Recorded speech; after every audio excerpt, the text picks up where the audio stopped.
The school board work session begins in 1 minute. Please take your seats.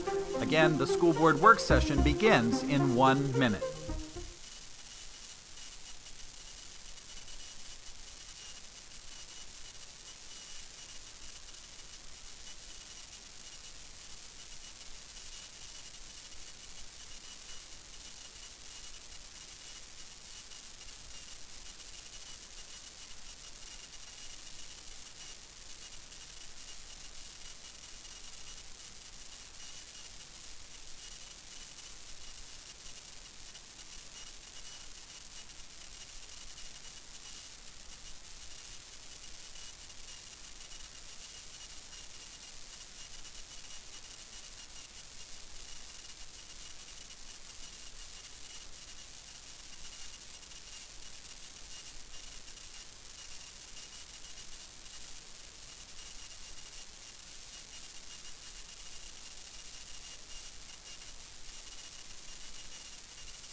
Good morning. Happy July to you all. I now call the July 7th, 2022 Administrative Briefing and Work Session of the Marion County School Board to order at 9 a.m. Please silence your electronic devices and remove hats to avoid disturbing others. I now ask the school board attorney to explain the rules for this work session. Thank you. This work session is a public meeting as defined in Florida's Sunshine Law. The board is dedicated to full transparency in its meetings and its work. In compliance with the Sunshine Law, the board has adopted uniform meeting procedures, including the right for citizens to participate. The board will allow public comment regarding any work session item listed on today's agenda at the appropriate time. Speakers must fill out a request form located in the lobby and hand it to the board clerk. After the board and superintendent have completed their discussion on a particular agenda item, the board clerk will call speakers' names in the order received. Each speaker will have 3 minutes. As required by the Sunshine Law, the board must maintain orderly conduct and proper decorum throughout this meeting. Speakers may criticize subject matter and decisions in a respectful manner, but not people. Finally, speakers must be very careful not to violate the privacy rights of others, especially students and their family members, by mentioning their names or other identifying information. Thank you for your attention to these important rules. Thank you, Attorney Powers. We will now begin our work session with the superintendent's administrative briefing. Superintendent Gullett. Good morning. Thank you, Madam Vice Chair. Members of the board, great to see you this morning.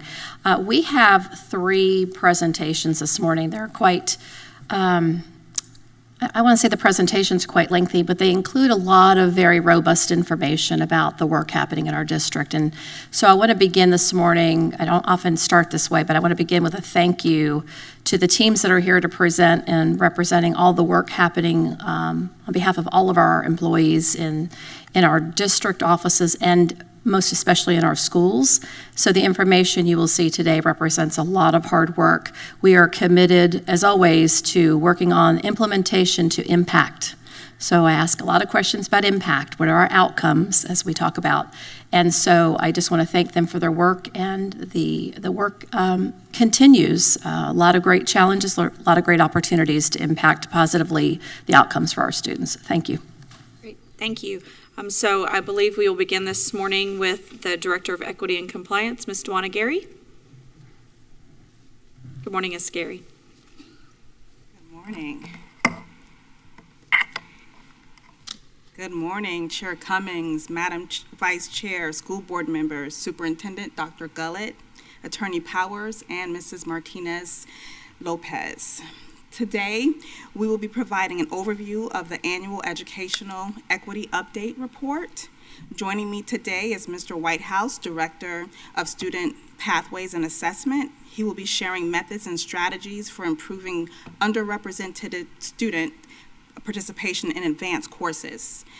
Also with me today is Athletics Coordinator Mr. Tucker, who will be sharing corrective active action plans for Title IX gender equity. And finally, covering for the Director of Talent Development, who's unable to join us today, is Supervisor of Employment Services, Ms. Zadnick, who will be reviewing diverse employee recruiting strategies, and Chief Academic Officer, Ms. Talbert Irvin, who will be sharing initiatives underway. So each year, the Department of Education requires school districts to submit an annual equity update to monitor the school district's compliance with federal laws and regulations governing equity in education.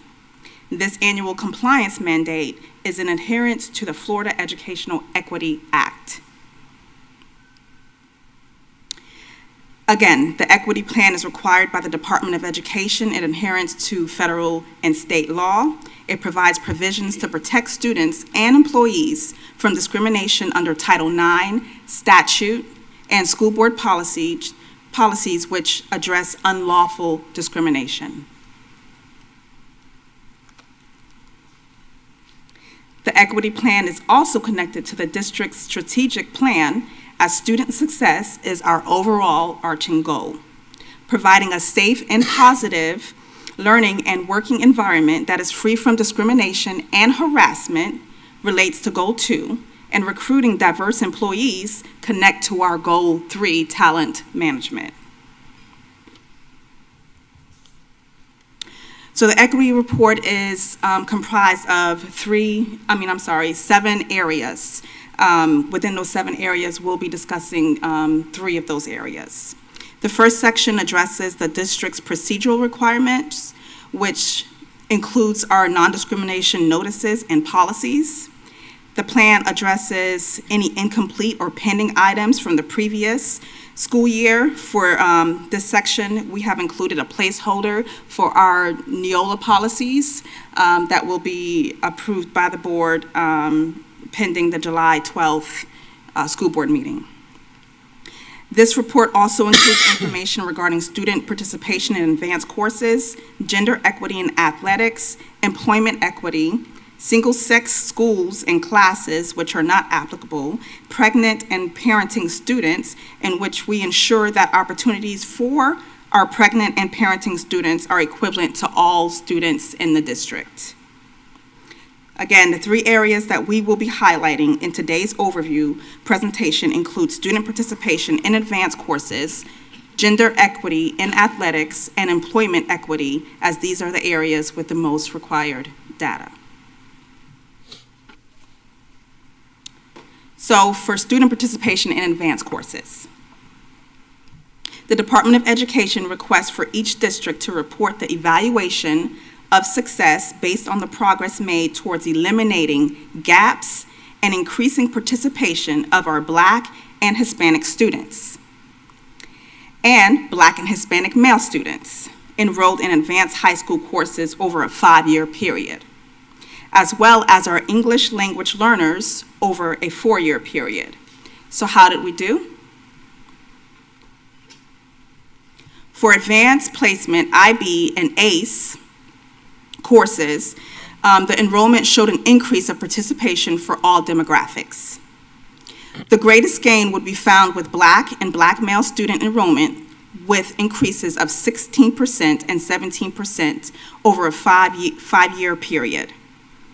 Hispanic student enrollment had an increase of 10%, and Hispanic male enrollment had an increase of 12%. English language learners, or ELL, enrollment data is again reflected over a 4-year period in which the data also revealed increases in this area. Our ELL student enrollment had an increase of 9%.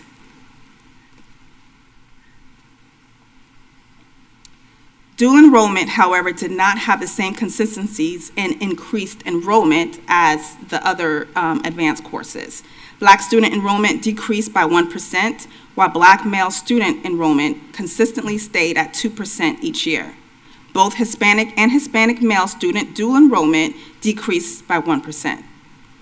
ELL student enrollment has slightly decreased.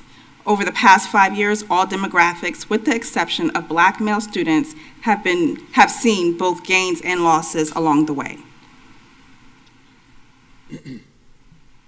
Enrollment in all Level 3 courses showed an increase of enrollment among all demographics. Black student enrollment increased by 13%, while Black male student enrollment increased by 16% over a 5-year period. Hispanic and Hispanic male student enrollment saw 8% and 9% increases respectively.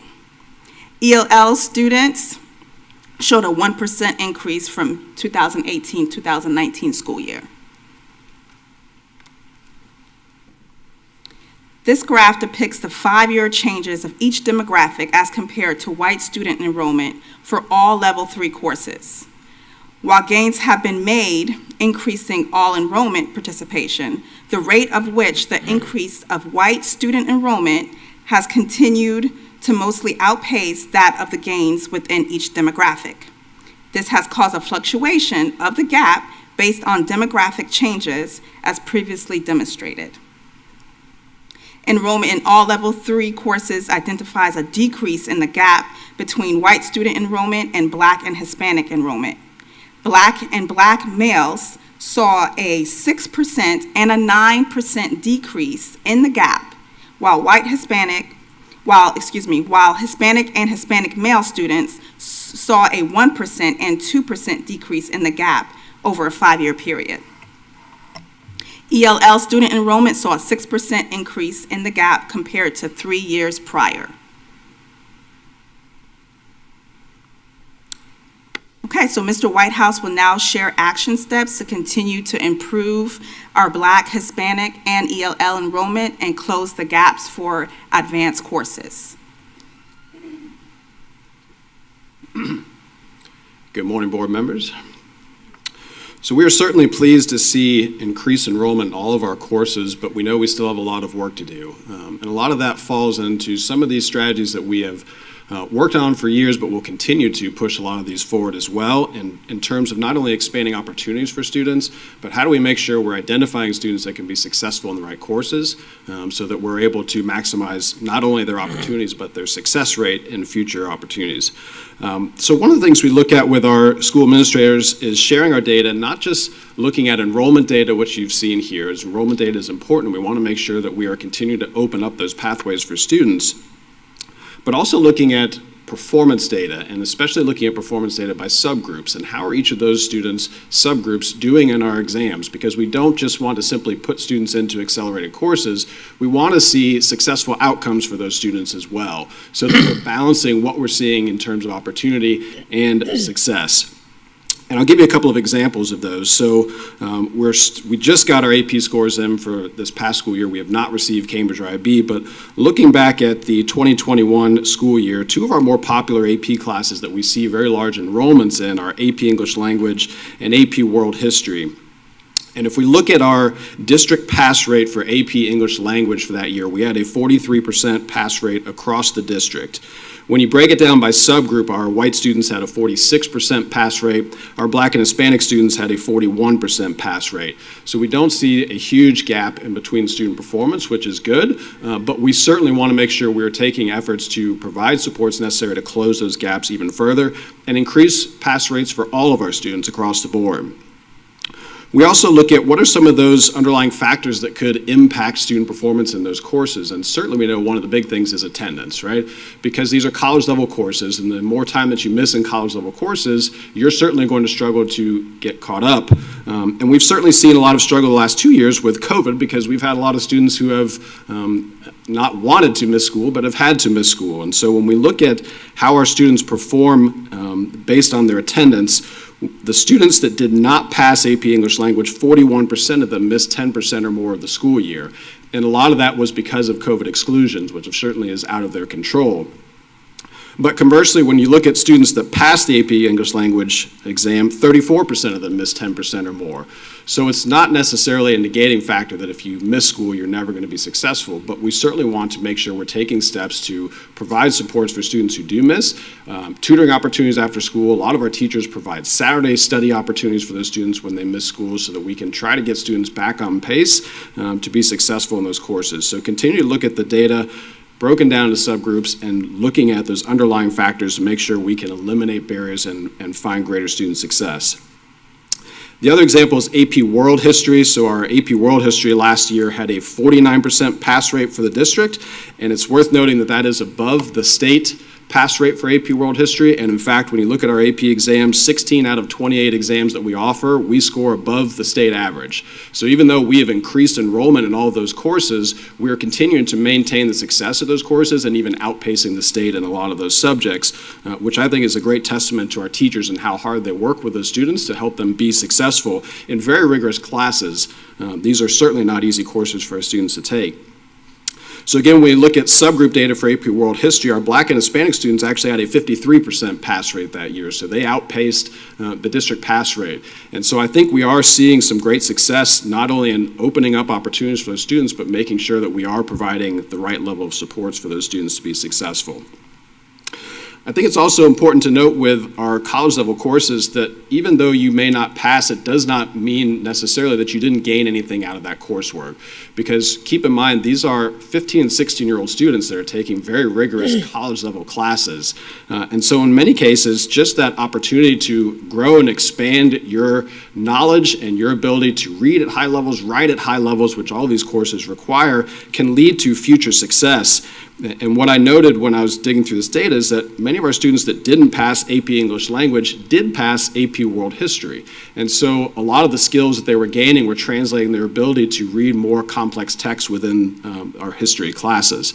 So we certainly don't want to dismiss those students, but we want to make sure we are being cognizant of the data and providing greater opportunity for student success in all of those courses. Also, we want to make sure we are looking at best practices across schools, because certainly we see pockets of success in a number of courses in different schools, and having administrators be able to share what's working. What are we doing to encourage participation in each of our schools where we're seeing greater enrollment of minority students in some schools versus others? What are we doing to encourage support for our students and providing tutoring opportunities and Saturday learning opportunities and other ways that we can help make sure that all of our students in those courses can find success? We have also spent a lot of time encouraging our teachers to do summer professional development, because these courses are not easy to teach as well. They have very stringent requirements for student success on these exams, and so the more of our teachers that we can get to summer PD opportunities to learn how they can better help students succeed, the better off they'll be. And we have had a great partnership with the Florida partnership with the College Board in providing free scholarships for teachers to attend the AP Summer Institutes, and we've had a number of teachers each summer be able to take advantage of that. And the more we can grow our teachers, the better we can provide success for our students. We also want to make sure we're continuing to address enrollment policies, and we've done a great job over the years of really getting away from the way things used to be, of having lots of check boxes. You have to meet all these prerequisites before you can attempt more challenging courses, and really focusing more on how do we let student data speak for itself. Not having to have all of these prerequisites met, but if we have students in an English 1 honors class that are scoring a 5 on the FSA, why can't they try an AP course without having to meet all of these prerequisites along the way to be successful?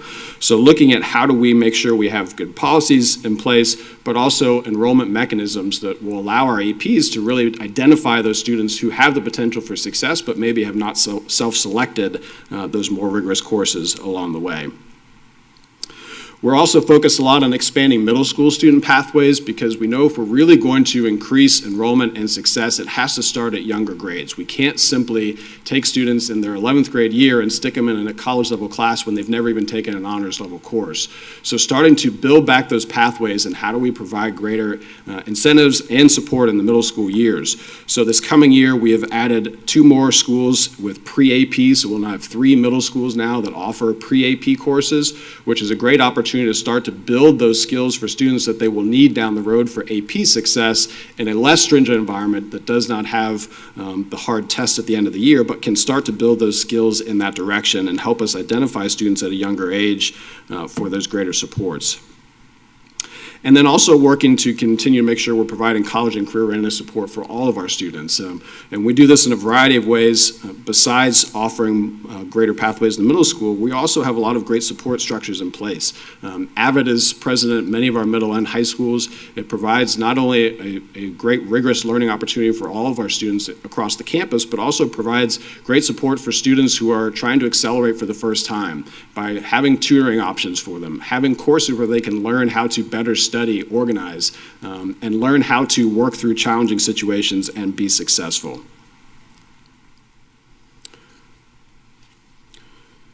We also want to make sure we are using our data smartly to be able to place students in the correct courses. We don't want to just place students in any course. We want to make sure that we are matching their strengths with the courses so that they can find that success. And AP Potential data is a great opportunity for us.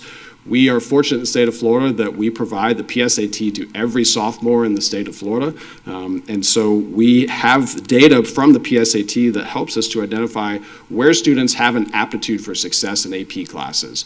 So when we get those scores back, we can run those AP Potential reports and find this student has the potential to be successful in an AP English language class, or an AP World History class, or an AP Math class based on the aptitude they've shown on the PSAT. And so that really helps us to find students that we may have overlooked in the past to help encourage them to get into those more rigorous courses. We also offer the PSAT now at 4 of our middle schools in 8th grade, so we can continue to get earlier data to really help us motivate students at a younger age to get on the right course for taking those accelerated classes. We also are continuing to leverage ACE General Paper. This is something I've been very passionate about for several years now. We are now offering, as of the end of this school year, we have now offered ACE General Paper at all 7 of our high schools. And this has become our new senior English course. And the great thing about this course is that ACE General Paper is purely focused on writing and communication skills, which regardless of what path students take after high school, writing and communication is huge. Any job, any college you go to, any profession you work in, being able to communicate effectively is big. And so this course really not only provides a rigorous learning opportunity for those students, but helps to build those skills with our seniors before they leave. And we've had great success, 60+% pass rate across the board of all seniors in the district. So great success that we will continue to leverage in our schools.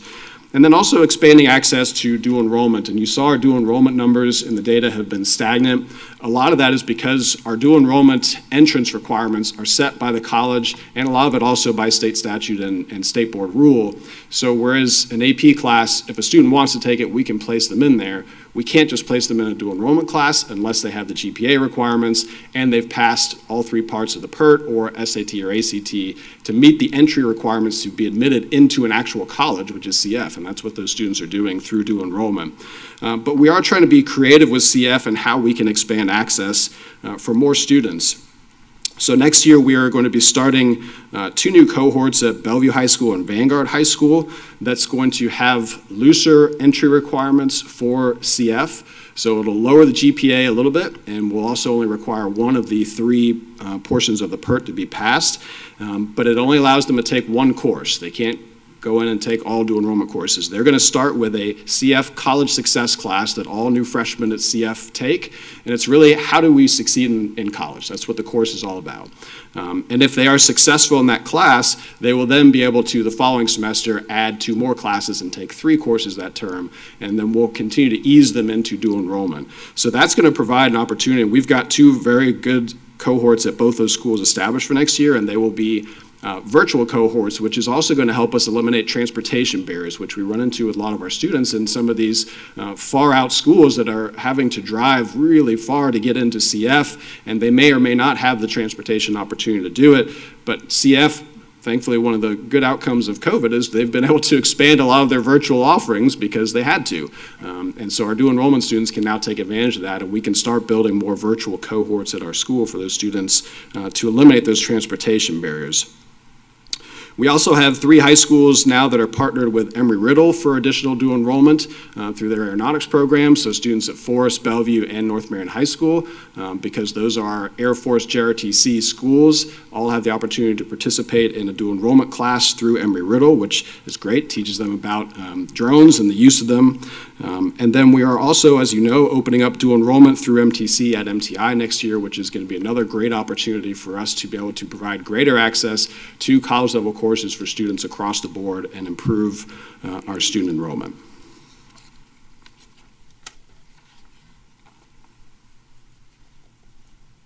Thank you, Mr. Whitehouse.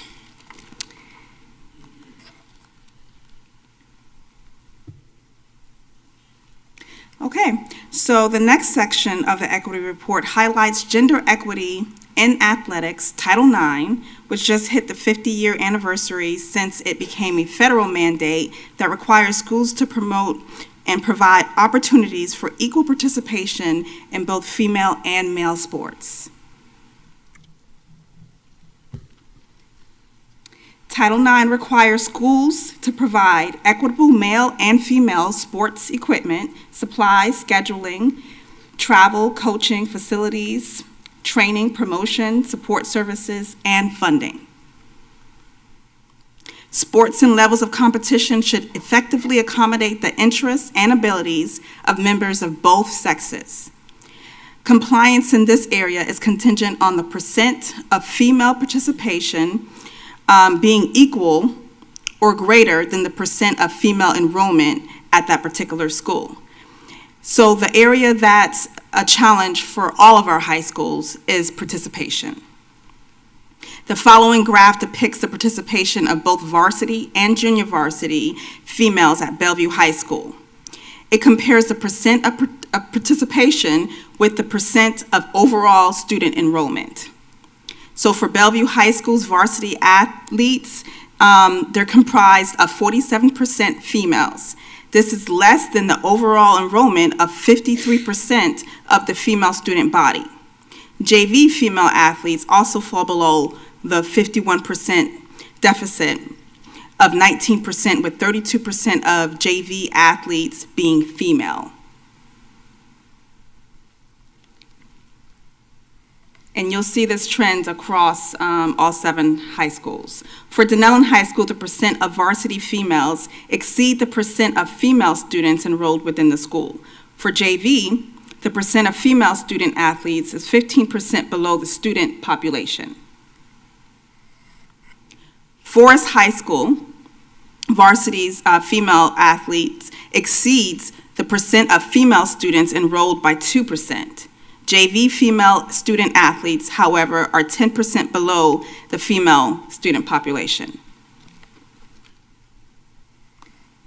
Lake Worth High School varsity female athletes fall just 1% under the 49% of female student population.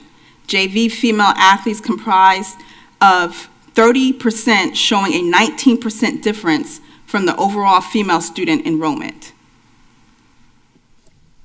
North Marion High School varsity athletes are 53% female, which is 2% higher than the general female population.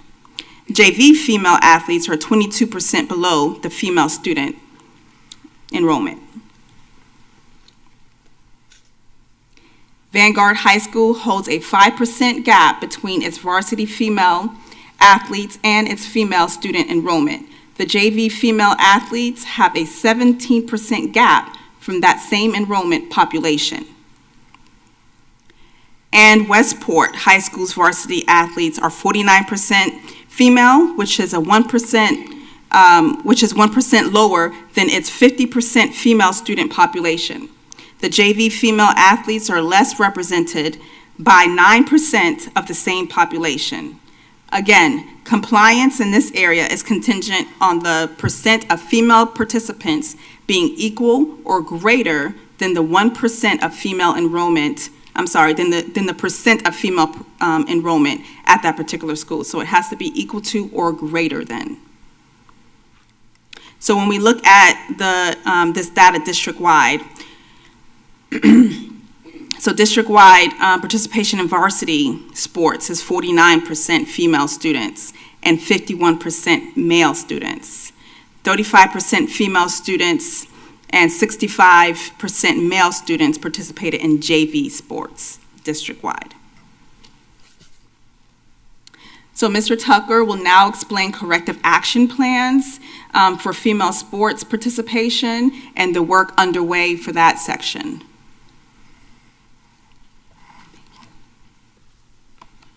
Thank you, Ms. Gary. Good morning. I'm going to talk to you a little bit about our corrective action plans and the way that they work within our schools. So our athletic seasons are divided up into 3 seasons: fall, winter, and spring. And at the end of each season, we have reports that we turn in to Ms. Gary's office that depict how many female athletes, how many male athletes are on the rosters for all these sports, whether it's varsity, whether it's junior varsity. We also monitor grades for our student athletes throughout the year to turn in with some of this data, just to kind of see how our student athletes are comparing with regular students that don't participate in athletics. And I do want to say that this year, out of 26 varsity level sports, we had 23 of those that were above a 3.0 grade point average throughout the district. So that's all 7 high schools combined. Our female athletes, their grade point average was a 3.32 across the district. So that's a good thing. The survey for we survey female student athletes and offer sports based on current interest levels. We do that at the high school level and we do it at the middle school level. We have athletic directors at the middle schools that will poll their student athletes and see what kind of things they're interested in that we might be able to offer. Currently, we're working on adding soccer at the middle school level. Currently, we have 4 sports that we offer, and we're working on adding soccer at the middle school level. So if we can make that happen, that's gonna give something for our middle school athletes to see what goes on at the high school, more than just, I think we have cross country, we have track, we have volleyball, and we have basketball right now at the middle school levels. So adding soccer will help enhance that experience approaching high school, which will also help our JV sports, which, as you can see in the data a while ago, that's where we're down across the district. Participation in JV sports is something that we need to encourage, and starting that at the middle school level can help once they get to high school. We promote all the sports beginning in middle through high school, as I was just saying. How do we do that? We visit the schools, school-based ADs. Athletic directors can visit their middle schools and speak to the kids that are coming, kind of talk about all the sports that they offer, everything that they can do, and everything they can participate in. So that helps us at the JV level, which is the last point, to encourage participation in JV sports at each school by promoting during middle school parent nights. We also promote at parent nights for 9th graders that are coming in to the high school, so they know kind of what there is, what we have to offer. We have all of our sports teams there represented, so the parents can and the students can see what we have to offer at each different school. And this next slide talks about what we've added in the last 5 years as far as female sports. You can see starting in 2017, 2 of our high schools added bowling for girls, which in our district, that's all we have is bowling for girls. We don't have boys bowling across the district. In 2018, Forest High School added lacrosse. All the high schools added beach volleyball in 2018, which is now a Florida High School Athletic Association sanctioned event. So that's something that our schools compete at the state level. Slow pitch softball done on high school added in 2018. 2019, we added some JV slow pitch or fast pitch softball teams, one being at Lake Ware High School. In 2020, that year was skipped. Nothing was added due to COVID. That was the COVID year. Nothing got added. In 2021, it says girls wrestling. We did have 5 of our high schools add girls wrestling, which is also a sanctioned sport right now throughout the state. They have a state championship, and we had 2 schools do very well on the female side of wrestling, and we had some girls actually participate in the state meet. So that's where we are with female sports right now. Thank you. Chair, may I ask a question? We're going to try to go through the whole presentation. I just have a question on a previous We're trying to hold. slide. Oh, hold all questions? My questions are being written down. Okay. Thank you, Mr. Tucker. Okay, employment equity. Based on Title VI and the Florida Educational Equity Act, the Department of Education requires school districts to evaluate our employment data and implement strategies to overcome the effects of prior discrimination or conditions which resulted in limited participation by persons of a particular color, race, ethnicity, gender, or national origin. So the following graph depicts the representation of employees in comparison to student enrollment data from October 2021 Survey 2 reports. The overall premise in this section is evaluating if our employee population for administrators, teachers, and school guidance counselors represent the race and gender of our student population. And again, this is what the Department of Education requires, that we pull October Survey 2 data reports. Both Black district level administrators and Black guidance counselors exceeded the 19% of Black student enrollment by 3%. Our Black students were underrepresented in both positions of principal, assistant principal, and teachers.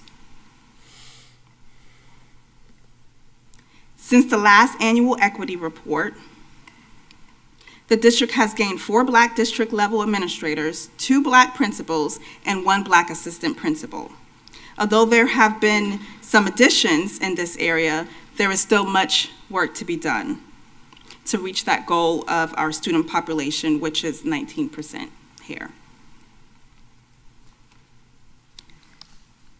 Hispanic students were underrepresented in each position as compared to the student population, which consisted of 25% Hispanic students. The lowest representation is the 1% Hispanic district level administration. The highest percent of Hispanic employees were found in positions of guidance counselors at 14% and teachers at 11%.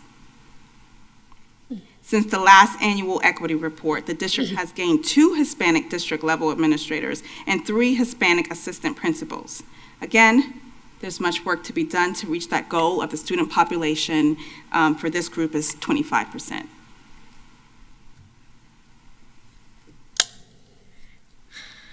Seven 7% of our students identify as a race or ethnicity other than Black, white, or Hispanic.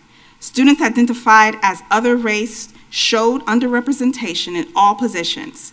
While principals only held a 1% gap, all other positions held a gap of 4 to 6% for this demographic. Latest data from June revealed the district has hired 2 additional administrators for this demographic, area. And again, the goal here is 7% to reach that student population or exceed it for that other group. Male students at 51% are also underrepresented by employees in these positions. Male district administrators and assistant principals showed a gap of 15%, while male principals showed a gap of 22% compared to the male student population. The 2 lowest representation of male students was found with male guidance counselors at 4%, with a 47% gap, and male teachers at 22% with a 29% gap. Current data pulled shows that there have been minimal increases and fluctuations. However, we're just not there yet in closing that gap. the data revealed 2 additional male administrators. Again, the goal is 51% here in this area.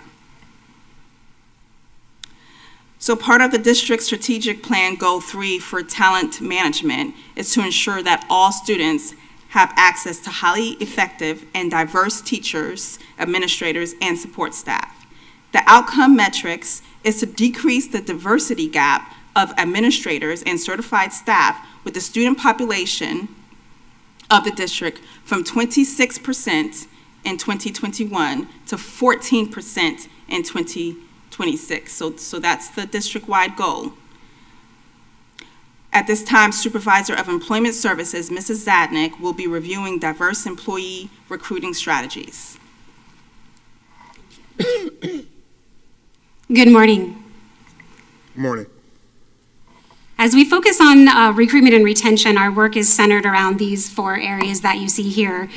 Targeted actions to attract and maintain diverse talent, a comprehensive recruitment and retention program with a focus on closing diversity gaps. This includes reaching out to historically Black colleges and universities and attending their career fairs. A continued partnership with TPG Cultural Exchange Services program, through which Marion County Public Schools can hire international teachers on a J-1 visa from India, Jamaica, the Philippines, countries throughout Africa, and several countries in Latin America. This contract with TPG will go before the board on July 26, 2022. And also diverse stakeholder partnerships.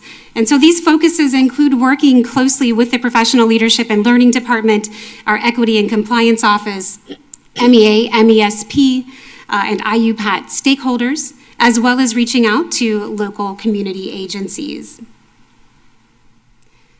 The methods and strategies for recruitment and retention include attracting diverse talent to join the Aspiring Administrator Academy. Ms. Talbert Irving, our Chief Academic Officer, will now provide additional information in regard to strategies to support recruitment and retention in this area.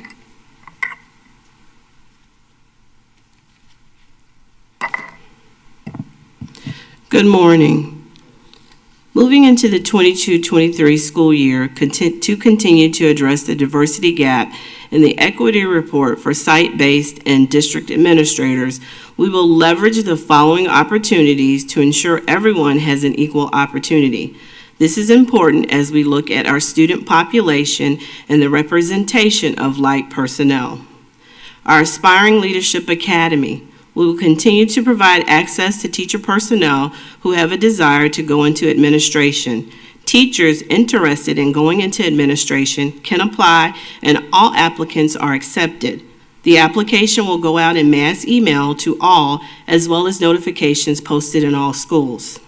This group will have opportunities to shadow principals and do internships through summer school to enhance their leadership capacity and provide hands-on experiences. Interviewing and resume support are part of the strategies provided as well. Our current class had 14 participants, 6 men, 1 Hispanic, 5 Caucasian, 8 females, 3 African American, and 5 Caucasian. Our Coaching Academy. Coaches who have a desire to take pathways into administration will have an opportunity to go through the Coaching Academy to engage in 5 learning cycles to coach towards collective efficacy and coach for change and impact to teaching strategies which correlate to student achievement. Our Leadership Expert Series provides equal opportunity and access for assistant principals as they delve into the Florida Principal Leadership Standards over a specific course of time to address the skills and strategies needed to be successful as a school principal. The sessions will range from student achievement, student learning as a priority, faculty development, school management, communication, and a few others. They will also be paired with retired administrators and current successful administrators throughout the process as mentors for support and guidance. Our African American Administrator Council mentorship is provided through this council to support growth and development of assistant principals and personnel interested in going into administration. Minorities in leadership positions make up that council. We will create a diverse principal, assistant principal, administrative recruitment team to assist with recruitment. A multicultural committee was established in 2021, comprised of community leaders, parents, and school system staff to advise the school system on equity-related issues, concerns, and initiatives. These academies connect together by strategically developing skill sets and building capacity for effective future leaders. This not only helps to strengthen our pathways, but also connects back to student achievement. We will measure the effectiveness by taking data on how many of the people in the program obtain promotions at each level and how successful the person is in the department they are promoted within and retention rates. We remain committed to having strategies in place to close the gaps for those that are underrepresented for equal employment and equal opportunities as guided by our state and federal law, Statute 1000.5, Florida Administrative Code, Rule 6A-19.010. Thank you. Thank you, Ms. Talbert-Irving. Additional methods and strategies for recruitment and retention include expanding educator pathways to attract diverse talent, a continued participation in job fairs aimed at attracting diverse talent to include fairs at historically Black colleges and universities, and grow our own pathways to attract diverse talent.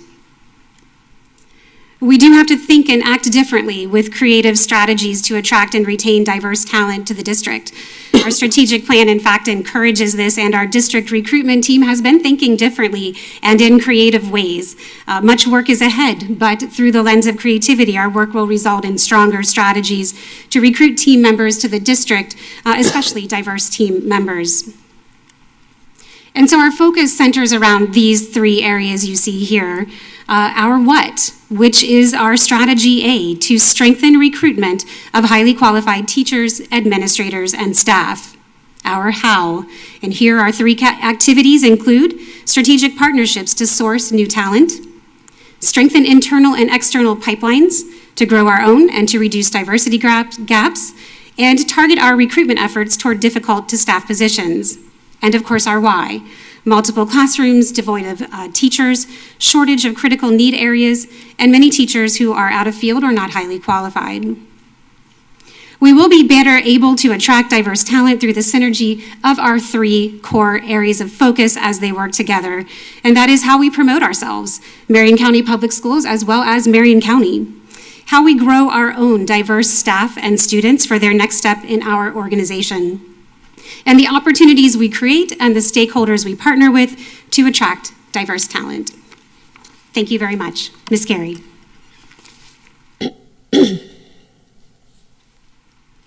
Thank you, Ms. Sadnick. So that concludes our presentation for the Equity Plan Report. We've had a lot of work go into this year's report, as well as we have a lot of strategies and methods to play out for next year that's underway. And our hope is that those strategies and methods and those corrective plans that we put in place, they will adjust those numbers, and we'll see some growth in those areas and close those gaps. Thank you, Ms. Gary, and thank you for all that presented this morning. Board, Mr. Brown, you have a question? You have questions? Oh, Lordy. Yeah, I guess so. I think we all have a lot of questions or comments, too. First of all, I'd like to say that something, I had a question about the sound system. Something very good is going on. Mr. Kevin, something very good is going on with the sound system. I'm not sure exactly what transpired, but whatever it is, keep it up. There's some dramatic improvements in terms of hearing the speakers. Let's see. Wow. Going back. Maybe we'll take the most recent first. It's really, I would like to say that as we make these presentations, I think it might be prudent to actually speak to some of these issues as they come up, as the speakers come up, because it's very hard for folks following this to be able to tie questions and elaborations to the actual speaker and to those individual slides. I just think it's, I don't know when we did that, when we set that policy of waiting to the end, but it just seems to me that some of it would be a lot better as things went along. But we'll just do the best we can with this. Let's see, on the last presentation, Ms. Talbert Irving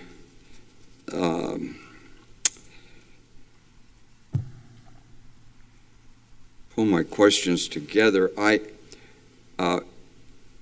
The requirements under our, Title IX, and we have Title VI is very close to my heart, the same thing, essentially. Have we looked at all at specific schools that have come under focus lately, like Stanton, Weirsdale, and the Title VI, or some of the creative strategies that might take place to even out the inequities, racial inequities at that school? Does that type of specific problem something that falls in the bottom 1%? Does that come into play as we study these numbers and we look for creative solutions? So, thank you, School Board Member Browning, for that question. The Human Resources Department, they send out a demographic for each school, a list of where they meet as far as race and ethnicity. And so school leadership is able to see how many Black employees they have on their campus. They're able to look at that information, and they're able to hire highly effective teachers or paraprofessionals strategically and intentionally based off of the data. Okay, well, and I think we've achieved a lot there at that school, but the walk-in zone transportation, and I am, admittedly, I'm scooting over to Title VI from Title IX, but it's essentially the same thing to try to achieve equity and fairness, solving historic problems. Have we looked at the transportation inequities and how that impacts the performance at that school, the academic performance, like with sports?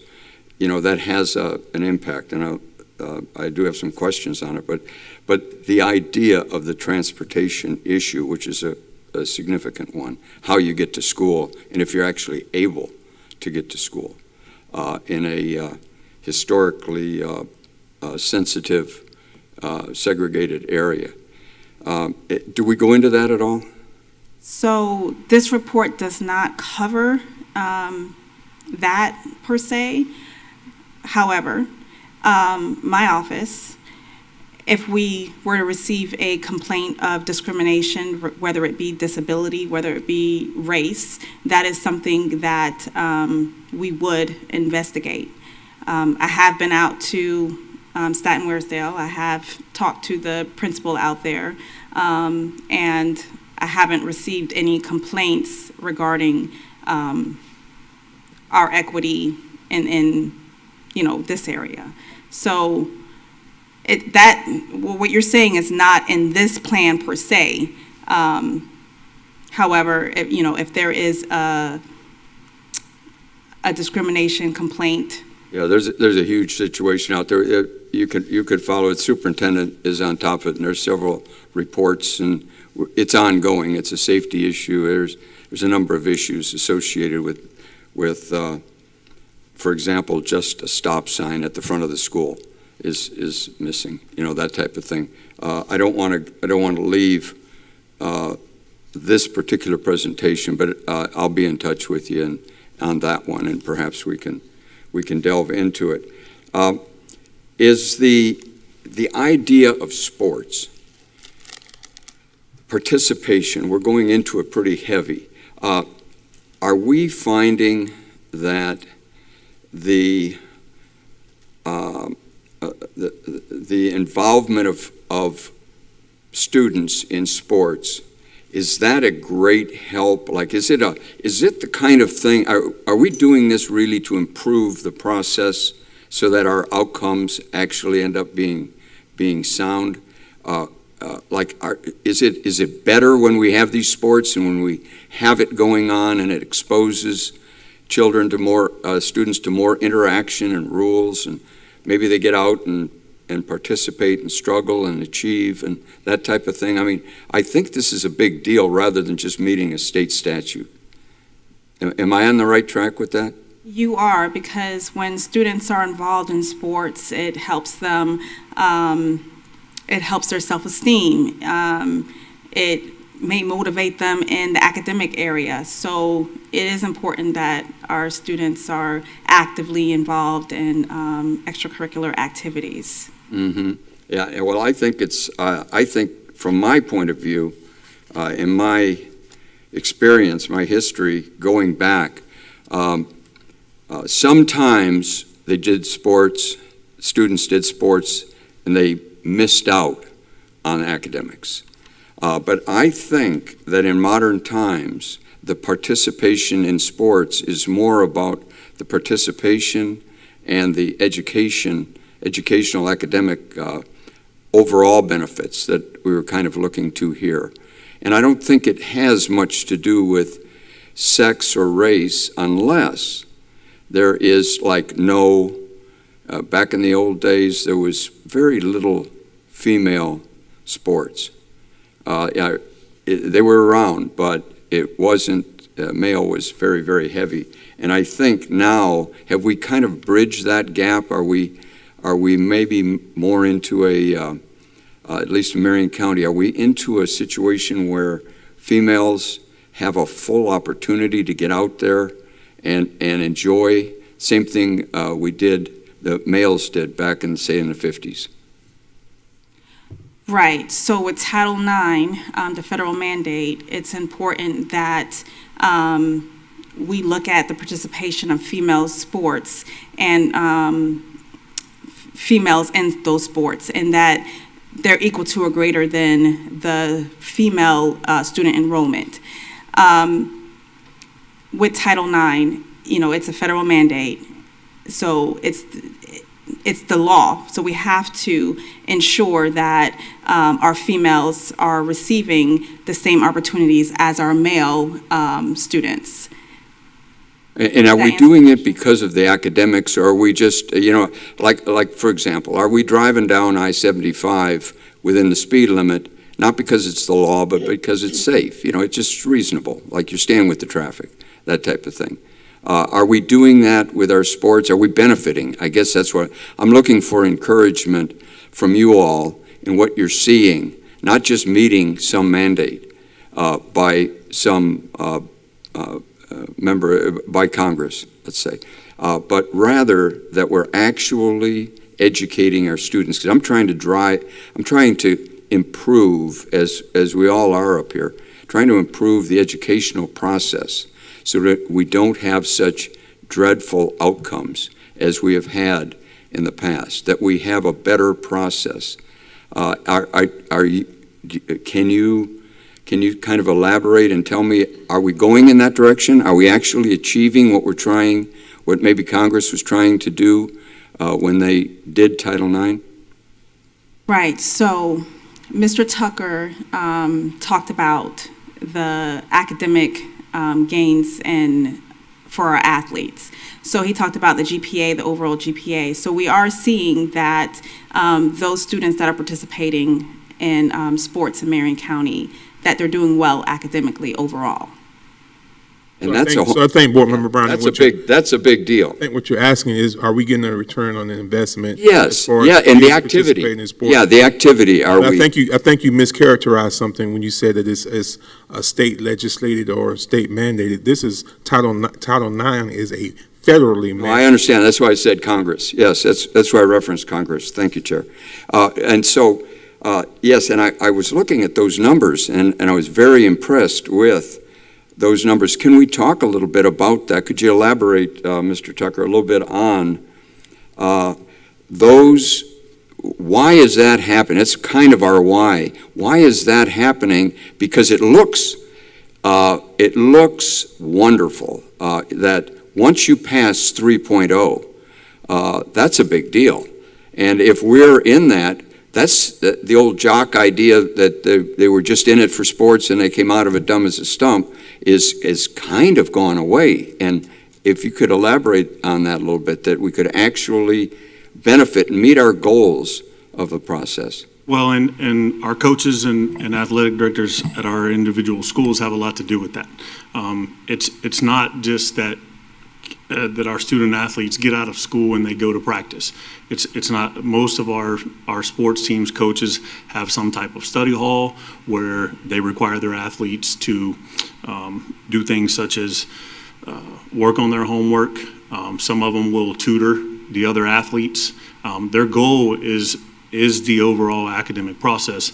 That's why they're there. I mean, we consider ourselves educational athletics, not just athletics. We're not just going out there competing. Like, we take pride in the grades and stuff that we do. That's why I mentioned earlier, having 23 of 26 varsity level sports, having over a 3.0, that's all 7 schools combined across the board. That's big. That doesn't happen everywhere, and it's something that we're very proud of.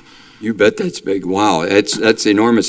Do we have a process in what you're describing? Do we have a process wherein you must achieve, back in my high school days, to be on the football team, I remember going around, we had to go around and we had to get that card filled out. And if we weren't on our numbers, if we were falling behind academically, we were on the bench. I don't care how good an athlete you were. Do we have that kind of excitement and stringent dedication to the academics? Mr. Tucker, to kind of help get this, what's the minimum requirements for any student athlete academically to be able to play a sport? And Yes, I think sir. that may help Mr. Browning in that conversation, and then we can move forward. Correct. To be able to participate, you have to have a 2.0 grade point average across the board. If you don't have a 2.0, you don't play.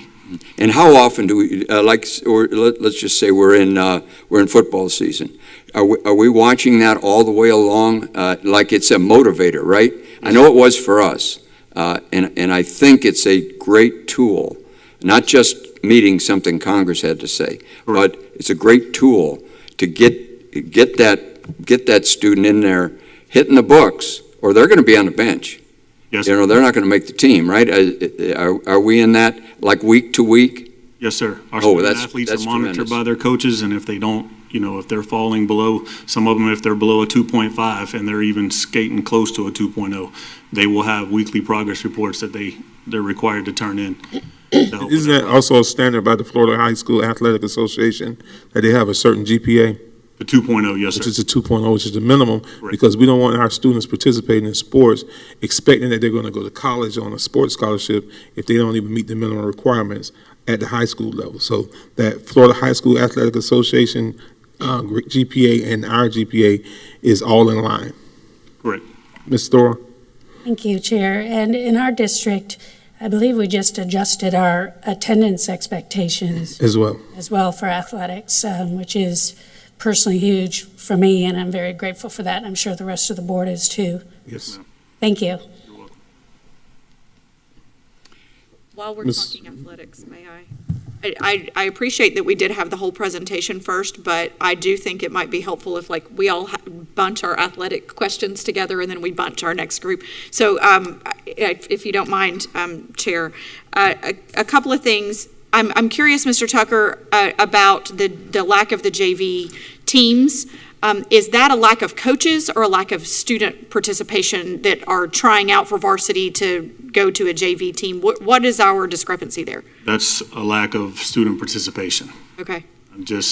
Everything is offered, and It's presented at the start of the year, even at the end of the year, leading into the next school year. And, I mean, we get what we can get. It's basically lack of participation. Sure, okay. So do you think that we would have enough coaches if we did have enough female athletes that were interested in trying out for the team to warrant a JV team? I mean, Yes, ma'am. okay, all right, that's a good situation. We need to, potentially express that a little bit more. I had a couple of thoughts on promoting the high school athletics potentially in middle school, maybe if they're promoting the games of the feeder schools regularly, promoting within the student bodies for them to follow the Instagram pages of those sports teams at the high school level in their feeder schools at the middle school level, maybe that would help. And the only other thing, I thank you for working on soccer. I know you and I have talked about that. Thank you for incorporating the information about the GPA because I do think that's powerful. I know that this board is very passionate about not just our inputs and outputs, but our student outcomes. And seeing the GPA and hearing the GPA information is powerful. The only other thing I had on athletics for this particular one is just kind of a comment to the board in general. So this presentation and talking Title IX and talking increasing in our athletics, we also need to take a very hard look at athletic facilities. So let's just think about that for a minute. We have tennis, we have swimming, we have sports that are never ever participating on Marion County public school properties.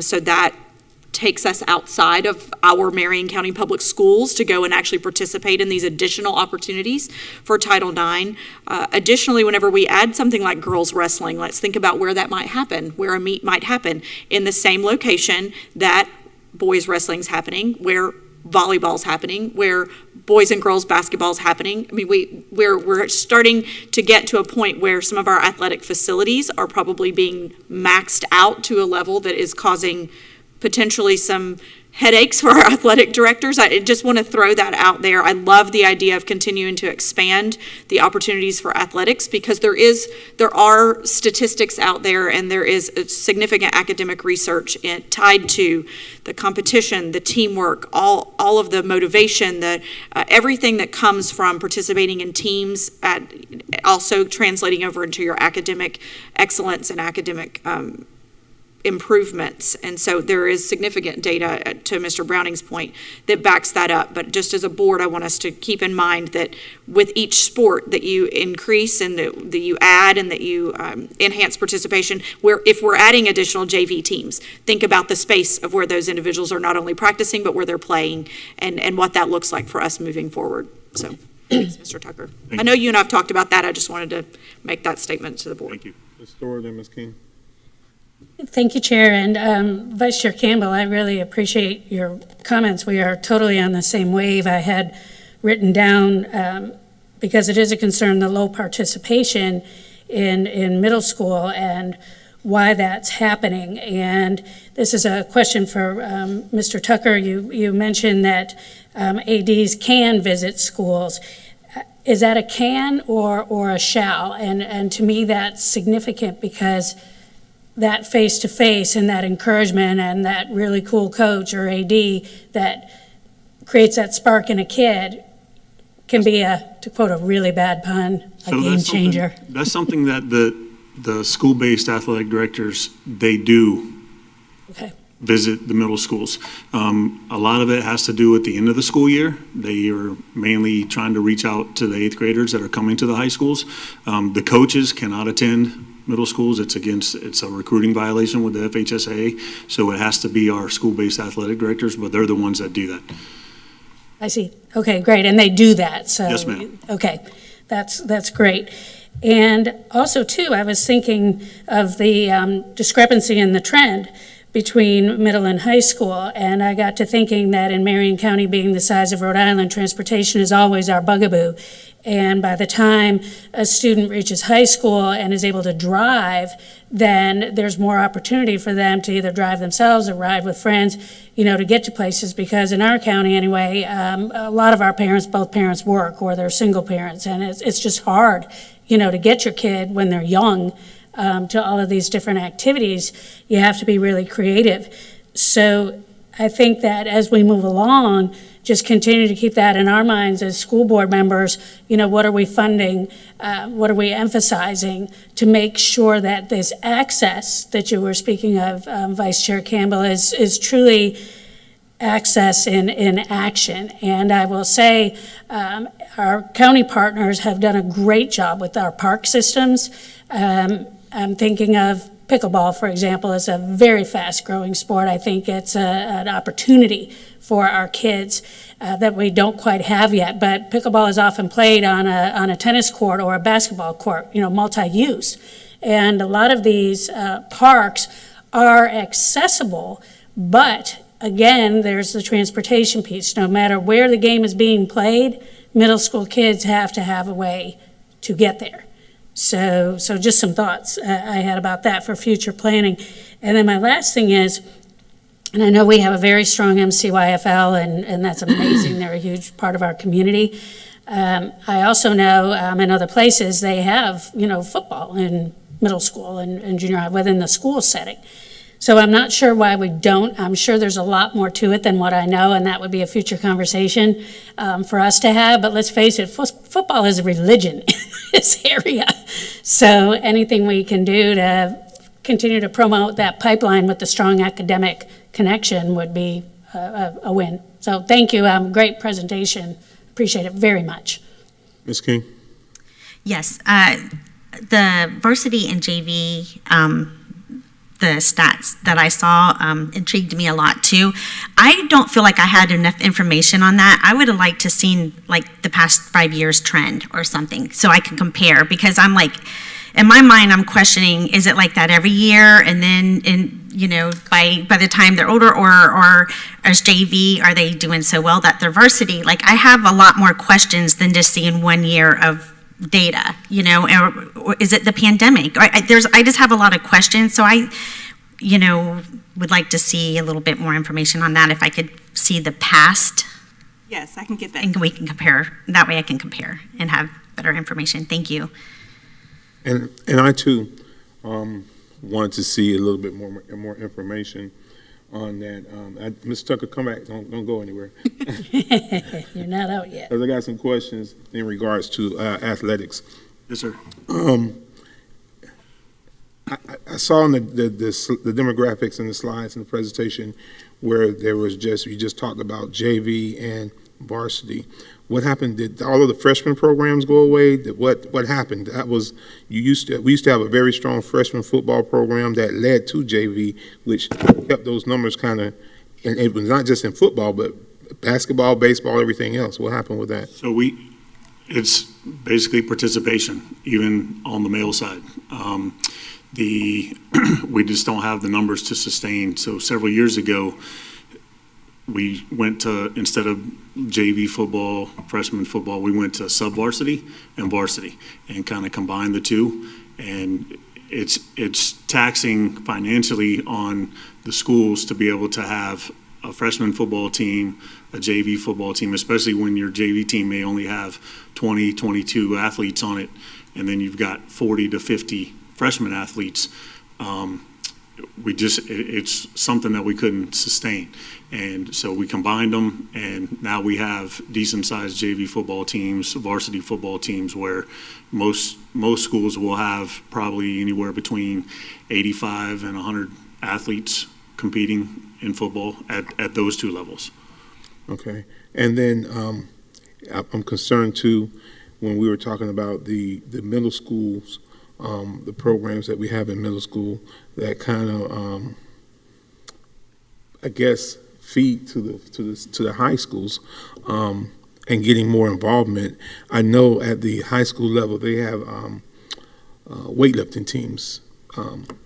Have we thought about that at the middle school level, which may start encouraging kids to become more active?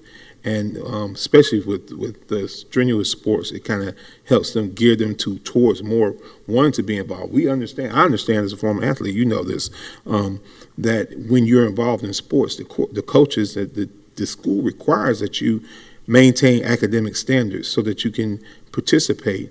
And I've always thought it was a win-win situation when kids are involved in sports and going to school, because it motivates them. It gives them, as Ms. Gary said, it gives them an extra push to want to do well. So I'm thinking that maybe we need to look at some possibly adding a few more. Soccer is going to be a good one for middle school, but I'm thinking about maybe weightlifting or something that's not as costly, that is part of conditioning. Or I know we have like a track, cross country or something like that. I think we have those, and basketball. But just trying to, even a swim team, I think could be possibly. We're in Florida. It's water, it's pools everywhere. So and it's kind of a feeding pattern. And also, I just in recollection, I know things have kind of changed with how it was when I was in school. Because if you went to Osceola, you were going to Forest, and that was your feeder school. With kids being able to move wherever they need to be within the district, I know that there's some disparity there. But I just think we need to kind of focus a little bit on the middle school programs as well, which could help the high school. There was also one thing, and as Ms. King was saying, some more information I was looking for. I was looking for a slide that showed the demographics of coaches, of students, ADs, breakdown on race, breakdown on all of that, black females, white females, other. I would love to see that type of information and seen it for a couple of years. That could have helped with this presentation. Thank you, Reverend Cummings. Yes, the equity plan doesn't call for that. We follow the template in the equity plan. However, I can get you that information. Thank you. And Chair, that's actually a question I was going to save it to the next part, but I was curious on that statistic as well about the coaches. I'm assuming that, and this kind of goes to what was Nadig was saying, but that the volunteer coaches don't count in our numbers. Would that be correct? So if we have volunteer coaches that are Black, Hispanic, female, et cetera, they don't actually count in our equity numbers on our charts because they're not employees. Right, they wouldn't Okay. count. And that's what I was assuming, but that would be interesting information to include then, because we do have those that are volunteering that potentially do help some of our equity, at least on our teams. So yeah, that and going back to everything that everybody else has said, again, guys, it comes down to facilities. You're right, there are pools everywhere, but there are not meet-sized pools everywhere. And so same thing with soccer. I know that we're talking about adding it, and Mr. Tucker and I have had multiple conversations about soccer. But honestly, we don't have facilities on our middle school campuses that are caliber fields to even play soccer games. I mean, so I know that the principals are even a little bit concerned about that and where we will play those games versus where they'll practice, et cetera. So I love the idea of continuing to enhance our athletic programs and certainly offering more opportunities to females. It just only enhances what we're trying to do within the district. But without the proper and adequate facilities, we're going to continue to struggle in some of those areas. Yeah. I'm with you.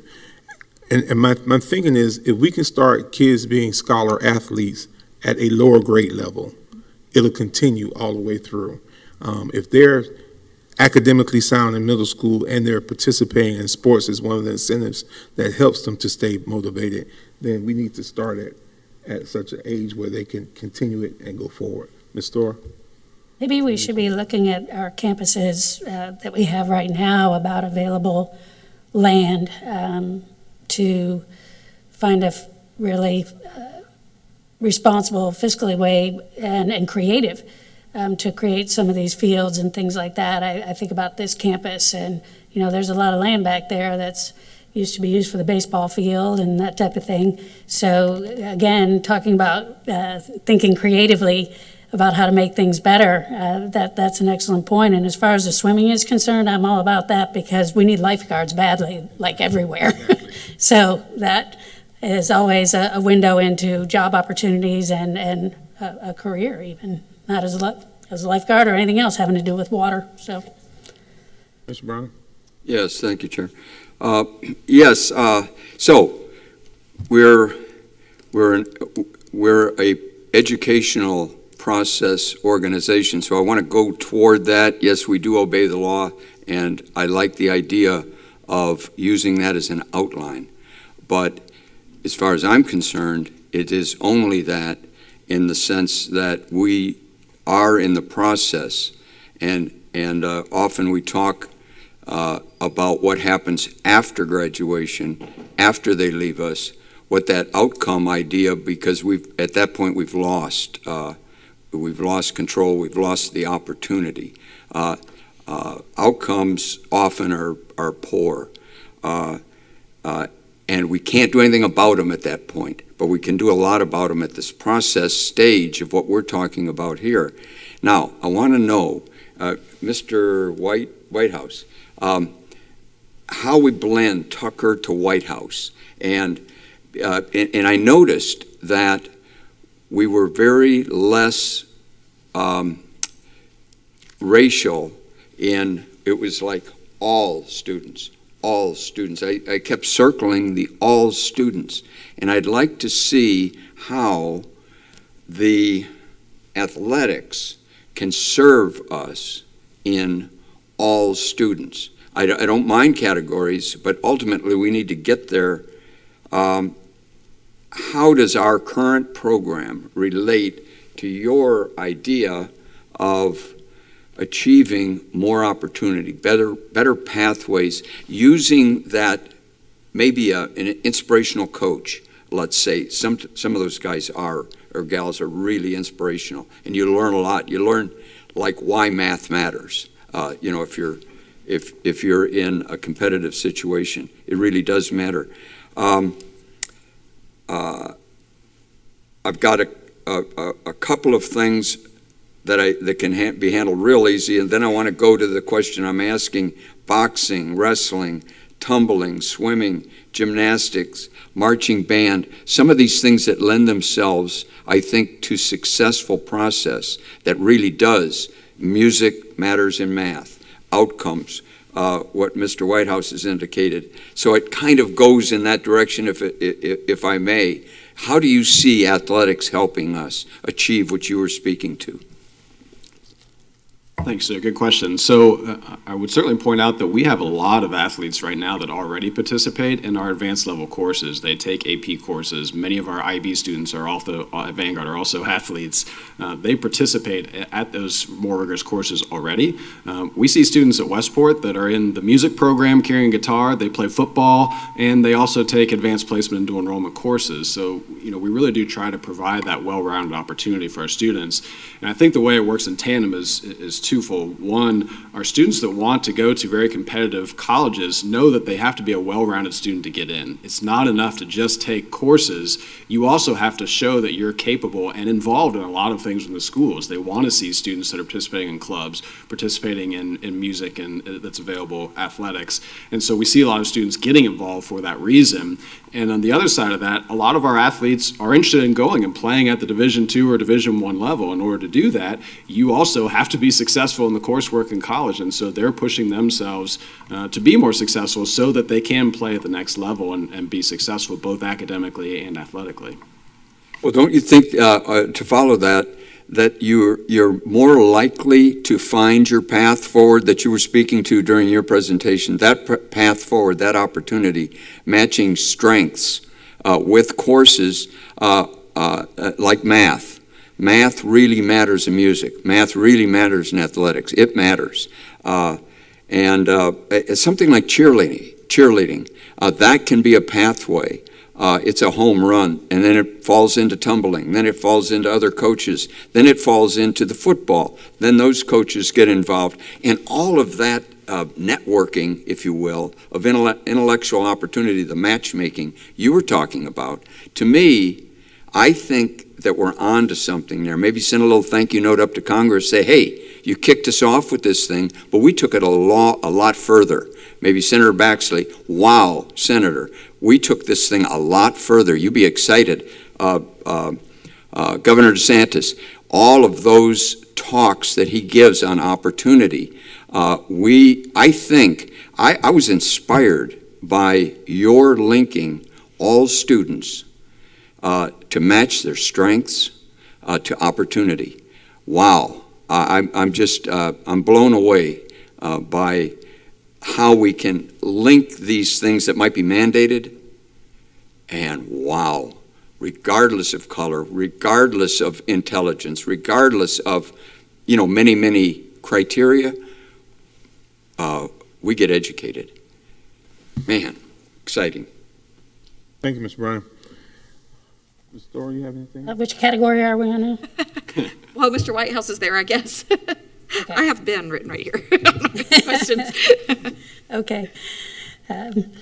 Yes, this is our strategic plan coming to life, and that's really exciting because otherwise, I've seen a lot of strategic plans and they've pretty much sat in a drawer. And this one's certainly not sitting in a drawer. It's active, so thanks for that. Thinking about, I made a little note here that I'm so glad to hear that kids are being encouraged to take high-level classes in their areas of skill and interest and passion. You know, there are kids that are excellent in math, and they should have the opportunity to take an advanced level math class, even if they're in a remedial English class, you know, and that was always, as a teacher, a tough sell for me, you know, to go to each individual teacher and say, hey, you know, he might not be the easiest kid to handle in English, but he's killing it in math, so let's please, you know, give him the opportunity. So I loved hearing that. And enrollment is great, and I liked the point that you made, but it's about success. You know, I know there's probably part of the rules of the game of how many kids are enrolled in those high-level classes and components and how many points we get towards school grade and all that stuff. And we have to be mindful of that because that's how the game is played currently, and until the game changes, then we have to play it. But we're all about kids here, and so focusing on the success that they may or may not have is what really makes us successful. So I really liked hearing that. I was also interested in the dual component between MTC and MTI. I'm so glad that there's a partnership forming, you know, with that. I see partnerships and connections being created all over this district through these initiatives. And that's totally speaking my language. And I'll say this, students that are in those really high-level classes, when I have visited those classes and just listened, the kids know that they're getting an excellent education. They know that they're getting the cream of the crop of teachers. And they are worried about their counterparts that are in other classes and currently on other maybe not so successful paths. And I thought that that level of empathy in our students was worth commenting about publicly because that's not always what you hear. But our kids are pretty big-hearted, and they do care about other students. So I feel like our task is, on the academic side, we know that our high-level programs, and it's proven by the data how successful they are. Now, it's a matter of addressing and moving the middle, and we do that by providing this variety of experience and choices, true choices. The high-level class maybe combined with a lower-level class because you need more help in that. Let's just be honest. That's what makes the presentation today so exciting. To me, you know, equity is thrown around a lot, and in some areas it's even turned into kind of a poisonous buzzword that makes people get divided. But that's not what this is, and that's not what we're talking about, is it? You know, we're talking about creating outcomes for kids that are going to make them successful citizens, and what is our role in that? So I really appreciate it. Thanks. Chair? Ms. King? Yeah, Mr. Whitehouse, since I do. My question is, or actually my ask is probably what I asked earlier.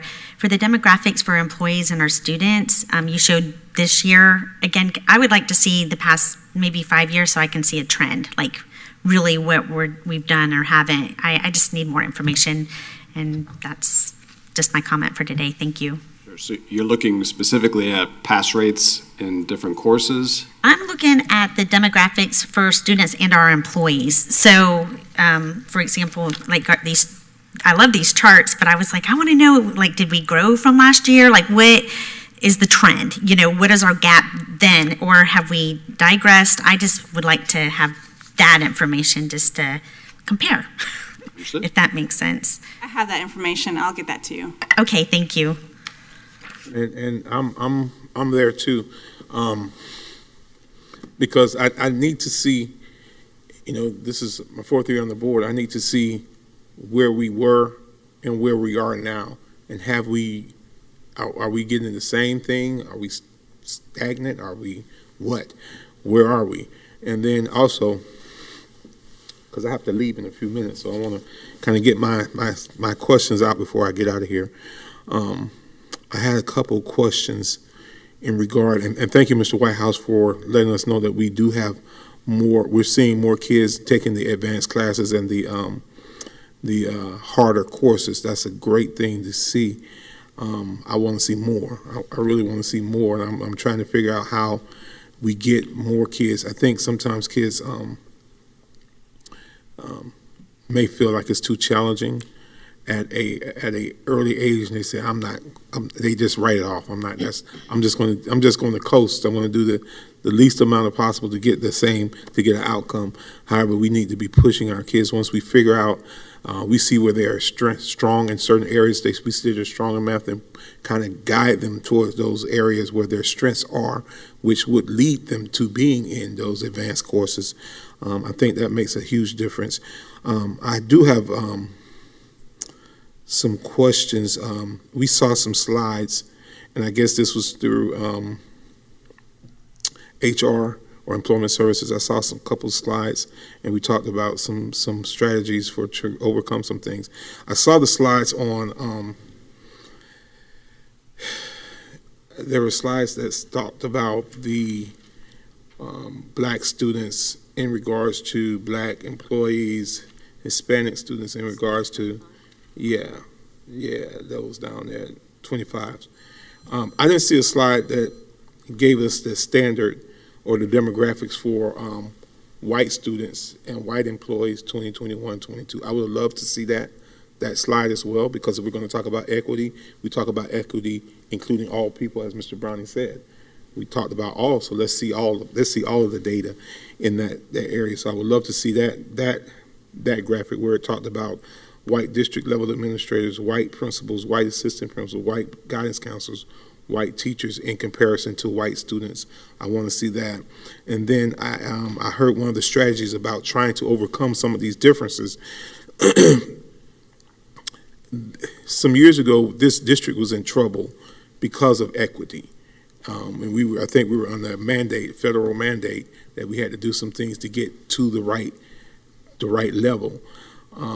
And I remember one of the strategic things that the district did at that time, they put together some minority recruiting teams. I think, Ms. Gary, you may not be here, but you may remember. They had I'm sure Dr. Reese remember. They had Oscar Brown and they had Mr. Ulysses Gilbert that went out to schools and went around the country, the Southeast and different parts of the country, and did recruiting. And I keep hearing that we're going to be doing recruiting at HBCUs. We have 4 HBCUs in this state, and I don't understand why we're that low. I'm a graduate of one of them and attended another one. I'm not understanding why we're so low with black teachers when we could do that recruiting in-house. I keep hearing that we're going to do it, but I need to know, have we done it? And what was the results of our recruiting at those schools, because I'm not seeing it. So my question now would be is, have we, superintendent team, have we put together a minority recruiting team specifically to go out and get Hispanic and black teachers and groom those folks so that they can be a part of this district for a long time? We are a diverse community, very, very diverse. And it shows here that we're not represented in several areas.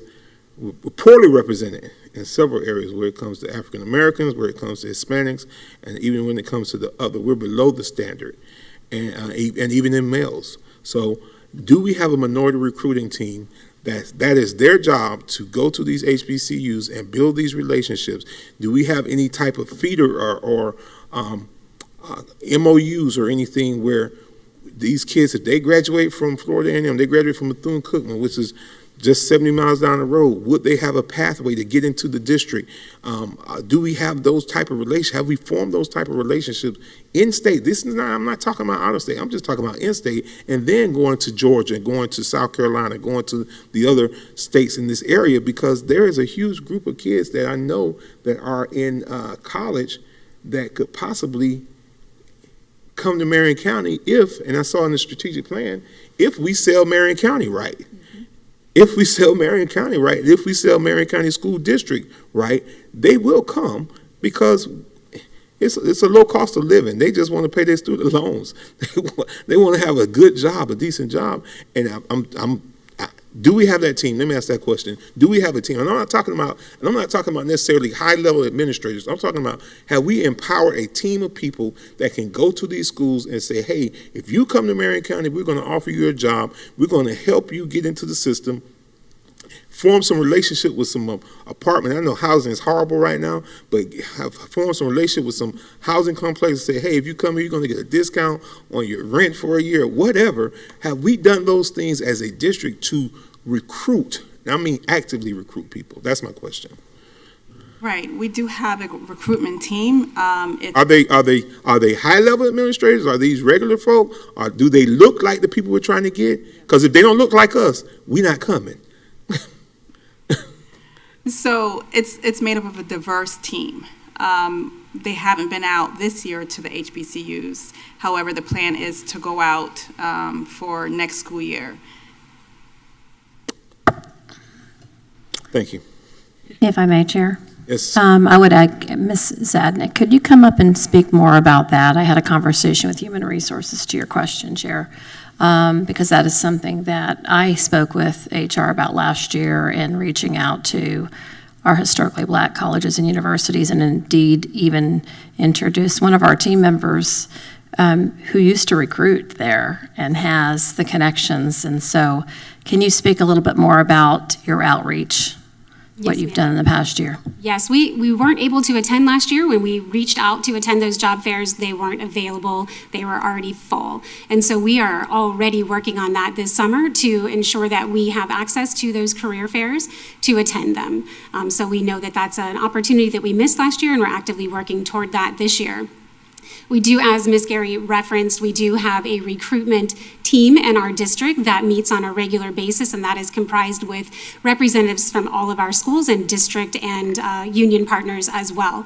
And we just had a recruitment summit this summer. And that included asking our administrators to bring representatives from their campus as well, so that we had non-instructional and instructional representatives. And so this group of individuals is providing feedback as a group and really coming up with ideas that we have utilized. We used a number of those ideas to expand our outreach as far as just access to information. How do people in our community and beyond know what we have to offer and what the requirements are? And they may find that they're eligible for opportunities they never thought that they could be eligible for. And so a number of those ideas from that team have already been used, and we plan to continue to do that.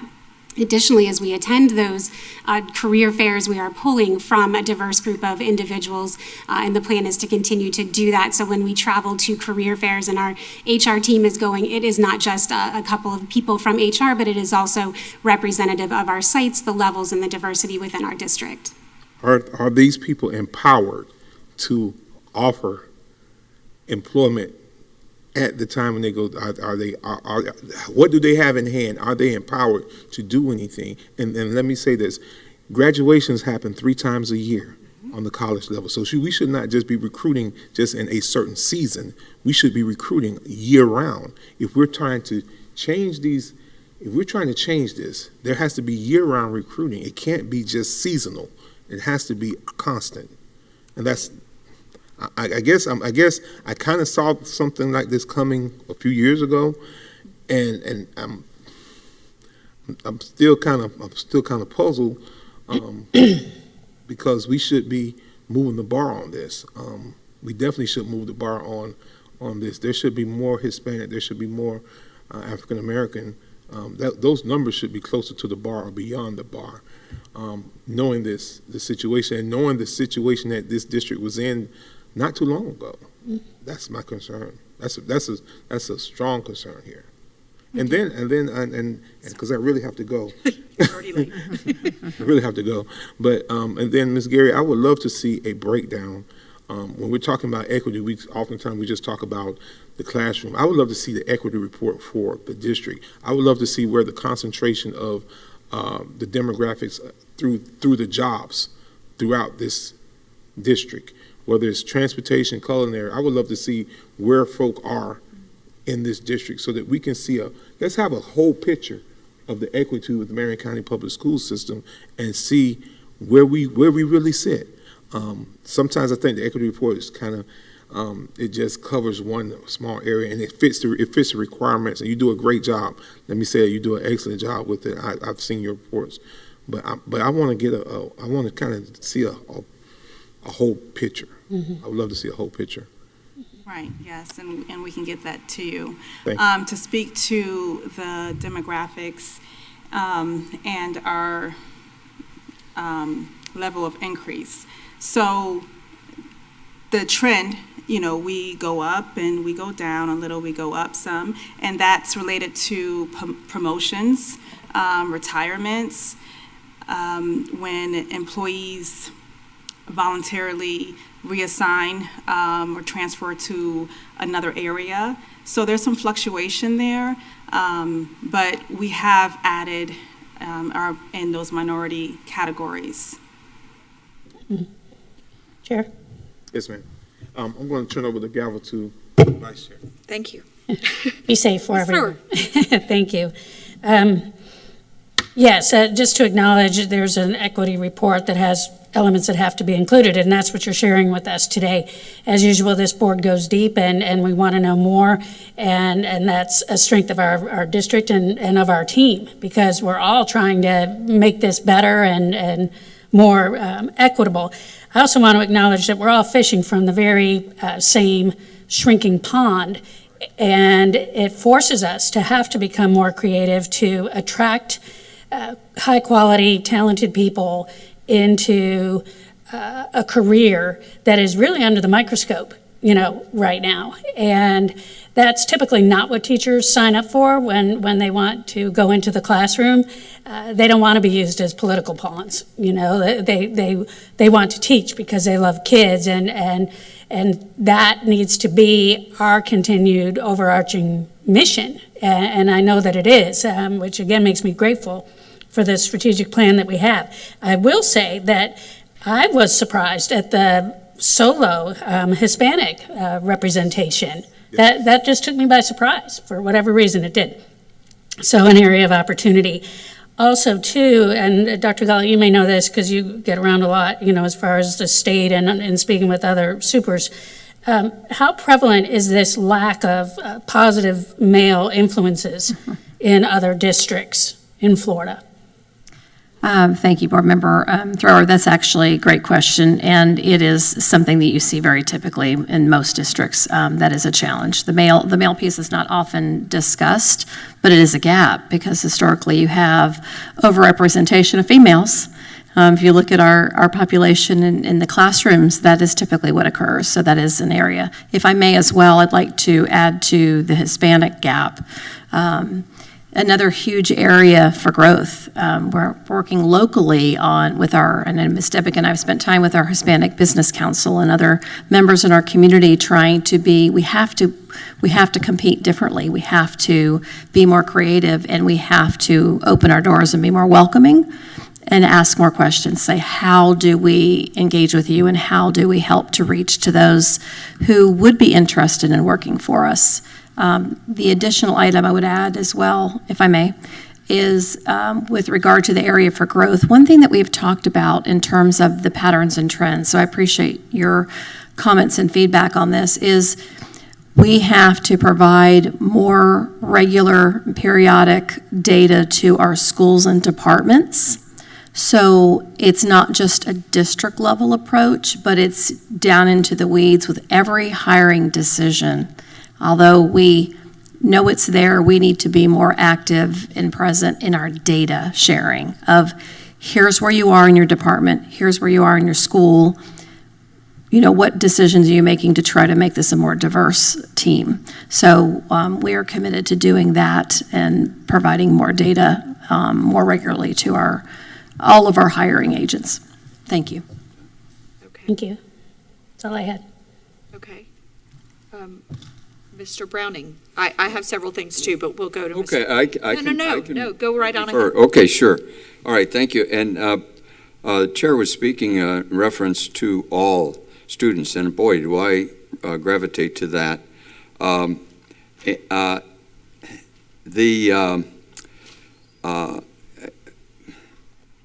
The idea of academic situations, physics, for example, you win in competition with physics. You win with economics. You win with understanding entropy, thermodynamics. You win with all these things. And I'm really excited, but I'd be more excited if I saw on these graphs an all column, like what's going on in our core mission, like how well are we doing? Yeah, these little component parts. I was a race driver. When you get across the finish line, if you're number one, it's the whole car. When you get back to the pits, yeah, you've got, a wheel issue, brake issue, engine issue. We got these different issues. I get that, and we can graph those. But I want to know what we're doing overall and what we're doing in the process. I'm so encouraged by the White House presentation, simply because you finally get where you're going with creating these opportunities, and then one branches and another branches and another branches and another branches. And then there's some ancillary improvements along the way because these students are talking to one another. And I used to be on the Arts Council, and we were working with prisons. And in prisons, if you have, for example, arts like guitar, if you're at the low level and you're not participating, you're not going to bring something neat like watercolor into a prison. But if you're at the higher end of things and the head, the most looked up to inmate, starts doing watercolor, starts doing banjo, starts doing guitar, starts into some of these areas, then some other areas start improving. And the physics, all of these opportunities will impress at the college level. When these students go on and they're no longer in our care. Another thing that we've got to look at in this realm is the $17,000 rough numbers that each student represents. And now with the Supreme Court saying, look, folks, your child, those funds belong to you. And they go where you want them to go. We have to start becoming competitive. We're not just here kind of going along trying to make things balance. We're trying to save, if you will, an old model that's kind of fallen into a position where it's going to have to compete for these students, for these dollars. And I think that our teachers are going to be the answer. If we can pull the teachers into this program that White House was talking about, we can begin to kind of have the teachers have the greatest impact and not administration having the greatest impact. That isn't down on administration, but it's administration understanding that teachers are our greatest asset, and then the support personnel under our teachers.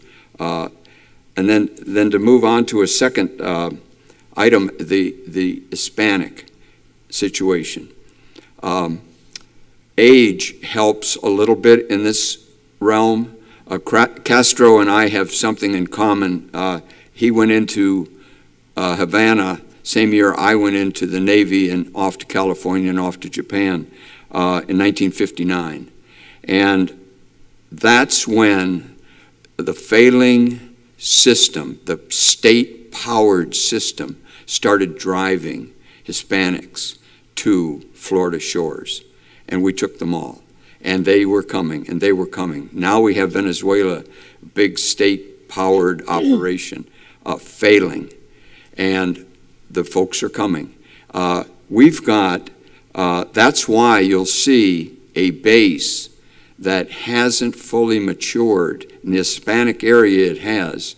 It's beginning to, let's say that. Grandmothers and grandfathers are my age, great-grandfathers, for example, and grandmothers. So as we go along and we're competing, this is where we have to go with this process so that when somebody does look at our outcomes, they aren't tragic. They are great. So that will be, if we can get the process going, and we can get another graph here on every one of these graphs that has the component part. Let's see, I'd like to see all, like the chairman just said, all students. I'd like to see that graph, that column be put in. Then I can tell what's going on. I can tell what White House was talking about. I can tell if we're being successful. Thank you. Thank you. While we're still on this specific topic, and then I do have a couple of questions for Mr. Whitehouse. I know we've bounced around here just a bit, but on this specific topic, I would love to see, just like everyone else has said, to see what our statistics have been over the last couple of years, to see how the ebbs and flows have come. The most startling, as Ms. Thrower says, statistic is the significant lack, I guess, of Hispanic teachers and administrators. And while we continue to also talk about the black students versus black teachers, administrators, et cetera, and we do have HBCUs to go to, I guess my question is, where do you go to find these Hispanic teachers? And I understand what Dr. Gollett has mentioned, that they are partnering with additionally more at the professional level, I suppose, but I don't know if our recruitment team is working with Hispanic student councils. Like, I'm not certain what we're actually doing at the collegiate level to try to reach that demographic. And so also to Chair Cummings' point about bringing a team of people that looks like the individuals we're trying to recruit, I think is very powerful as well. But I am interested in seeing what we have been trying to do. I also second what he was saying, or I mirror, I guess, what he was saying, in that while we may be trying to get our foot in the door with just these once-a-year career fairs or something like that, and perhaps there are rules at the collegiate level that prevent you from reaching out to them, but my strongest connections have always been with faculty advisors and actually making those relationships with individuals at that level, as opposed to having to just get your foot in the door when everybody else is getting their foot in the door. I had some pretty strong success of recruiting doctors back in the day, also connecting and having that information about apartments and things. I mean, we used to take prospective doctors around with a realtor, showing them around Marion County, giving them a tour. It's a little bit different tax bracket, I get that. So the strategy was a little different, but still similarities in that, having housing options for them, showing them, everything that we possibly can with Marion County whenever we are trying to recruit. Additionally, I am potentially working on some additional information with the College of Central Florida. I know that's something that we've been trying to do with possibly talking to them about adding a bachelor degree at the Florida college system level. We have had 2 in the state that are brand new, not here, but Seminole State College has new bachelor's degrees in elementary education and also exceptional student education, as well as new bachelor's degrees at Florida Manatee, Sarasota, the State College of Florida Manatee, Sarasota. So hopefully that's something that we'll be able to do here within the College of Central Florida as well. But even if we aren't, there's 2 new programs that potentially are adding teachers into our system in the next several years that we need to have on our radar and start building relationships now. So my hope is that we're kind of headed in that direction. So that was a lot more comment than really question, I guess you could say. But I think all of those components are going to help us move this needle even more. So when we do see this next year, and I understand this is your report, I mean, this is what you're sending on. But perhaps for the actual presentation, whether it's in the narrative or there's additional slides or 2 that you want to add in just to give us that overall picture, I think that would be really helpful from an all standpoint as well as a multi-year strategy over what we've looked like year over year. And those are all my comments on that particular section. I do have a couple more comments in the Mr. Whitehouse section, and these actually are some questions, and I don't know if the other board members have anything else. I noticed that you mentioned offering the PSAT in 8th grade at 4 schools. I love that. I wish my students, when they were 8th graders, would have had the ability to do that. My question is, for those that are taking it at 8th grade, does that prevent them or change their ability to take it also in 10th grade? No, so it's actually 2 separate tests. So the test that we provide in middle school is the PSAT 8-9, which is available for 8th grade and 9th grade students. And the 10th grade PSAT is actually the NMSQT, the National Merit Scholarship qualifying test that our 10th graders take, and then our 11th graders can take to qualify for the National Merit Scholarship. Okay, and so where are we in expanding that to the other 6 middle schools? What we're doing right now is all paid for out of the Florida Partnership. Because it is quite an expense to pay for every student to take one of those tests, we've worked with them to expand and add schools each year, but they're very focused on demographics of schools and making sure that we're hitting schools that have large minority populations and large free and reduced lunch populations, so that we are really focused on expanding equitable access for all students. So every time that they offer for us to grow, which they do every year, I reach out to the principals and say, who's interested in doing this? It's a great opportunity. But certainly we can look into it and find out what the cost factor is and find if there's a way that we could begin to offer that and pay for it ourselves. Sure. And that ties to, obviously, this whole presentation. If we are going into the middle schools that have the most significant minority plus free and reduced lunch population, then that helps in those feeder high schools, et cetera. So that makes sense. But I would appreciate the opportunity to at least learn the cost of what that would be if we were to try to expand that, and how we potentially could get sponsors or whatever we would need to do to help pay for that. Because I think that's powerful to be able to have that data as early as 8th grade. I mean, we've talked about the My Career Shines and all the different things that we need to do, but this is the academic pathway for that student to see where their aptitudes are and their strengths and so forth. And I think that would help not just put them all in general papers, but actually, put them in a course that might help them in acceleration.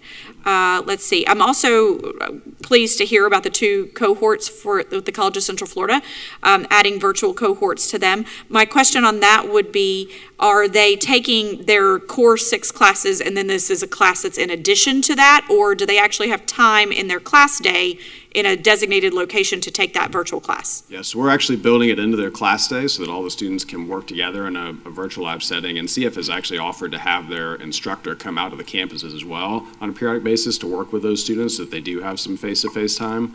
So it will be worked in. That'll just be an elective class that they take on top of their other 5 courses. Okay, wonderful. And I was going to mention hybrid as well, because I was interested in seeing if CF also was offering that opportunity to have one day a week or however I know whenever I taught a hybrid class, it was one day a week in the classroom, one day a week online. And so I think it is valuable to be able to have that.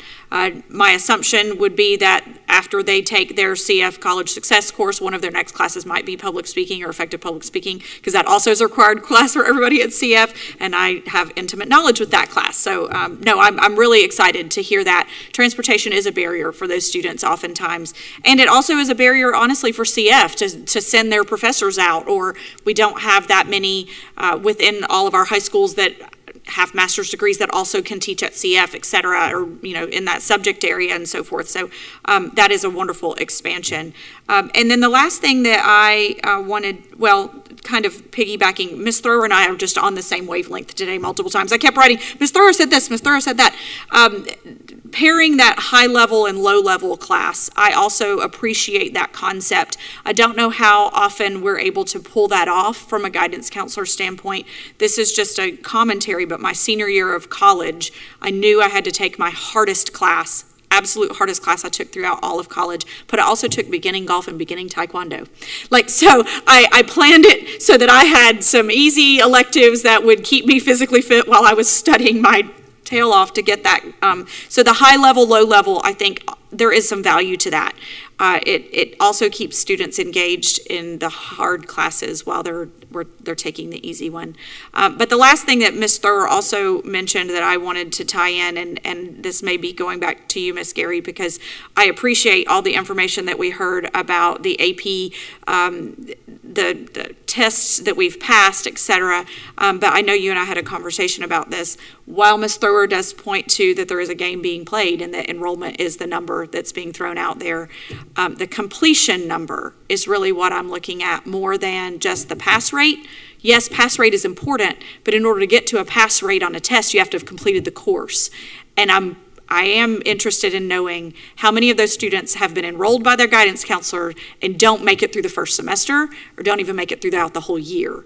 So yes, certainly, the test scores say one story, but the other story is actually completing a course and getting credit for that course regardless of whether they get the AP credit. So do we have that information, Ms. Gary, on actual completion versus enrollment? Yes, so we can certainly pull that up skyward for you of students that are enrolled. And to your point, a lot of that is the work of the guidance counselors, that we don't want students to fail a course. We want them to be challenged, but if we find that we have stretched them beyond their limit, we don't want them to fail the whole course and then have to redo an entire credit. And so we will, at semester time, look at moving students from an advanced course to an honors course or an honors course back to a regular course. If they're struggling that much and we've been able to put supports in place and they've not been successful, then we want to make sure that they're still able to keep on track for graduation for high school. But we can certainly pull that. Sure. And as this board definitely is going to be focused very heavily on student outcomes over the course of the next year, if not beyond, that is the student outcome that I'm interested in. Not just the enrollment, not just that we're meeting the mark that we have to for this equity report, but that these students that are being enrolled in these classes are actually completing them and completing them successfully, certainly as we've heard today. But I dare say there's probably a statistic of students that didn't even get to the test to see if they would pass or fail. And so that's kind of where we're headed, I think. And Ms. Thrower, I think that was kind of some of what she was saying too. While we understand that this is what the metric is that we need to put forth in the report, I think a student outcome is actually completion. So that's all I had. Board, do you have anything else? We have two very important topics left to do. We sure do. Okay, I think that concludes our questions and comments on this. Do we have any public comment on this specific section of the board work session? Mr. Howard, Pastor Howard.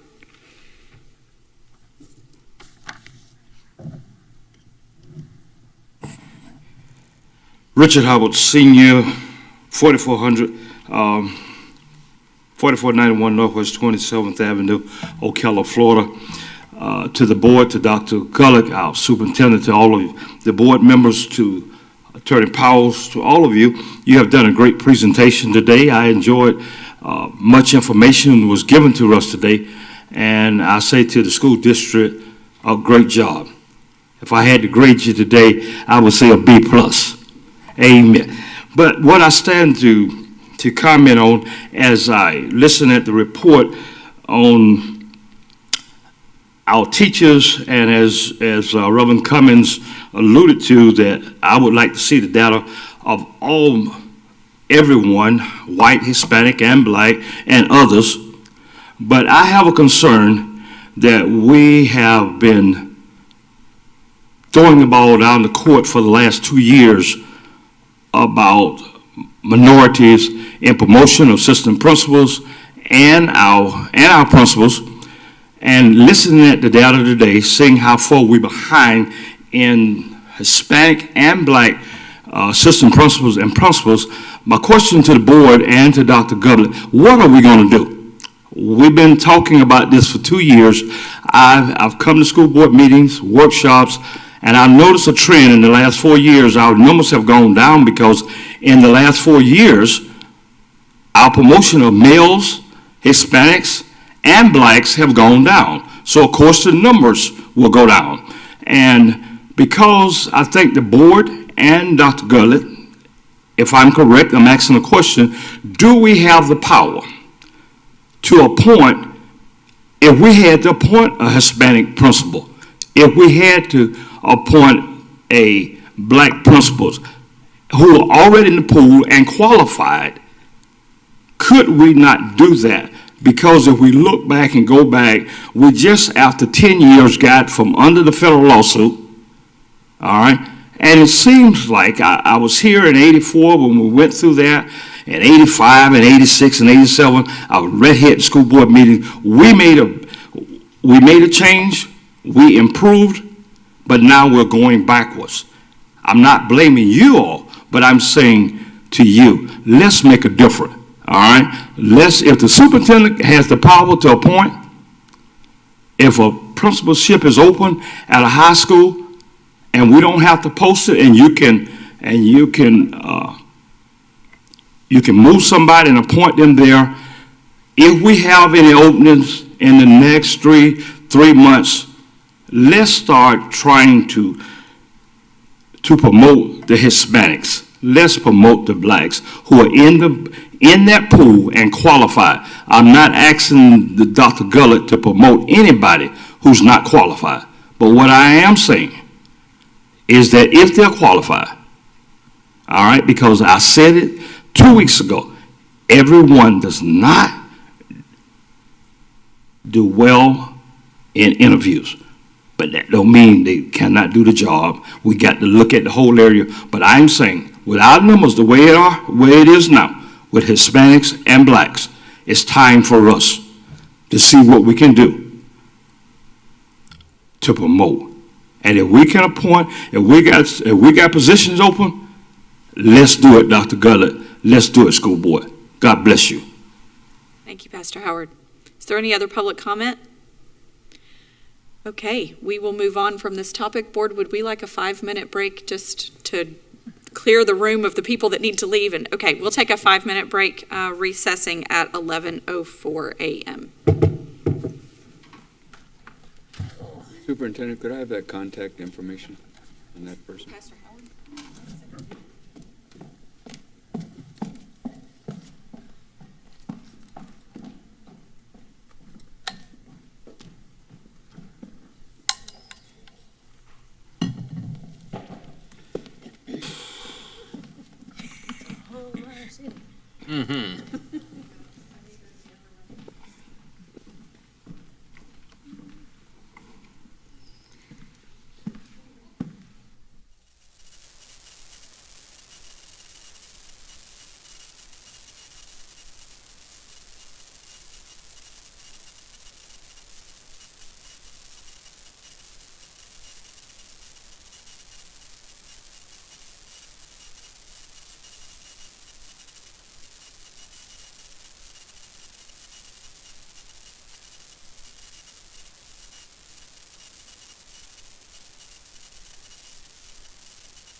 Is excellent.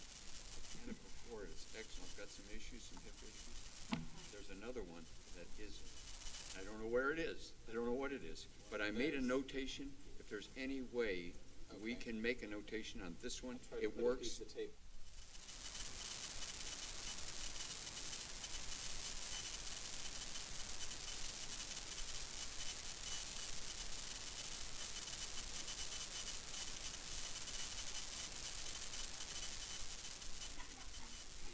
Good morning. I did. I don't know if it's.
We are coming back from our break at 11:12 a.m. and the next presentation is with Dr. Danielle Livengood on the Code of Student Conduct 2 of 2.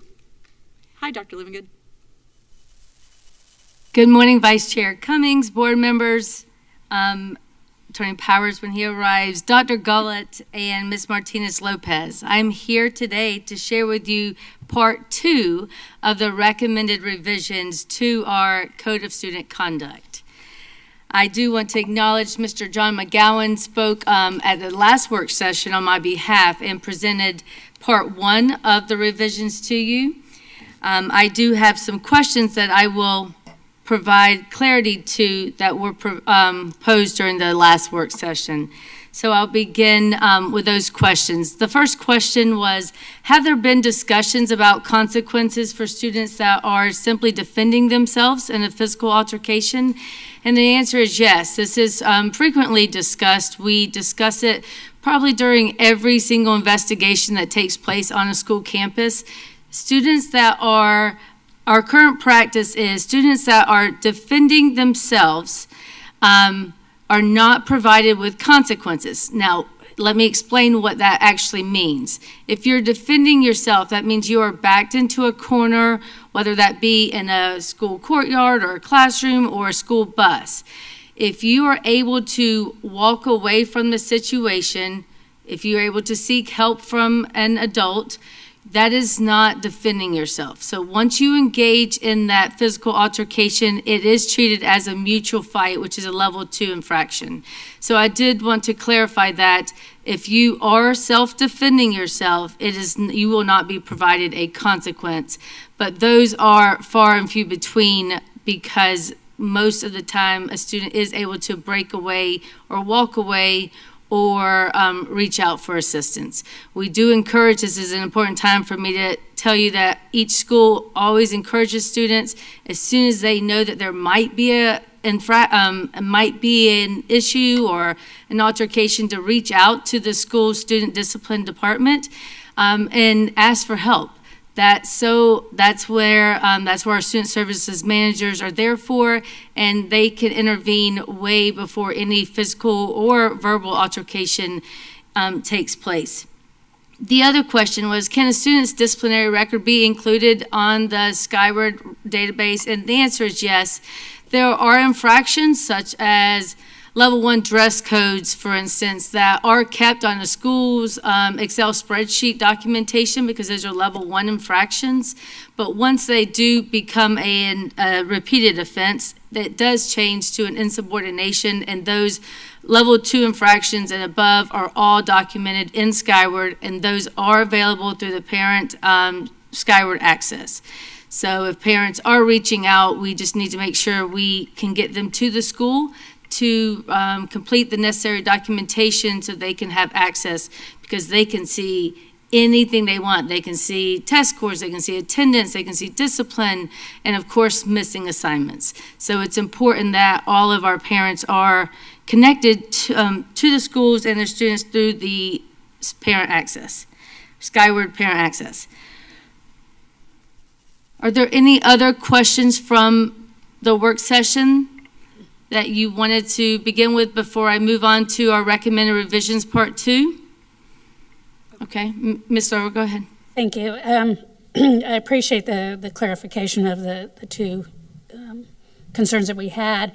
And we spent, I know you know, a huge amount of time on our policies and revising them and looking at them one by one. And so this circles me back around to our policy when it comes to behavior on the bus and also cell phones, because we're working very hard to build a foundation here, to have us living and breathing strategic plan that's going to result in successful student outcomes. And as a board, it is not only our purview, but it is our job for our policies to work for us and for them to be implemented actively in the day-to-day. So I guess it's a comment, a question, and a request that when it comes to behavior on the bus, when it comes to our cell phone policy, both of those are foundational to the success of students, and they need to be enforced. And the logistics of enforcement obviously falls to Dr. Gullett and her team. I know our bus drivers are busy driving the bus, and I don't think we can afford to put an 8 on every bus. Plus the fact we shouldn't have to. These kids know how to behave. We just have to expect it and hold them to it. And if we do that with fidelity the first month of school and put it out there early that this was always expected, it may not have been happening in real time, but it's going to happen this year. And it's going to happen beyond this year, at least as long as I'm on the school board. Because all of us, and I'll say all of y'all, are working too hard to make this district great without us as a board. And I say this to the board. We killed ourselves with these policy meetings. They have teeth now, you know? We have support from the state in terms of our options when it comes to misbehavior on the bus. And our policy is clear when it comes to cell phones. And it's just too darn easy to be like, well, we'll just let them have it, you know, for now. And we don't have a moment to waste. So, yes, I'm being forceful about this, but it's code of student conduct time. And so I really, my request is to let's please put this into action. Let's communicate it out to parents ahead of time so no one's taken by surprise. I know we're going to hear, well, they didn't do that last year. Well, that was then and this is now. New year, new you, new us. Thank you. Yes, ma'am, thank you. We have discipline trainings taking place during pre-planning. We also have brought in a Kagan opportunity for all of our assistant principals and deans at the end of July, and we're really excited about that. So we can begin the year making sure our school-wide expectations are clear and they are followed consistently. So thank you for bringing that to our attention. Any other questions from part one? Okay, we're gonna. I just want to echo exactly what Ms. Thrower said, because it sounds good in theory that a student just knows to go get help, but lots of times there's discipline problems that happens in the school, and every school is probably different, but not everything is always enforced, and students are very smart and they understand that.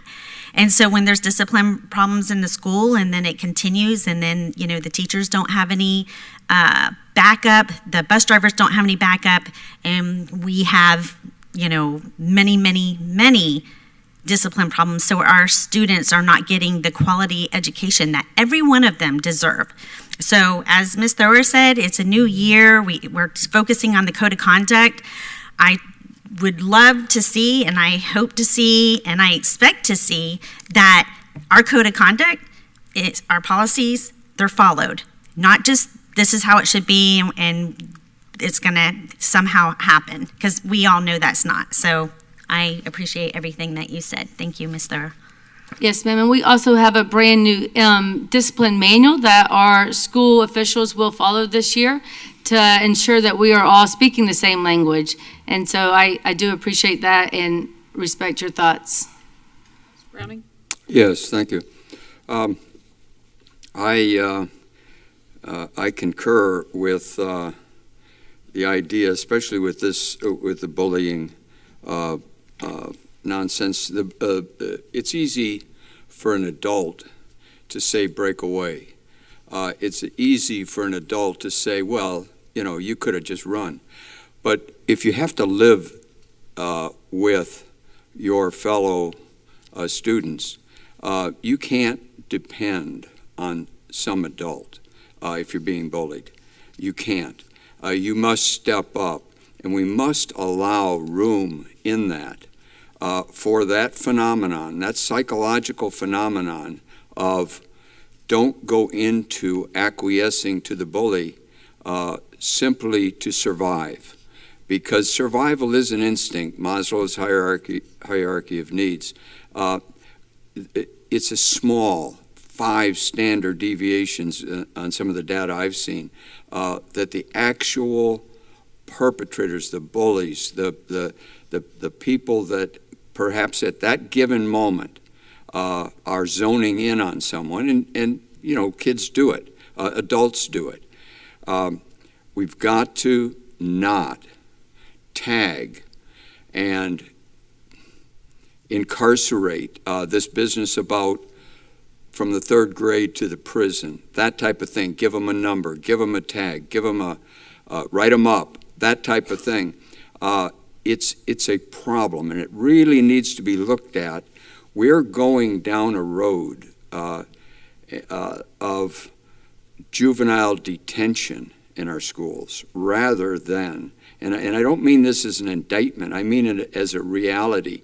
The idea that we start maybe at 3 years old and we expect a certain behavior and we get really good at, as an organization, a big organization with big people. Now think about this a moment from a student. Remember back when you were a student, everybody was twice your size. All the people that would write you up, all the people that were disciplining you. They're twice your size, they're twice your age or more. And so you've got these issues taking place, and we've got to be very careful that we deal with the mean, if you will, rather than a few deviations out with 2%, that we're setting everything for the 2%. That will revolve throughout the population. It does migrate, no question. So I would like to see you speak to that, if you would, to how we really truly start with the students being right, being correct, being behaved, being appropriate. And then we move on from there without keeping this hard, fast idea that we've got a problem, and we got a huge problem, and the kids just don't behave. They come to us a mess. They end up operating throughout the system a mess. It's a problem like that. I want to go more toward, we have a beautiful community. We have beautiful children. They're all innocent. They're all behaving the best they can. And we as adults need to allow them to mature through that 3-year-old, pre-K, K, first, second, third, fourth, fifth, and how to deal with a bully and not get written up. You stand up to a bully, and likely life's going to get a whole lot better for you. And there's no reason for you to fall behind or for us to teach that you should somehow acquiesce. And now you're going to be considered a problem rather than a great treasure. That's a long thought, but it goes down a line of thought that's contrary to what I was hearing. Yes, sir. What would you like me to respond to? Well, to the overall deal, do we have a handle on the idea of discipline, on the idea of policy? Okay, sure. That takes us to a more positive place than in juvenile justice. I sat on the juvenile justice board, for example, the foundation board. Now you're dealing with folks way off on the edge, and you do need to you have to have a certain eye contact. You have to have certain behavior. Any deviation is considered. I'll respond to that. The Code of Student Conduct is to address behaviors that have gone wrong. Day to day, we operate under the positive behavior support system. We assume all students come to school absolutely to do the right thing each day. Our teachers want that. Our parents want that.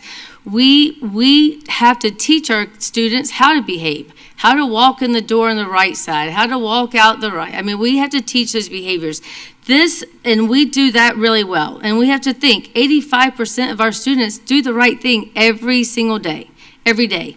This Code of Student Conduct is a document that provides guidance for us when our expectations are not met. So absolutely, this is not a positive document. This is not what we want to celebrate every day, but we have to have this in place to ensure that there is consistency and that our policies and procedures are followed. But absolutely, we operate every day that students come to school knowing that they want to succeed and our teachers want them to succeed. We just have to teach them how to act in every area of the school, whether it's the bus, whether it's the walkway, whether it's cafeteria or the classrooms. Okay, and I get that. I get that. And since this is a workshop, and that's what it is, we're forging ideas here. In every bullying situation, and often that's the genesis of misbehavior. You're protecting your sister, you're protecting yourself, you're protecting, something's going on, and it's untoward. That's just youth.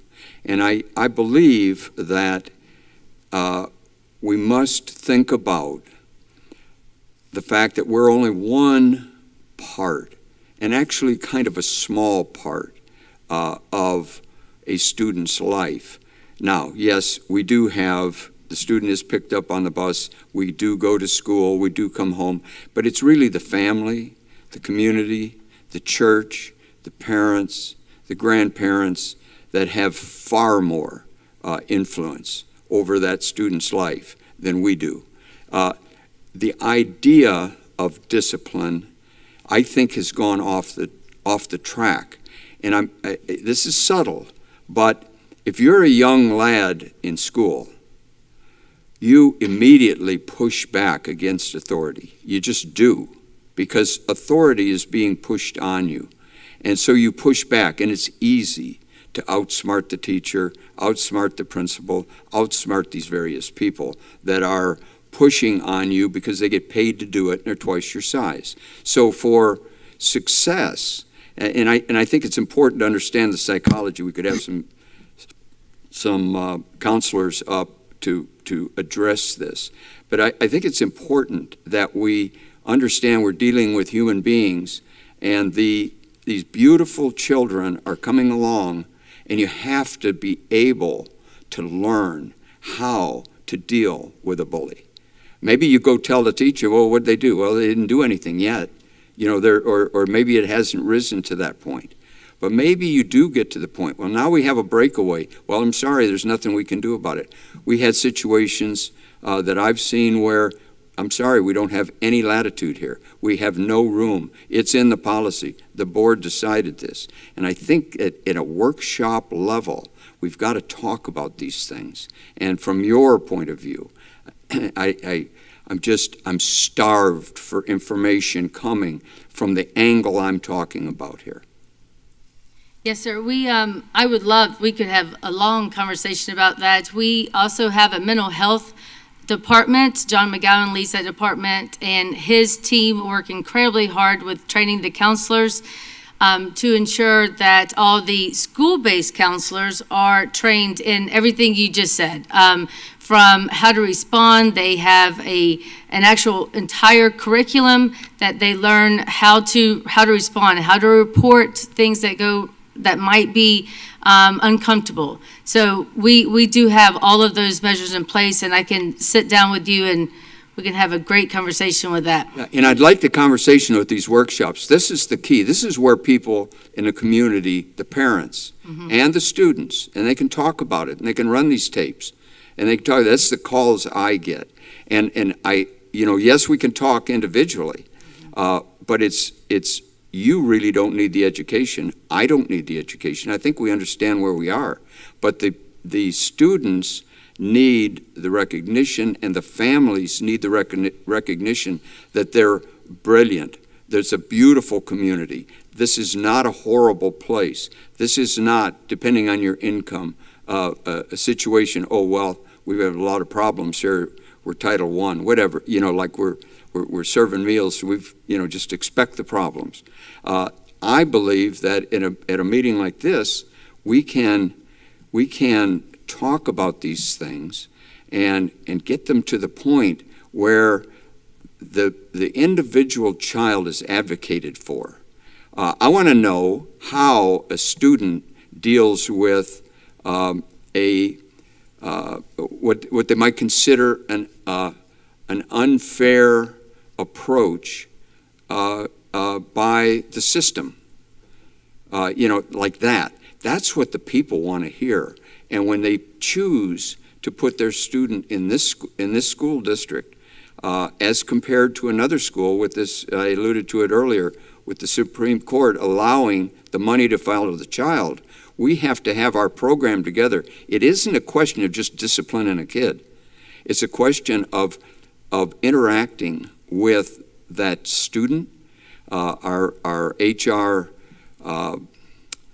5115, 117, 5117, Harding, Baxley, the governor signed it. That type of thing where we're engaging. We've opened the doors to the school. So if we don't do this, if we don't have these conversations at a workshop, we're not going to get the word out to our community.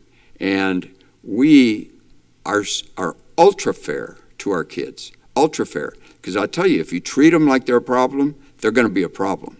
They're going to just come back at you. That's what they learn, is how to cope with you. So I love what you said about the 85% or so. I had a number of 25% that had mental health issues on an earlier presentation. Then it was broken down by these components that I'm not overly fond of, where right off the bat, 25% had mental health issues. Well, wait a minute, hold on, stand back, a little bit. How about mental health issues of our seven, instead of the 44,000, 45,000, how about the 7,000 of the faculty? How about the board? How about the people up here that are representing, that are making things work? Do they fall into that same thing? Perhaps yeah, perhaps no. But do you see what I mean? Am I getting through that we've got to be positive if we're going to be competitive in the community, championing them and meeting our responsibility with their children? Dr. Livingood and Board Member Brown, thank you, because your statements are well taken. Ms. King, you had something, and then I want us to kind of get back to getting the presentation, because if we don't get to the presentation, we can't have the conversation that you're asking us to have. So we need to hear the presentation. So, Ms. King. I do. I just wanted to, you brought up the PBS program.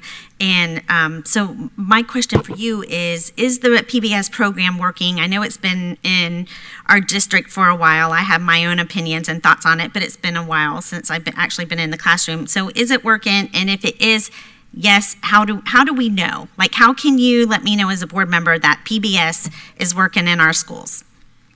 Okay, I'm not prepared to respond to that today, but I can get the information for you to show, and I'll get with you to make sure I'm getting exactly what you want. Even if it wasn't the program, I know from being a school-based principal, our focus each morning is stating our positive school-wide expectations and modeling those expectations and walking the halls to ensure that we're rewarding students by acknowledging them when they do the right thing. And so when I say positive behavior, that's what I mean. Okay. I thought you meant the program. So I was like, is that still around? So I was just kind of curious if it is, but you can get back with me. I will. On that. I will. We have a partnership right now beginning with 2 particular schools in the fall. But before I share a lot of details to that, let me make sure I have all the exact facts for you. Yeah. But when I say positive behavior, it's just doing the right thing. Are we recognizing students for doing the right thing and following our expectations day to day? Okay, thank you for clarifying. I was thinking the other, but yeah, I would look forward to that information. Yeah, I will. And then I'm curious what schools that is in, and if it's been here in the past couple years or whatever. Yes.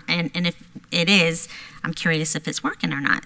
Sure. I'm looking for Yes, that. ma'am. Okay, thank you. Yes, ma'am. Thank you, Dr. Living. Go ahead, continue. Okay, I had to move over a little bit. The light was blinding me, but I think we're okay now. So let's move forward. Let me acknowledge again, I know Mr. McGowan did on my behalf, but the Code of Student Conduct Revision Committee was comprised of parents and school administrators, community members. We had our MEA representing the group. We also had our school board member, Reverend Cummings, participating in our revisions. And this is a lot of work. Dr. Gullett mentioned this at the welcoming, her remarks this morning. This committee spent a lot of time really looking at our current practices, the data that goes with that, and then looking at what really, if anything, needs to be revised. So I do want to recognize that committee. They've spent a lot of work, a lot of time on making sure that this code of student conduct is appropriate and relevant in today's time. The goal was to analyze current procedures and to ensure accountability for violations of the code of conduct. And we've stated that. So this word is hard to pronounce, but it is tetrahydrocannabinol. Good job. I tried. I even listened to the Google pronunciation a few times. THC is what we refer to this drug as. You will notice on the drug chart in the actual Code of Student Conduct, the drug chart used to have all of the THC combined with the illegal drugs. So I'm happy to announce that we have moved that to its own section just to provide some clarity and to make sure that our parents know exactly the violations and the offense consequences. So that is one change. So this is what it will, the THC possession change will be. We have combined the under and over. And the reason that's important is because when we are looking at possession for THC, it deals with vials. And when we're looking at that, it's hard to measure at a school-based site. So we have combined the over and under lines, if you will, rows on that column to be included in one. And so if you have possession, whether it is under or over a certain milliliters, you will be provided with the possession consequence. So now let's look at what those consequences will be. The disciplinary consequence for THC, whether it's over or under, will require an alternative placement and the additional diversion requirement. Currently, we have an option. We have a drug diversion class, and if you don't do the drug diversion class, then you are given the concept, you are assigned to an alternative placement. Because we know how serious this drug is, and we know how many students are affected with the addiction of THC, we're recommending that we put those students, give them the alternative placement option and the diversion, so we can help them with this addiction or this bad choice that they made at the same time that they are given the alternative placement assignment. You also will notice that we chose to add the selling, intent to sell, distributing to align with our alcohol and prescription drug categories.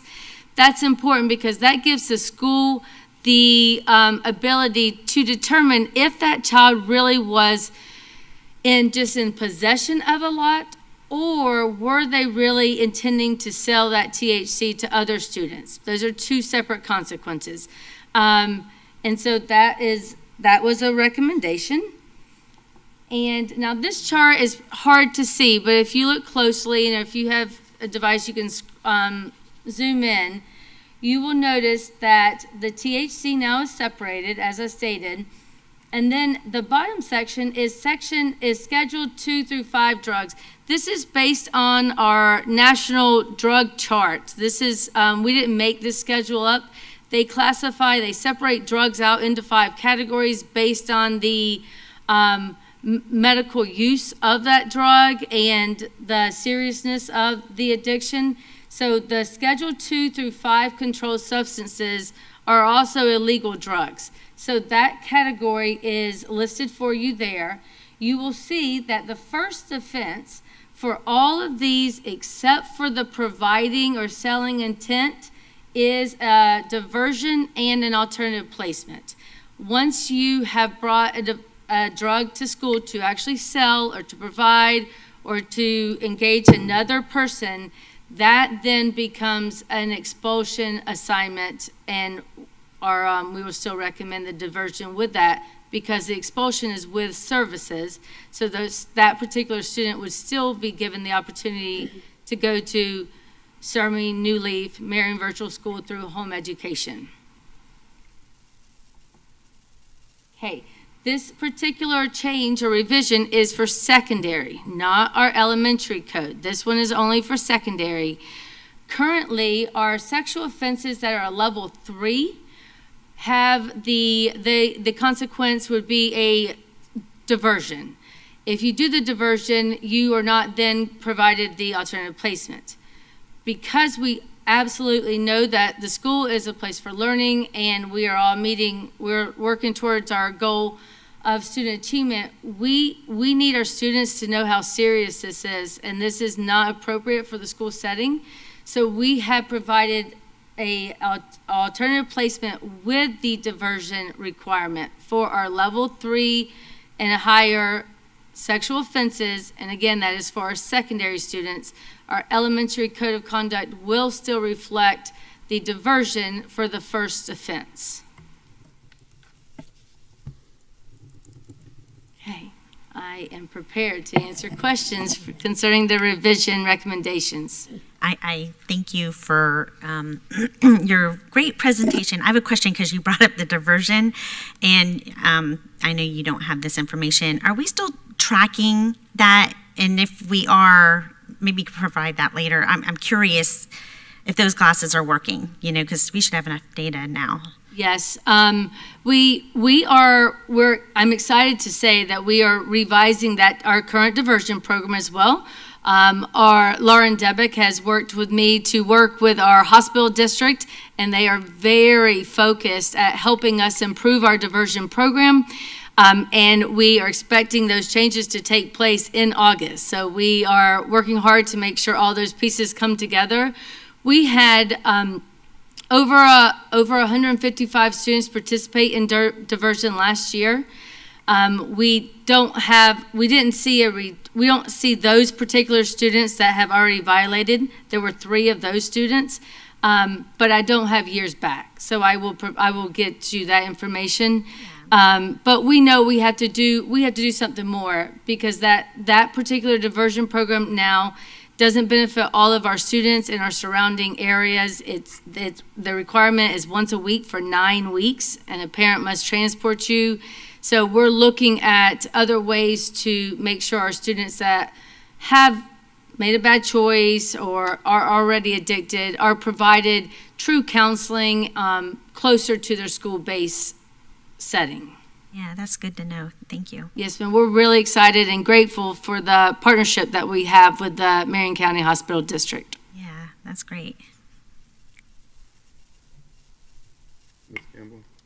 My question doesn't have really anything to do with the content. It's more on the communication side, and maybe this is something that Mr. Christian and Ms. Debick and Mr. Davis are working on.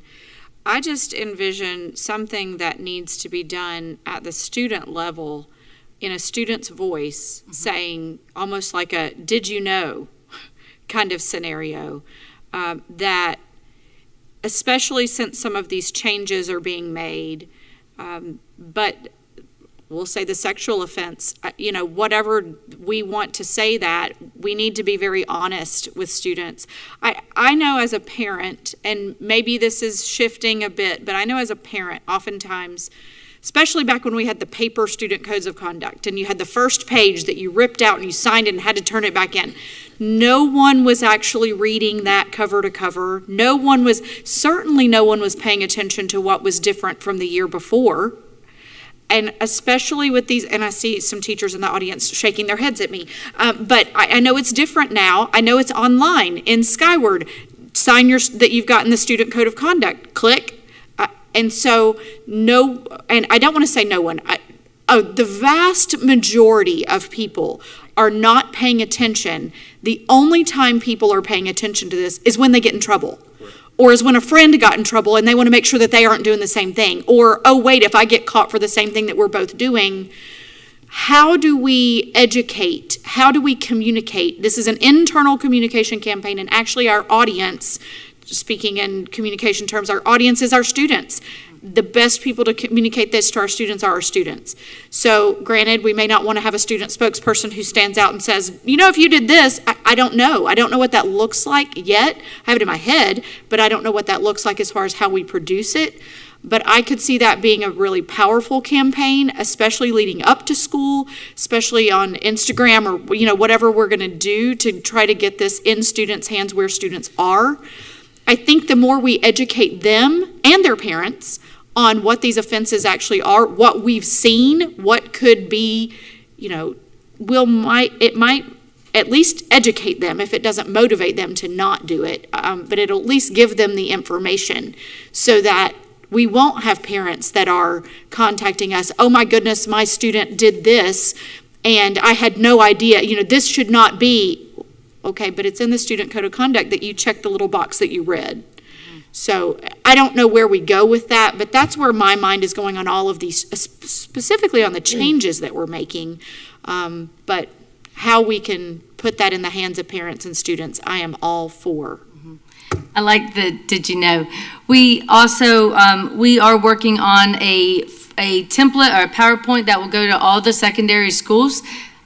Because right now, what most schools already do is they do a first and second day procedures by class period. A teacher they're told like, hey, you read page 30 of the code, you read page 50 in fourth period, and then sixth period you read page 70. So we do that now, but we're going to have a PowerPoint presentation that will highlight our changes and similar to what you just said, some of the trends that we saw last year, and some numbers to go along with that for our secondary students. So not to shoot the PowerPoint idea down, but it's not very engaging. I mean, I understand, I totally get it, but some way that we can keep this front and center. Maybe all of the schools have the daily show or weekly show or whatever, having 30-second videos that the district puts out, like that we could put on those shows once a week or something, just like, did you know, kind of scenarios. I think that just helps.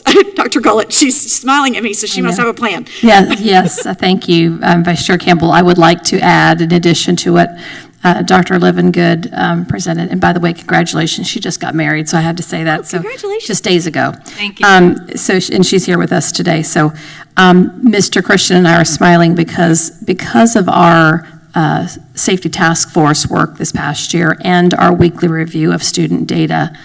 It was very apparent that we see those patterns occurring, and so Mr. Christian's been leading the work to create student videos by students, for students, so more to come on that, but that has been a result of seeing the patterns, and students do want to hear from each other. We understand and recognize that that's the most powerful way to reach our students, so Mr. Christian's been working on that and working with schools to get that underway. Thank you. Thank you, Dr. Gullett. Thank you. Me first? Brian, Thank then you. Mr. Thorpe. Yes, okay, thank you. Yeah, wow. Okay, going almost in the same direction as before. We really have to, and I get so much of this from parents, we really must avoid the idea that we're operating with a criminal code. Would we be better off with a 12-inch high policy manual? Would it be better if it was this big? It's not being read anyhow, with the exception of a couple of individuals that do read it. And you really don't know about it until it gets focused on you. I want to take a completely different approach, at least advocate it. It isn't where we have to go, but the idea of these criminal code, like what was the thing? The THC. THC. What is a THC? Is that some kind of a marijuana thing? It is, yes, sir. It's Yeah. oil-based. Okay. All right. And I guess there's a heroin thing, and I guess there's some other thing. I guess there's various things. I don't think we need a special, and I use this in parentheses, criminal code for our students. I just don't think so.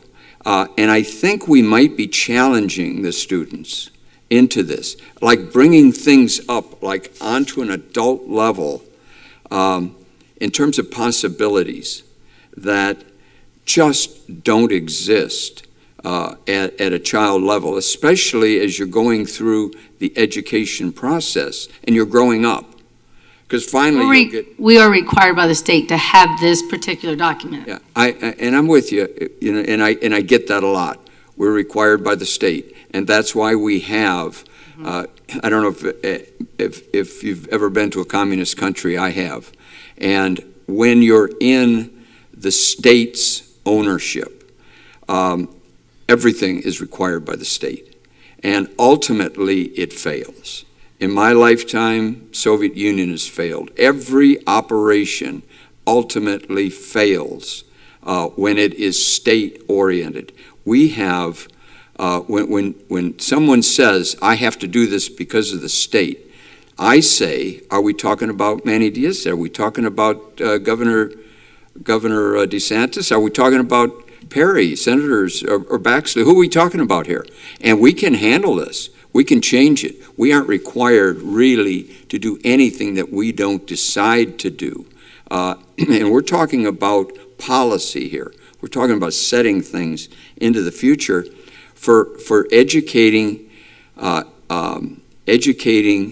children on reading, writing, and arithmetic. And granted, there are problems that I am not day-to-day immersed in. Maybe there are different problems with millennials versus somebody else, another one.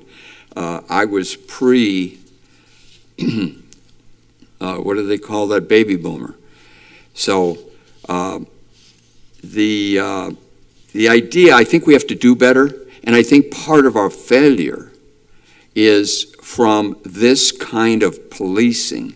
And this isn't criticism, this is an attempt at creativity. Maybe start with a fresh canvas, a new way of looking at this.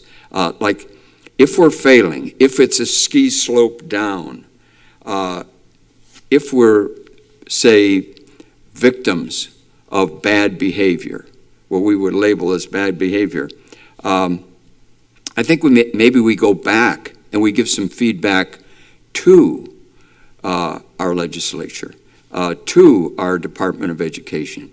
We go back in that direction because we're the experts. We're the ones that are actually getting the job done. And I think we're creating a problem with this categorizing all sorts of things that suddenly this is what happens if you do this. It's a criminal code as far as I'm concerned.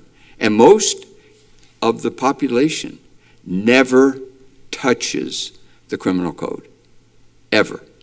Might get a parking ticket, might get a speeding ticket, but that's not a criminal code.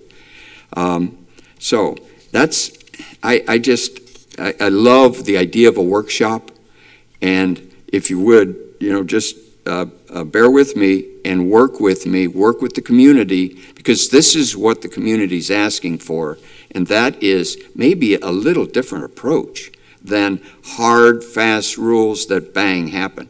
Now, do you have to have hard, fast rules? Yeah, for due process.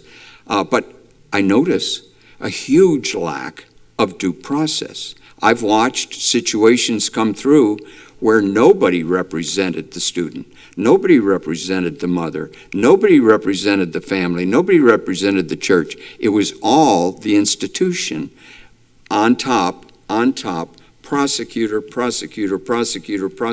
We had to do it. We had no alternative. So that's what I think a workshop has to develop. And anything you can do to honor at least that thinking might lend itself to better behavior and less THC. Maybe some of these kids don't know what it is, but wait a minute, now we got a possibility. What am I missing out on here? Like that. So I don't, wow. This goes way beyond what I would consider in a free society. We have all sorts of laws. I mean, we got a whole state of laws. And yeah, we should be on it, and yeah, we should give some feedback. I intend to give some serious feedback up at the Department of Education, for future legislative sessions, because I think we can do better. Yes, sir. Thank you. Let me get Ms. Thor, then Attorney Powers. Oh, go ahead, Attorney. In answer to the question as to who's requiring it, and it's a state requirement, it goes even beyond just a state requirement as far as guidance goes. It is actually statute 1006.07 mandates that the school board adopt a code of student conduct and outlines very specific items that must be in there within the student code of conduct. So it's something that would have to be a legislative change, and I don't see that happening anytime soon, given that that's been required for over 20 years now that I know of.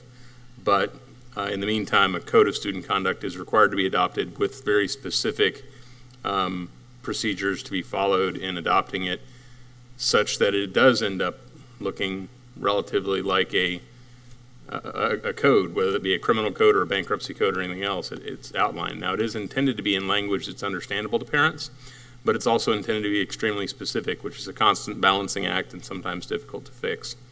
In addition, as per Florida statute, upon adoption by the school board, that entire code becomes school board policy.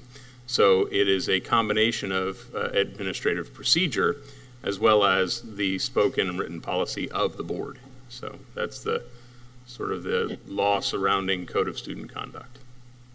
Okay. Chair? Yes, ma'am. Ms. Thor. Thank you.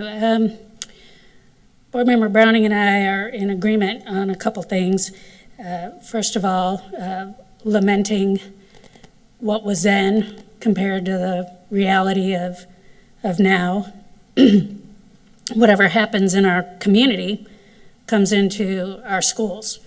And that can be great and it can be challenging. Regardless, we have to deal with it in a way that meets the expectation that every parent and caregiver has, and that is for their kids to be safe at school. That being said, that's exactly why I brought up the bus transportation and our cell phone policies, because I'm really not a fan of rules at all. Because rules, a lot of times, are just written on a piece of paper and not enforced. So what's the point of having them? And I was talking about the strategic plan earlier. It's the same concept. You know, I've seen a lot of strategic plans gathering dust on a shelf and in a file or on a drive or whatever they would be these days. So they really don't do any good to anybody, and they're just a mental or legal exercise. My point is that principals used to have all of the discretion to make decisions on behalf of student discipline. It was completely based on the individual situation. It was the people closest to the kids, the people that knew the kids the best, the teachers. A lot of times teachers would just handle a scuffle on the playground and be done with it, you know. But then a whole lot of complaining happened and a whole lot of lawsuits started happening. And again, it's lamenting the past of how we got to the present. When it comes down to it, the Code of Student Conduct, probably the reason why so many parents don't read it is because they feel like it's common sense. You know, you come to school, you're here to learn, you're here to treat each other with dignity and respect. It's called the Big Three. Do what's right, do your best, and treat others the way you want to be treated. And don't overthink it. And remember what you're here for. And as far as the amount of time that kids spend with us versus the amount of time they spend at home, the type of resiliency and skill building, if kids could raise themselves, they wouldn't need parents or caregivers. And it only takes one trusted adult to change the trajectory of a child's life, to help build that resiliency within them so they can avoid the pratfalls of today's society. What you have shared with us Dr. Livingood, is really the little tip of the whole circle of, or triangle of student behavior.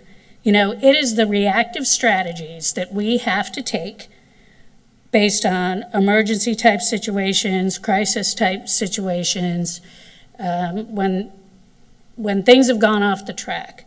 Obviously, we never want to lose sight of putting the student first, trying to figure things out from the student perspective. I love what our great communicator over there shared about, you know, getting the kids involved in, you know, what really are the expectations of being at school. That's positive behavior supports at its finest, which is really just common sense that someone repackaged and sold for a lot of money.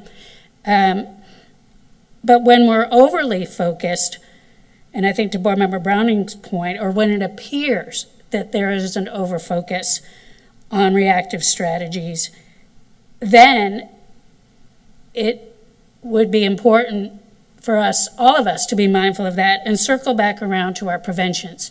What are we doing so that kids and families really understand? Regardless of what your home life is, hopefully your home life is great and you have wonderful support. You may or may not. We only have a certain amount of control over that. But what I do know about kids is that they can discriminate environments. And what is at school and what is at home, the environments are different expectations. May take them a few extra times to learn it, but they can get it. Kids are super smart. So I feel like we have spent a lot of time on this particular topic, but it is important because it's kind of right up there with the strategic plan. You know, if we don't get it out there to the community that we're doing all we can to keep our kids safe, we're doing all we can to not have a role in somehow having responsibility and a 13-year-old shooting somebody, you know, then we will have done our part.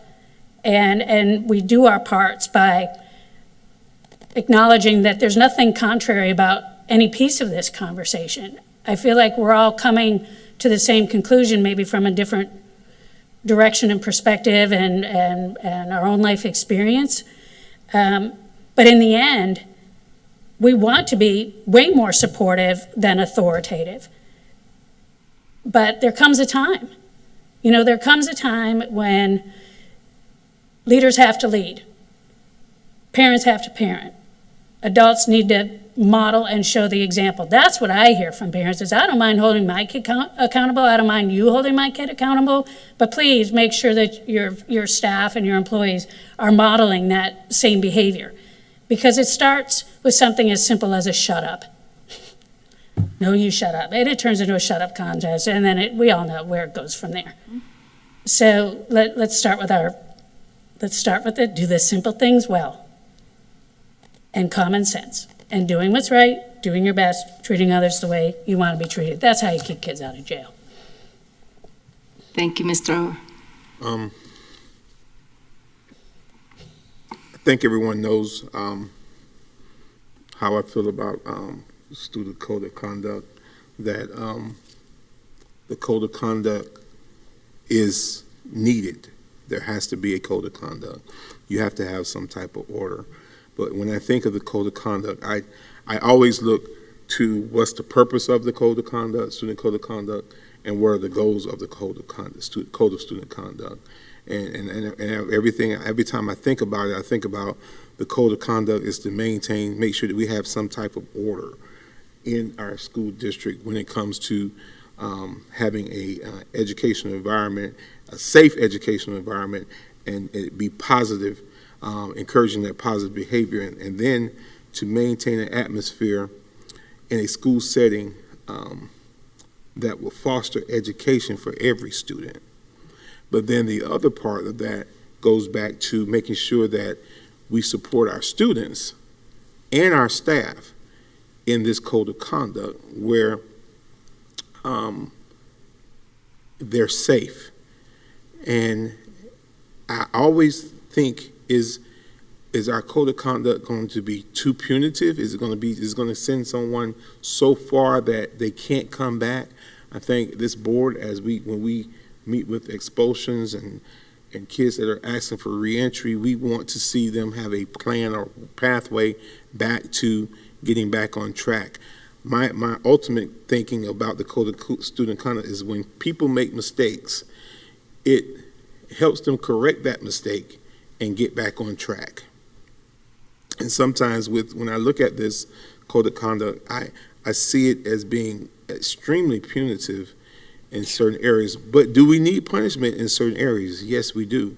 But I'd rather move away from the word of punishment and move to the word of corrective behavior, or getting back to the part where they're back on track. So my question when all that is saying is, when we look at our Marion County's Code of Student Conduct, how does our Code of Student Conduct compare or measure up to the higher performing districts within the state? How does it rank with the St. John's, the Sarasotas, the Ocalusas, the Clays, the Seminoles? How does our Code of Conduct measure up? Is it more punitive? Is it less punitive? Is it more restrictive? Is it less restrictive? Because if their models are working, and I know every district is different, but sometimes I just see us, and we've had some questions about student discipline and the demographics and all that stuff with that. I want to know how ours looks in comparison to those higher performing districts. And if ours look more like the lower performing districts, then maybe ours needs to be adjusted to look like the higher performing district if we're going to get a different outcome. Because again, the goal is student outcomes. The goal of when we look at this Code of Student Conduct, we should be looking at this code with the mindset that the student outcome is the goal of this. That has to be the goal of the Student Code of Conduct. So how do we measure up, Dr. Living? And I'm sorry, I didn't know about the marriage. Congratulations. Thank you. And give me the new name off air. Keep in my name. So I was at a conference a couple months ago, and we were able to do classroom tours. And inside a classroom, there was a poster, the same way we do. There was a poster that had expulsions. You will be expelled if you do these 3 things. And it was battery, drugs, weapons. So it's consistent. We offer the diversion program, which is of course our internal opportunity for students, in addition to the alternative placement and expulsions. But I've reviewed the surrounding counties. I haven't looked at Santa Rosa County, but that's one you mentioned, I think, and a couple others. But our committee used those as reference points during our recommendation meetings. Because I just don't want us to get to the point where, and I know level 3 offenses we're on the serious side of the spectrum. Then I want to make sure that we're doing it the right way, that alt placements are not the norm, but they're the exception. That when we start moving to alt placement, that behavior has been so severe that it warrants that. I've personally encountered first-time offenders getting alt placed, and I think that takes away that discretion from the schools and from you all in your department when you're saying the Code of Conduct says that it has to be alt placement. And I'm saying this is the first-time offense. This is the first time this kid ever been in trouble, and we're going to alt place him. And let's look at the totality of this whole thing. And then even with that, we have to still take into consideration of how we support our staff in doing this, so that we're not pointing the finger in a negative way at our staff, and so that we're supporting them because they have a job to do, which is to educate the majority of the kids that want to be educated. Are there going to be some kids that just are going to go? Yes, we know that. We know that. But our goal is to try to reel them back in and still educate the majority of all of them. And so I'm hoping that there is still some discretion left within the school system, within the schools, individual schools, and within the ability in the hands of those people who are making the decisions before it gets to that alt placement, before it gets to that expulsion.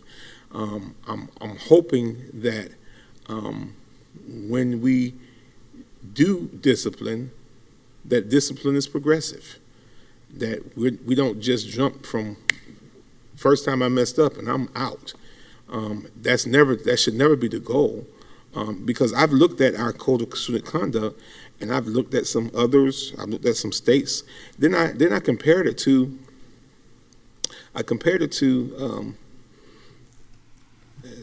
Rule violations for the Florida Department of Corrections, and when I look at it, sometimes our code of conduct is more punitive than the first offense of an inmate doing something in prison.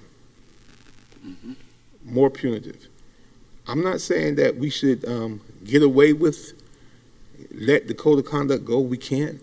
But I'm saying let's look at this thing in totality and make sure that what we're doing is beneficial to producing students and not producing something else. Because sometimes when we send these kids off down the road to another program, they get more involved in some other things that they wouldn't normally have necessarily got involved in if they had not. I'm looking for options. I'm looking for options and discretion. Okay. Yes. Dr. Gullett. Chair, if I may. Thank you.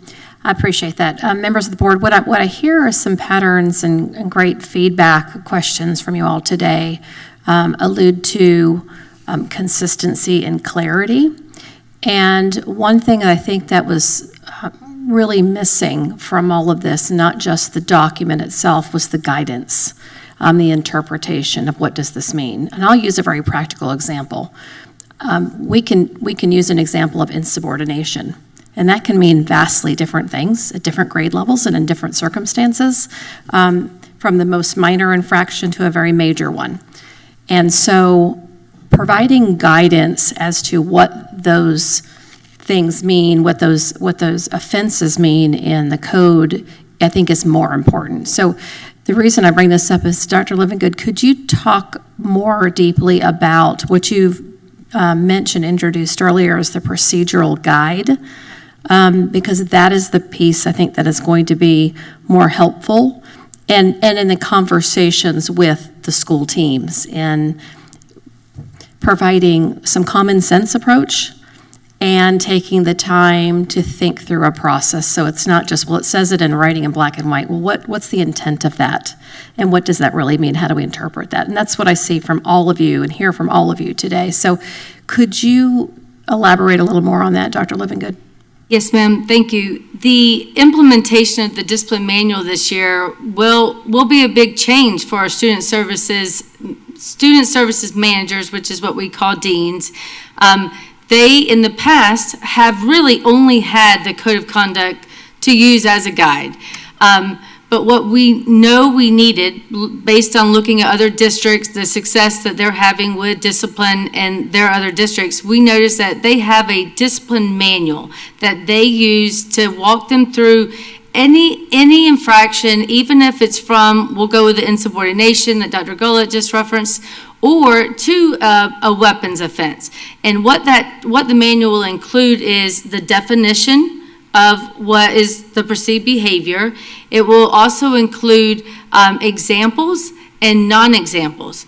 We know we have to be careful because not everything is going to be written down. It could be something that's not included in the examples, but it will at least give you, the dean, a range to make sure they're in the right area when they're moving forward with the discipline consequences. And then it will give the progression, whether it's a first offense or a second offense. And then it will tell you if it is a weapons, there's checklists that involved, like if it's a knife, it will tell you put the ruler beside the weapon, measure the weapon. If it's this size, it then moves toward a category A. If it's this size, it'll move to a category B. Then see page 32 for consequences. So that's something that we haven't had. We're excited about training our staff, all our school personnel on the new manual. And the other addition to that is our trainings. Our student service manager professional development opportunities this year will be more professional development, and we are excited for that. The schools asked for more guidance, including the assistant principal of disciplines, so we look forward to providing more detailed direction on how to use the discipline manual and just responding to, well, this happened, what are other schools doing about this? How should I handle this? So we're really hoping to open up that communication between the district office and the schools on the day-to-day, how do I handle a situation, in addition to the manual. Will that encompass having, I guess you kind of said it, different type of strategies that's kind of unique to different situations, that's district-wide? I know there's not one scenario that fits every school, but having some options for folk to make a decision, that's what I'm looking for, that option, that discretion, that they can say, okay, well, I'm looking at this and I'm looking at the total, I'm looking at this kid's never been in trouble, but something happened. And then I'm always concerned about kids, especially when these kids get backed into a situation where they're getting expelled because they are all placed because they defended themselves. And as parents, you tell your kid, listen, don't let nobody hurt you. You know, do what you need to do to get away from the situation. But if you have to defend yourselves, and too many times I've seen where kids have gotten back into a corner and they had to defend themselves, and yet they get penalized for defending themselves when they weren't the aggressor. They were just caught up. They got caught up in the wrong place at the wrong time. And so we have to have those, we just have to have something where we cover those types of situations, and schools should have that discretion to say, okay, this kid was not the aggressor. This kid was doing what they could do to back up. You're on a bus and you're trying to back away from a fight, and they coming at you. You can't flight because you can't jump off a bus, especially if it's moving. So it's either going to be fight. And so how do we? Yes, sir. If the school investigates a situation like you just described, that student would not receive a consequence if it was a true self-defense response. If a student is in the courtyard area or hallway and they're able to step away, no matter how hard that is, and like you just said, we tell our kids to defend yourself, but if there's an opportunity for them to step away from the situation, they must do that, or they will receive a mutual fight violation. But it's also important when we speak to the student videos that Ms. Campbell brought up, and the work that Mr. Christian's team is going to do, is really to communicate, to report concerns that a student is having. If the times that we get involved and we say, did you tell anyone? And the answer is usually no. So if they can report something, and we have different opportunities, whether it's a guidance counselor, a student services manager, or a school official, if a student is able to communicate, hey, this student sent me this on Snapchat last night, the schools intervene and they prevent incidents like that. But our goal is to communicate. You must notify the school officials that you're uncomfortable with a situation so they can help.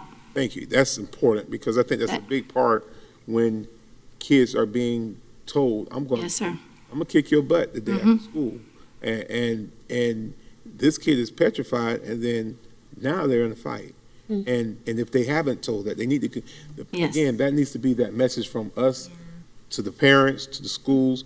Tell somebody what's going on, so when this does happen, there's some record of what was transpiring. Sure. Ms. Dora and Ms. King. Thanks. A scenario, we've been talking about scenarios. So here's a scenario. And it's not always a bullying situation. Sometimes it's just kids that have gotten in an argument over something. And so off campus, they're snapping back and forth and whatever. And it comes onto campus. That's what I see happening a lot more. So, pretty even up. And the one comes over to the other and gives him a shove. Well, the other kid then says, look, man, I don't want to throw hands with you. Well, shoves him again. The other one gives him a beat down. Then what? Because that kid verbalized, tried to, move away from the situation, said they didn't want to fight, but then gets shoved a second time? So then that student would receive more than likely an arrest for battery, and they would be given the consequence, and the student that didn't respond would not receive a consequence. Well, the student ended up responding in my scenario, but Oh, it was he was after the one getting who shoved twice and not really feeling like, they had that much of an out. They did what they could, because in the real world, first of all, if you turn your back on someone and walk away that just shoved you and is threatening to give you a beat down, then you're putting yourself in an even more vulnerable position. So I know we could go all kinds of And it depends on exactly where they were and so forth. Exactly, and that's where the discretion comes in, where in the old days, the student code and conduct was about this big, and everything said, principal discretion, principal discretion, principal discretion, but what ended up happening was, like I said earlier, here comes a lawsuit, here comes, whining adults saying, that's not fair, and sometimes they were justified, I'm sure, that if some kid got special treatment or whatever. Life isn't always fair. But my point is that I don't want any kid to feel like they should allow themselves to be pummeled. And yes, that goes back to our conversation of earlier, that if you're always doing crisis intervention, then you need to look at your preventions and what tools are we equipping kids with to be able to say proactively, hey, look, we just had this on Snapchat last night. I told him I didn't want to throw hands, but you know how he is. And so you see what I mean? And that's the relationship building within each and every school. We can't sit up here from on high, so to speak, and dictate every situation. That's got to happen at the schools, and it's got to be common sense. Please. Yeah, Mr. Browning. Yeah, I agree with what you said. And what I was just going to make the decision. You were talking about their voice. You were like, oh, they never told anyone. And then our communicator down there talked about, how we can get the word out. And if you've had any type of training to protect yourself, like especially as a woman, the first thing they tell you to do is to use your voice. So maybe we need to do something to teach our students how to use their voice. If they're being attacked or something, how can you use their voice? If you're being attacked right then, you use it then. You yell as loud as you can so that everyone around hears and sees, and it's not like they're just getting pummeled. Maybe that's one thing they could do. Or if they're not in a situation where they're being confronted, well, then they can go speak to somebody. But it needs to be clear and evident that if our students ever go and speak to anybody of authority, that it's taken with all seriousness. Because I can't tell you how many times we've sat up here and the students do tell, and it may fall on deaf ears. So I just think there's a lot of things going on here. We could probably talk about this all day long. But it's a hot topic, and our greatest concern is to keep our students safe. So, but I just thought that, and I was like, oh, use our voice, because I had that training. And when you're yelling, usually people are going to quit. Especially if you say it loud and if you're loud, want to fight you. If you're loud, usually if you're being attacked, it depends, but it is a deterrent. And that is interesting. I'm coming to Mr. Browning because from law enforcement's point of view, that's what we do as law enforcement officers. We use our voice. We give loud verbal commands to address situations, whether it's get back or get down or whatever it is. Using your voice could be something that we utilize. Mr. Browning? Yes, thank you. And I agree with the law enforcement idea. And I, as police commissioner, I go back to a point. I've made so many notes here.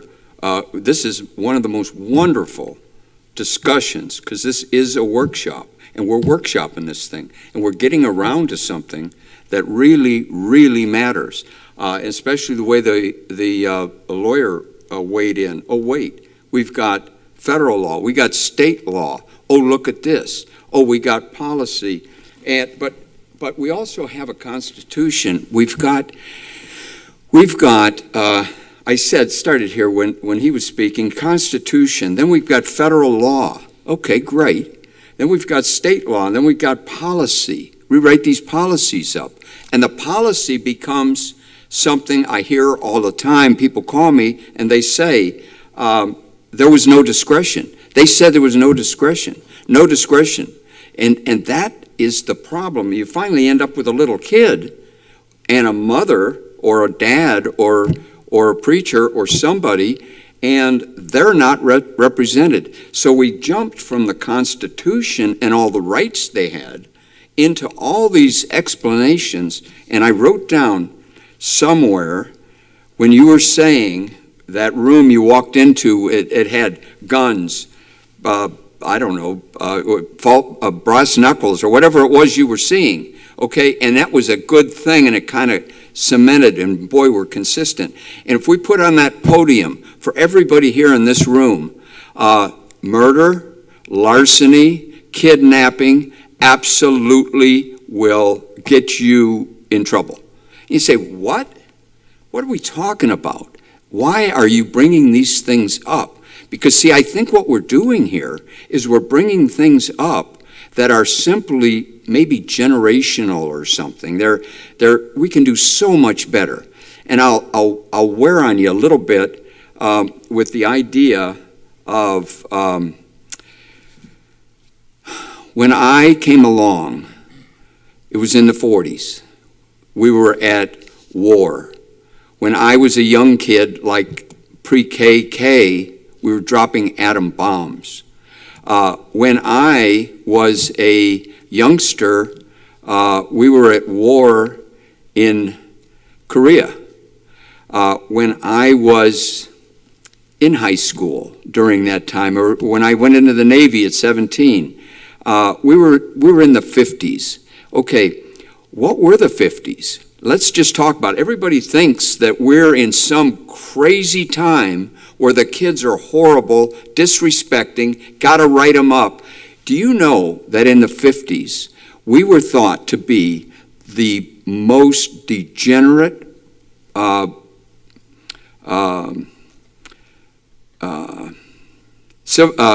generation of all time? And if you went back 10 years to the 40s, yeah, everybody was distracted. They were at war, world war. If you went back just 15 years, they were in a depression.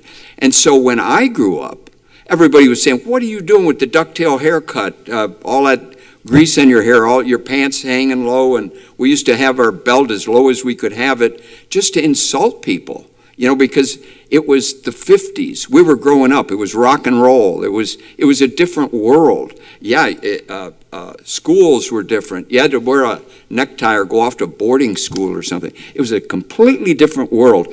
This today is nickel dime compared, I would say, to coming out of World War II and the 50s. We are so ready to put a cop on board. In my police department, we would not put a cop on board for a fist fight in a school. We just wouldn't do it. We would never go there. So what I'm thinking is, one of our board members was saying, the principal used to handle it. We got to get back to that. We got to get back to a thinner policy manual so that the principal doesn't have to say, well, I'll lose my job if the board said this, so we got to do it. Forget due process, no due process at all. Maybe if you're kind enough and you just happen to get a kind enforcer, you might end up with a little due process. But I see due process absolutely vacant as a child moves through this system all the way to coming up here and we deal with it. Maybe on a challenge basis. Zero due process.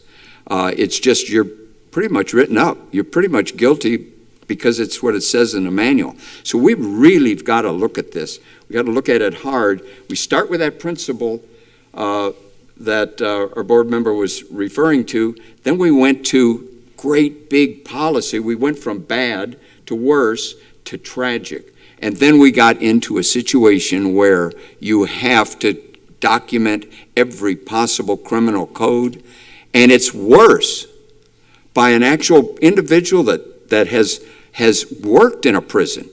It's worse than the prison. Now, with that kind of testimony, we've got to go back and look at this thing and thank the good Lord that we have workshops, because we are now processing some beautiful words that I hear regularly from the community. We really got to get into this. We got to dig into it hard. Thanks. Ms. Vice Chair Campbell. I'll speak to one of the latter statements of Mr. Browning's, making reference to we need a thinner policy manual. we are about to approve new policies for this district. My hope is that that will occur. We've had 18 different work sessions, 18 different workshops on those policies. So if we were trying to make a thinner policy manual, perhaps that would have been something that could have come up in one of those previous 18 workshops. As to the conversation at hand, I appreciate the dialogue from my fellow board members because it all is so relevant and important. I understand the role of this board, and I understand the role of the student code of conduct and our policy manuals as well. We serve essentially as the legislative branch of this district. We create policies and this student code of conduct, so that there is a constitution for this district to help us be led and guided, so that the executive branch and essentially the student managers that kind of serves as the pseudo-judicial branch can execute the policies that we've put into place. While I understand we don't like to have so many laws and regulations and policies and so forth, they're created because there are issues, not vice versa. We often don't look to scenarios to put out there as a law that we need to have some kind of consequence to when there aren't issues to legislate, essentially. So I had to come to that because, yes, we don't want there to be as many, certainly, but we're not just creating them just because. I don't believe that we are separating out THC just because. All of the board members who have been reviewing all of our expulsion and alternative placement packets would understand how significant THC usage is in our district, that we do need to separate it out. So to make an assumption or an assertion that we don't have any reason to even separate it out would only be a comment made by someone who hasn't seen the packets of all the expulsions and alternative placements that we have been seeing. I am a little concerned about actually calling it THC oil possession, because the way we've been recently seeing THC is not in oil fashion. So I think that we could actually just make that in this section THC possession. Okay. Then under it, it says more than 1 milliliter or more than 1 vial, because we've seen it in gummies, we've seen it in other, that's not oil. So I think if we just limited it or created that just to be THC possession instead of THC oil possession, I think that will further clarify what we're trying to get at there. And the final thing that I will comment on, it goes back to communication, because Ms. King made a very valid point that we do need to be educating our students on how important using their voices, how important that is. But communication takes trust. And the one thing that has always bothered me about our investigation process is when students are writing their statements and they essentially are incriminating themselves. And sometimes in those statements, they may be the only one that is actually taking the bold step of saying what really happened. And then they're the one that gets punished and nobody else does because nobody else told the truth. So communication takes trust. And so building those relationships within our schools and within our departments and with the teachers and whomever, students can have someone that they can trust. But I've always had a concern about how students then are asked to make these statements, because the student statement in general is either you're incriminating yourself or you're ratting on somebody else, and that's how they look at it, regardless of whether it's the truth or not. Similarly to defending yourself. Okay, so let's take that scenario and say, yes, like Ms. Thrower said, you've been pushed. You tell them, I don't want to get in a fight with you. You're pushed again. I don't want to get in a fight with you. Then when you do actually retaliate the third time or whatever, then you in retaliation have gotten punished. However, if you don't retaliate and you do continue to do what, biblically it tells you to turn the other cheek, you continue to do that, well then the student body knows for the rest of your school career that you just backed down. So again, there has to be this level of trust that we can build among our students, that they do need to feel safe, that they can communicate. They do need to feel safe that that if they retaliate, that there is some discretion involved. And so that, just to echo the sentiments of my fellow board members, but I did want to express in the investigation process, my concerns continue to be with those statements taken by students, not in the presence of their parents, not, and sometimes I refuse to make a statement. Okay, well, that's probably a student that didn't trust. So how do we build that trust? And it's through essential communication and relationship building. And Yes, thank sir. you, Thank you, Vice Vice Chair Chair. Campbell.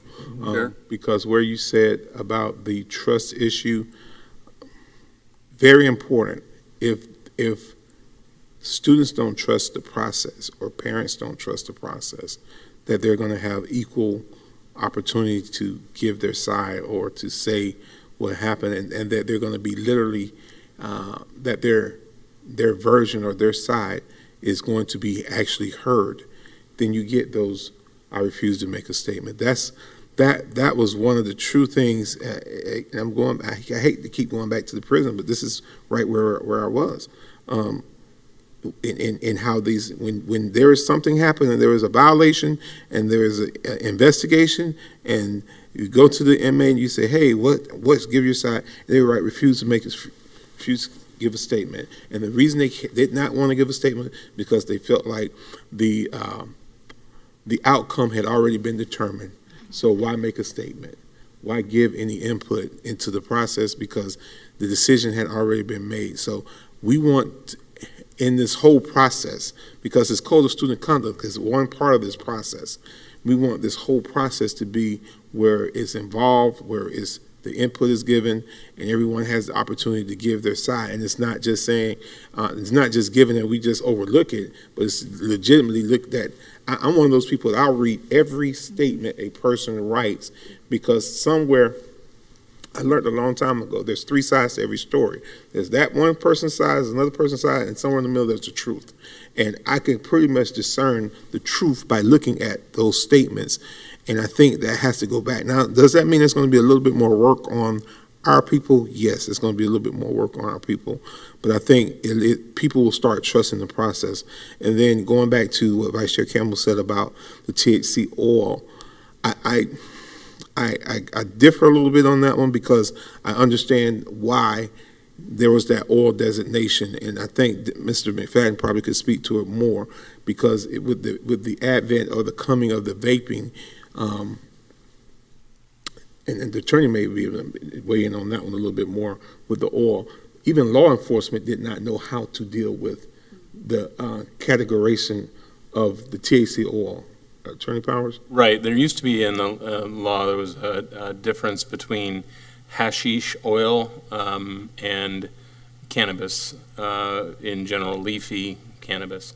When there was the advent of oil, it was impossible at sometimes to determine the proper measurement of a single dose, for example, because within a small vial, there could be a concentrate that was equal to any vast amount of the green leafy substance. So, one small vial might weigh less than a gram. However, it could be, 70 or 80 or more doses, and there was a need there was a recognition of a need to criminalize that separately, and initially it was criminalized as a felony. I believe it's where it still stands with the oil possession, because there's not an easy way to determine strength of exactly what that is without specific Florida Department of Law Enforcement testing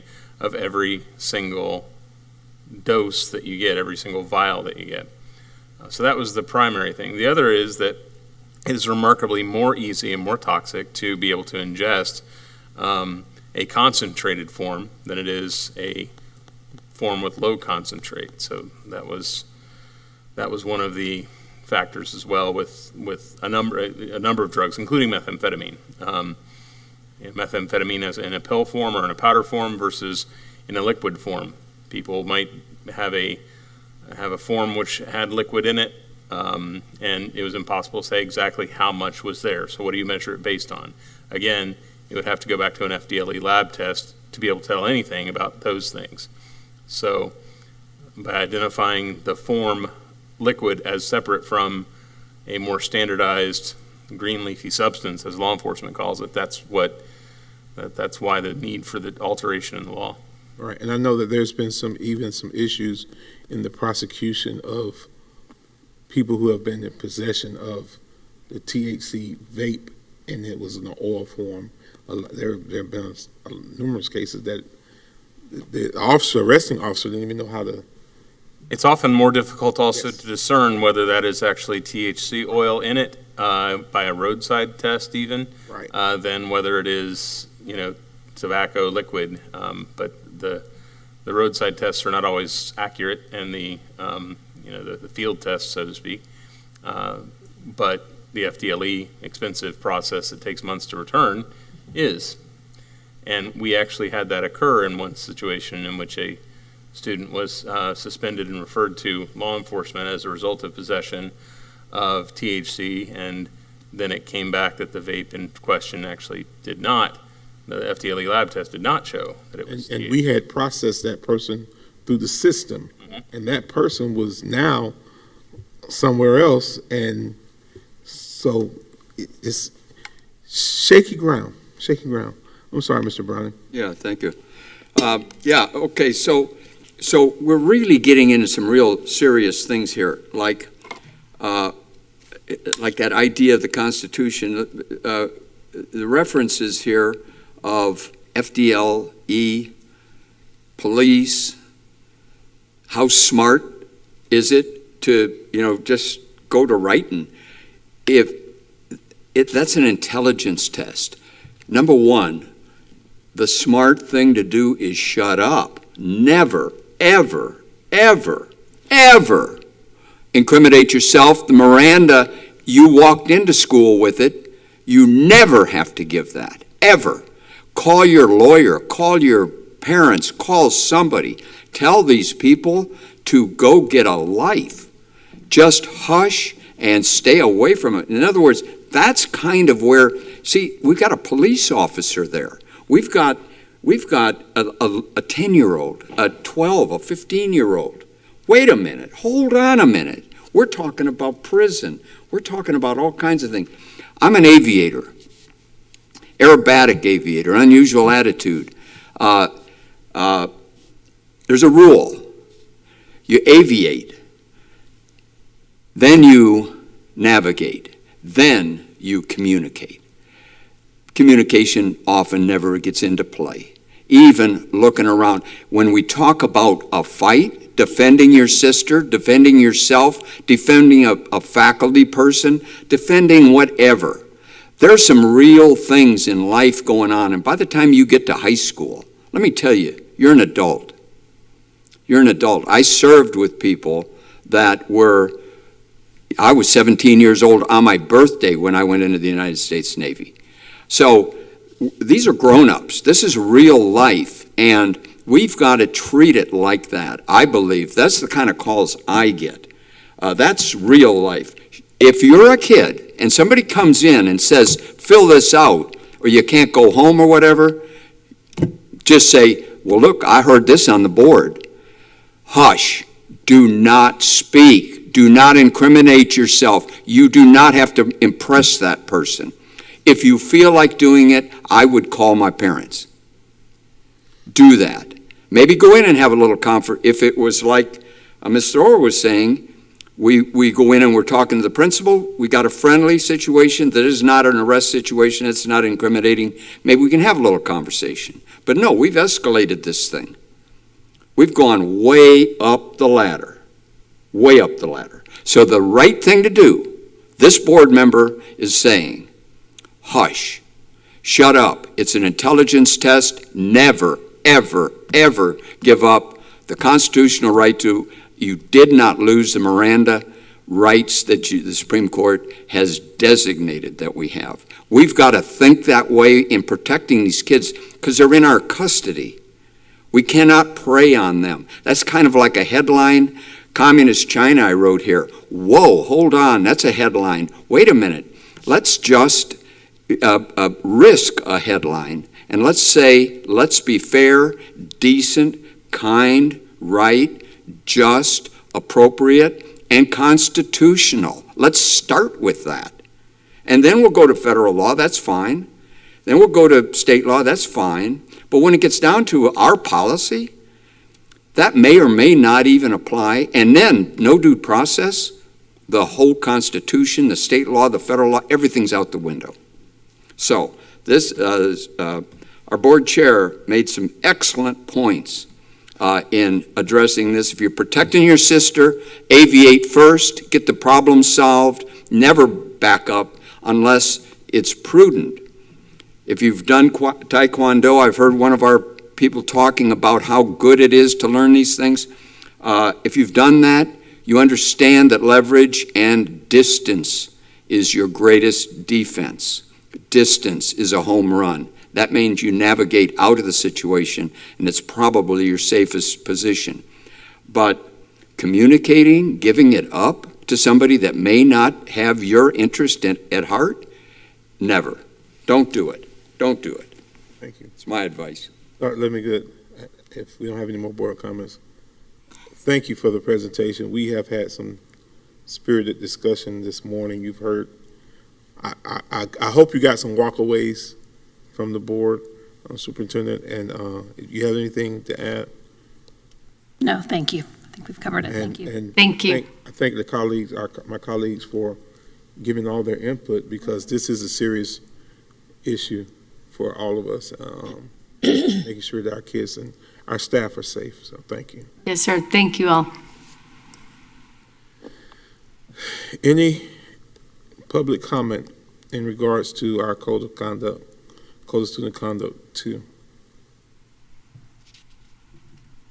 Okay. Chair, yes, I'll make a final comment on it. Yes, we did talk about this many, many times, and we have looked at the policy many, many times. And that, as far as I'm concerned, for this board member, that's a learning process. And as we grow and we learn and we see how this policy is used, that's very instructive, incredibly instructive. And so at that point, wait a minute, things we might have been agreeing to that might have been acted out in a fair and constitutional way, it appears perhaps that doesn't always, wait, that may not even routinely follow, wait, there are actually police officers present, wait.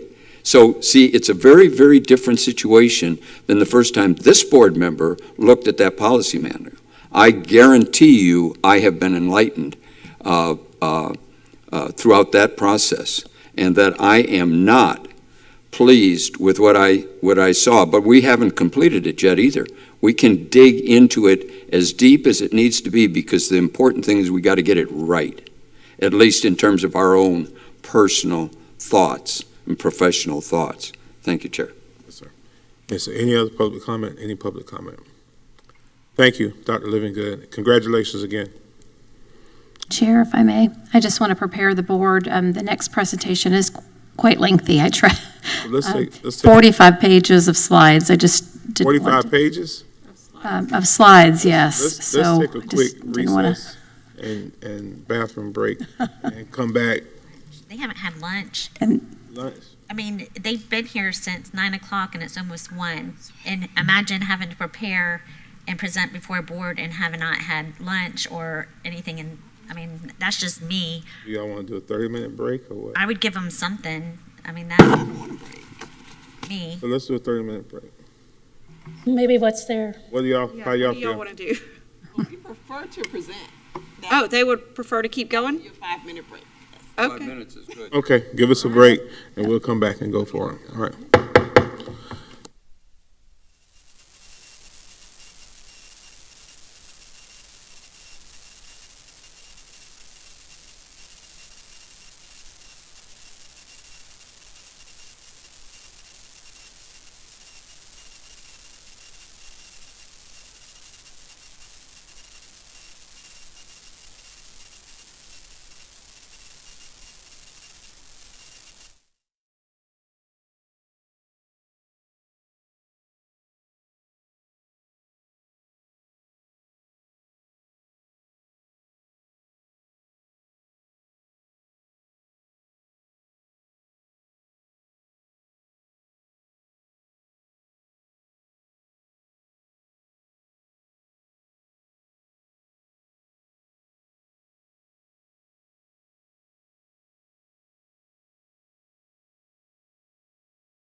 We're back on. We're going to continue in our work session with our utilization of federal relief dollars and expected student outcomes from Dr. Reese and Ms. Sinchins. Go ahead.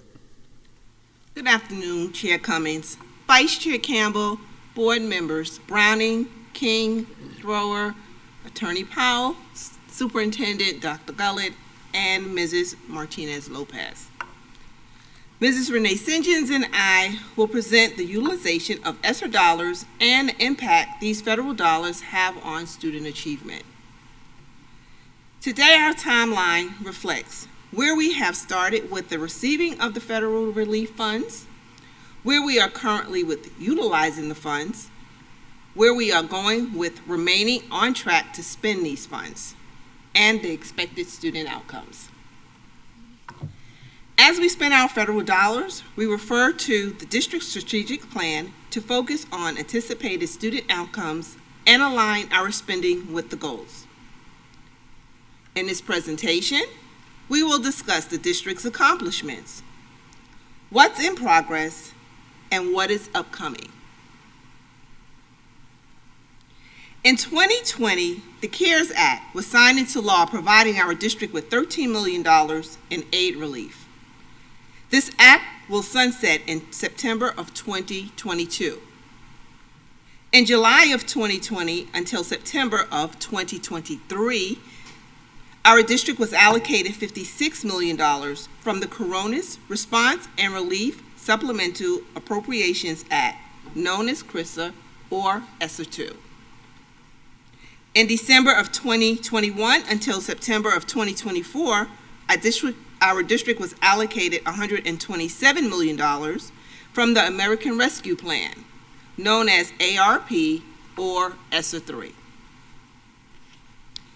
The purpose of the elementary and secondary school emergency relief funds, known as ESSER, supported school districts to safely reopen schools, provide options to continuous learning, created enhanced academic supports for student acceleration, and to develop systems and strategies to sustain for change. The CARES Act funds aligned with the district's reopening plan.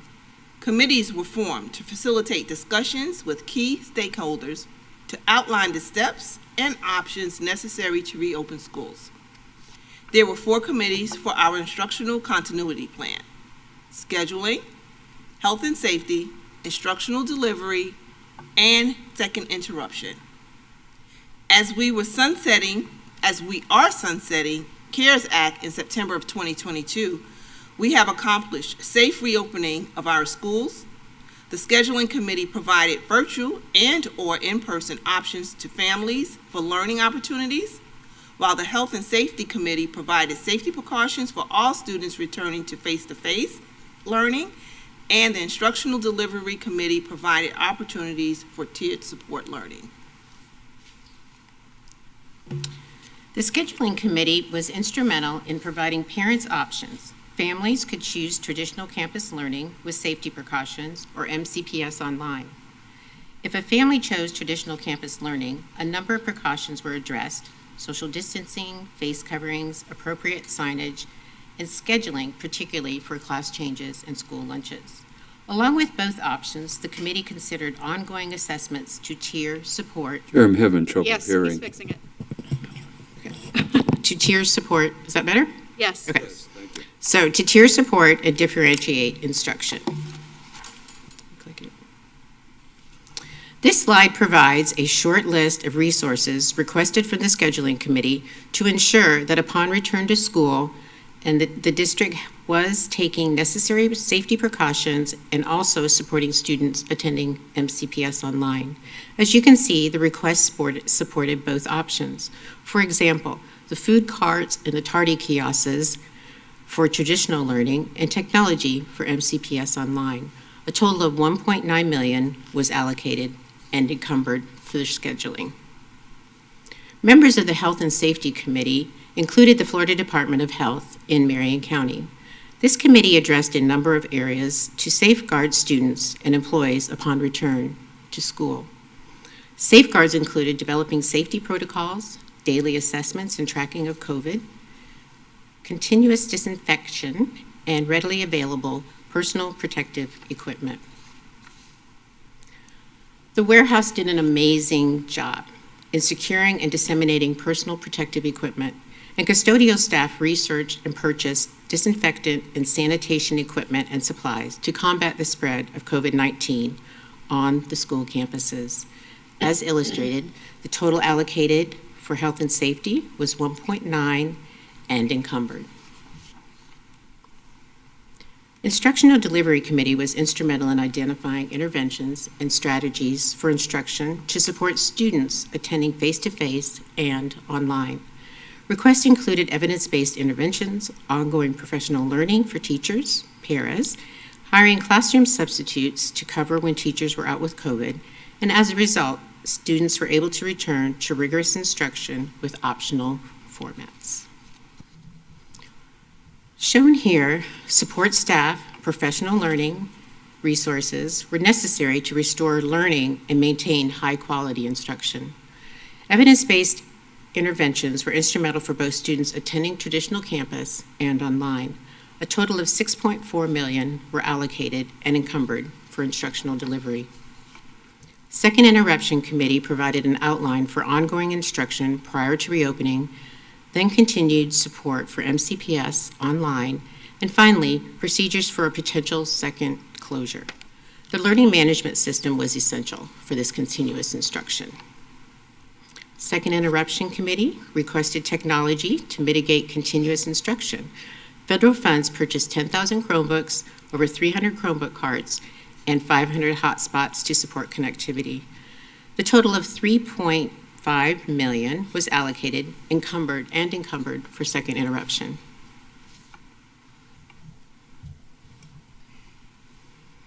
In ESSA1 CARES Act, we've accomplished safely reopening schools, sharing our safety plan with the community, which included reduction of classroom rotations, everyone distanced at 6 feet apart, masks were mandatory, all buses and campuses were disinfected throughout the day.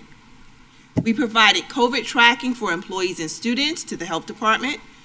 We provided personal protective equipment for all employees. We installed water bottle filling stations at all schools. Bus drivers and aides safely transported students to and from school.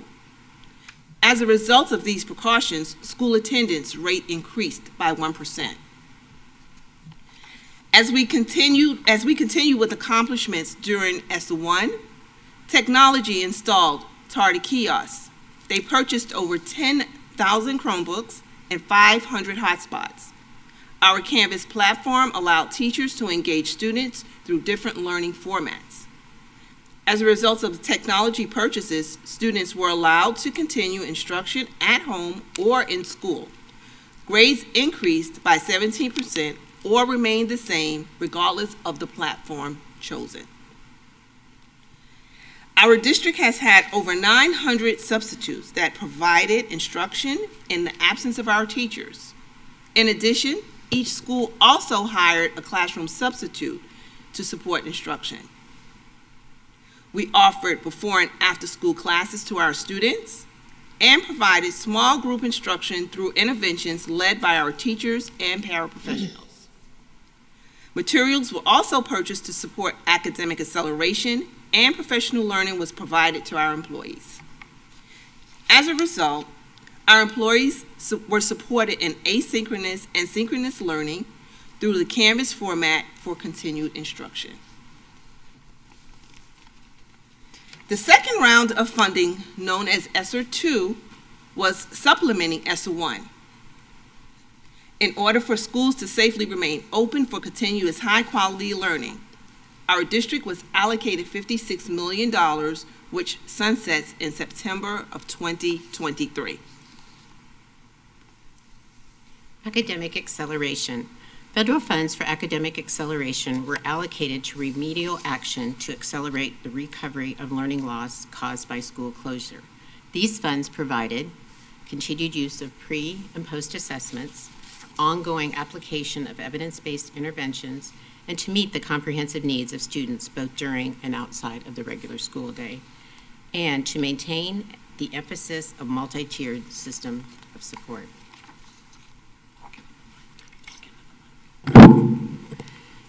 Out of 11 million allocated for academic acceleration, we have 8.2 million remaining.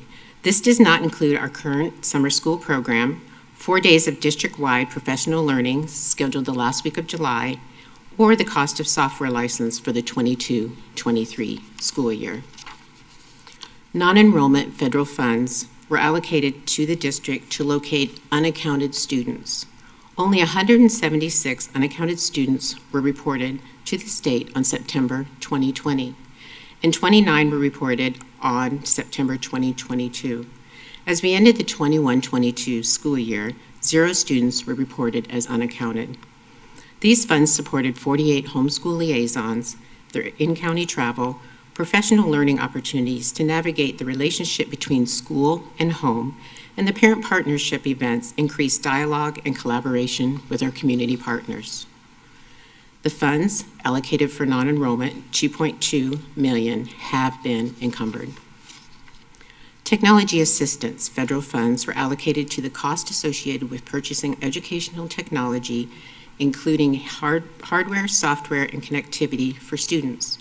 In addition to student computers, 250 adapted listening devices, 187 document cameras were purchased and are currently being installed. The allocation for technology of 2.8 has been encumbered for the computer hardware. The remaining cost of the $957,000 will cover the 22-23 license agreements with PowerSchool, our data dashboard, and Canvas, our learning management system. Reserved funds were allocated to provide additional resources to support the three prior initiatives: academic acceleration, non-enrollment assistance, and technology assistance, and allowed other activities that mitigated the impact of COVID-19. As you can see, these funds supported the expansion of many activities outlined in academic acceleration. Other resources, reserve funds, provided contractional mental health counselors, the purchase of air purifiers, the expansion of cafeterias to offer outdoor seating, playground equipment for our new pre-K classes, and transportation needs. The remaining funds for reserved continue to support the salaries for teachers, paraprofessionals, and classroom substitutes, after school and summer programs, ongoing professional learning, and parent partnership events for the 22-23 school year. In ESER 2, we have accomplished hiring homeschool liaisons to provide ongoing support to families. Parent partnership events were offered 4 times throughout the district. Families were able to participate in educational workshops and access community resources. Health and safety, indoor air purifiers for schools and district offices were purchased to improve air quality. As a result of hiring homeschool liaisons and providing parent partnership events, student attendance increased by 2% from pre-COVID-19, which was the year of March 13, 2020. We continue with providing professional learning opportunities to MCPS employees with strategies to support academic acceleration. 17 intervention teachers were hired to provide instruction for our most at-risk students, and the district increased the number of schools to receive VPK classrooms. As a result of hours of professional development, hiring intervention teachers, and the expansion of early learning opportunities, student overall academics improved by 17% pre-COVID-19.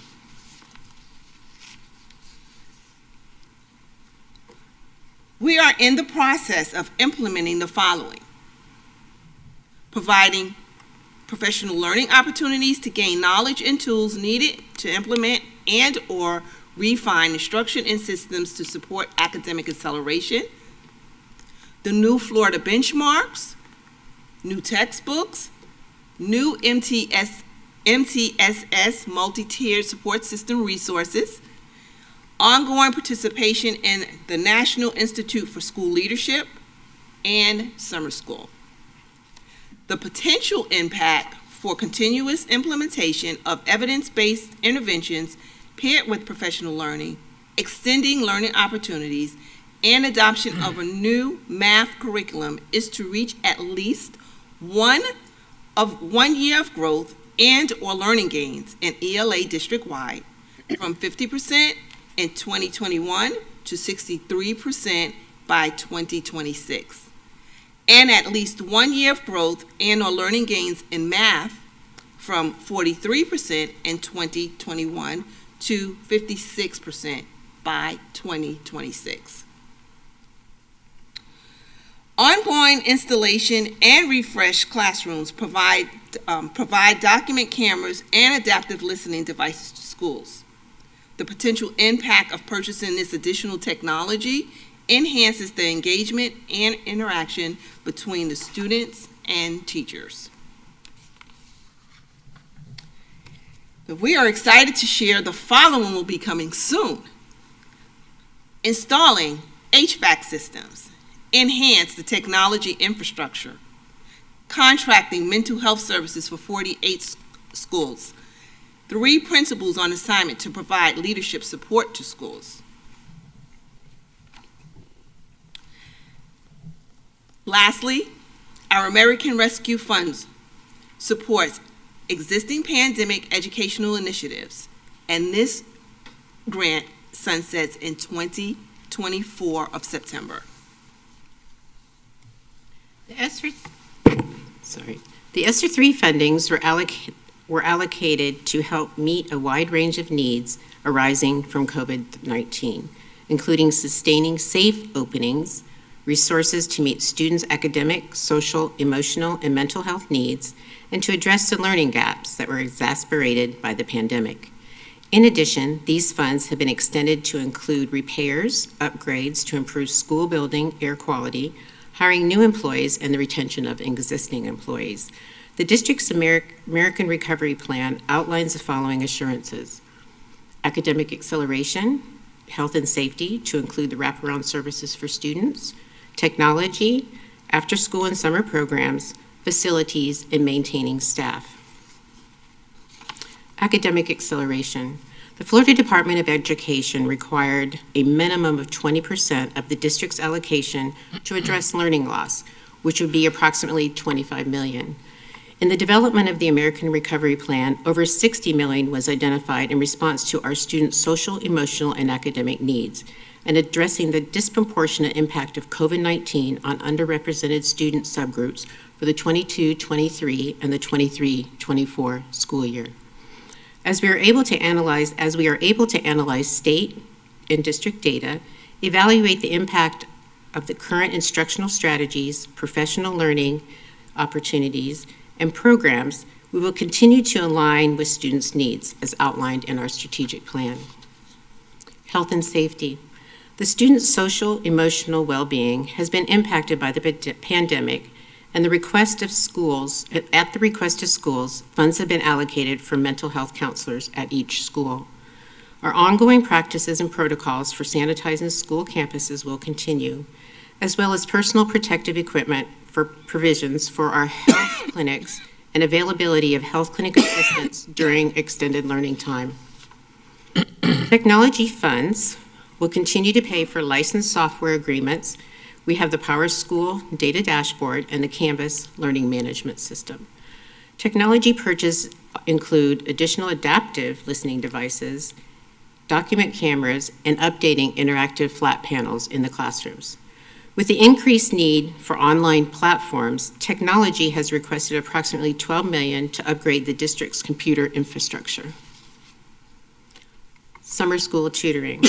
Extending learning opportunities will continue to provide students with additional instructional time for small group instruction and exposure to enrichment activities after school and during the summer. Transportation is provided for these students attending these programs. Facilities. As mentioned, ESSER 3 expanded light inspection, testing, maintenance, repair, replacement, and upgrade projects to improve the indoor air quality in school facilities, including heating, ventilation, and air conditioning systems, filtering, purification, and other cleaning controls. The majority of these funds will focus on remodeling and renovations to upgrade and address HVAC needs, expand outdoor dining areas, purchase additional custodial equipment to maintain sanitation on school campuses, and to purchase additional portable air purifiers. Maintaining staff.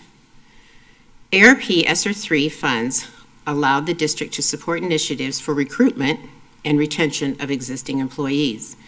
Activities include innovative recruitment efforts are being explored to attract teachers to Marion County, retention of effective and highly effective certified teachers, compensation for full-time internships, and ongoing professional learning for our principals.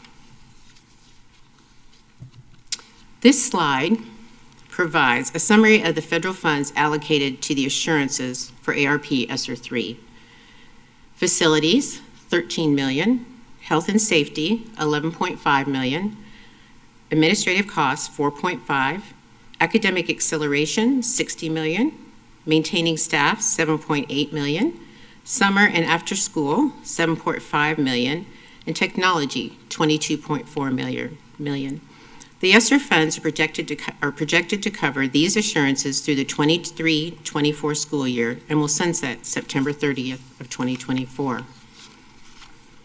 The utilization of these funds provided resources to successfully reopen Marion County Public Schools, to monitor the health and safety of our students and employees, to improve indoor air quality, to enhance educational technology in classrooms, and to implement sustainable change for accelerated learning. These accomplishments allowed continuous learning as we strive to meet the anticipated student outcomes identified in the Achieve 26 District Strategic Plan. Okay. As ESSER 1 sunsets September 22, we complete the in-progress and the upcoming activities in ESSER 1. Then we move into expenditures outlined in ESSER 3. We will continue to maintain transparency. An ESSER dashboard has been created and is posted on the website to show how the federal funds are allocated. The user will be able to select the ESSER grant and see costs associated with assurances for each funding. Access to ESSER 3, however, will be available no later than next Thursday, July 14th. And that concludes. Well, not good. There you go. That concludes, yes.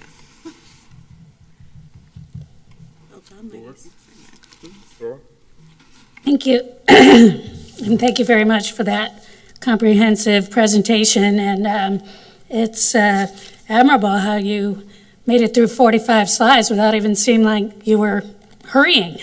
I understood everything you said, so hats off. I have a couple questions. The first one is the cleaning and disinfection of our schools really did result in better hygiene practices all around. And is that something that we expect that we'll be able to continue? I know those special cleaning products are probably more expensive.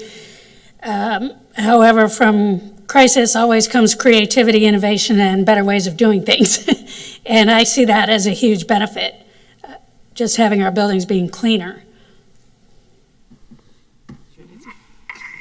So it's my understanding we're working with Kerry Cook, and he has ordered a few more pieces of equipment, like we said, through ESSER 3.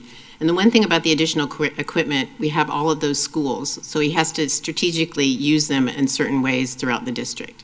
The actual supplies, the HDOC, and what was the other one? Peroxidol. Thank you. Hydroxydocs. Yeah. He has right now we're in a rotation with the company to provide that supply, obviously ongoing. The issue with that is it has a shelf life. Right. So right now it's not like we can, purchase a whole lot, but it's been, like I said, the creative way is looking at those district budgets and so forth to see how that product integrates with the usual cleaning. Or actually, it's probably common practices now, to be quite honest with you, And so those things that are doing the extra paper towels and all of that stuff we've spoken with Mr. Cook about. Okay, yes, and speaking of shelf life, that leads me to my next question, which is the purchase of all of the PPE, you know, the masks, face shields, things that our health clinic assistants and nurses have needed. Probably a lot of things that I haven't even thought about, and I know that our community really stepped up. I think we ended up with 30,000 face coverings donated by amazing people in our community, and because we don't have the same level of need, I need some reassurance that those types of products, you know, with it being hot in a warehouse and that kind of thing, I would think they would begin to degrade. So to me, it seemed like it would be appropriate to look at possibly donating those back to the medical community because they use them, you know, every day for what they do.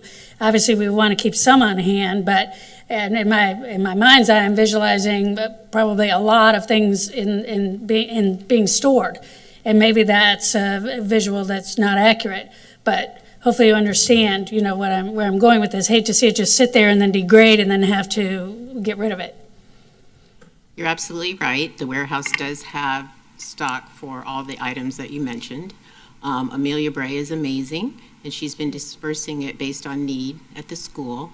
It's my understanding there is conversations happening to decide what to do with that product. It is unlike the H-Stock, doesn't necessarily have a shelf life. I understand you're saying it's in the warm warehouse, but she's pretty confident that the materials that we have are going to be sufficient, you know, if we need them in the future. However, there is discussion about what to do actually with those supplies, excess supplies. Okay, great.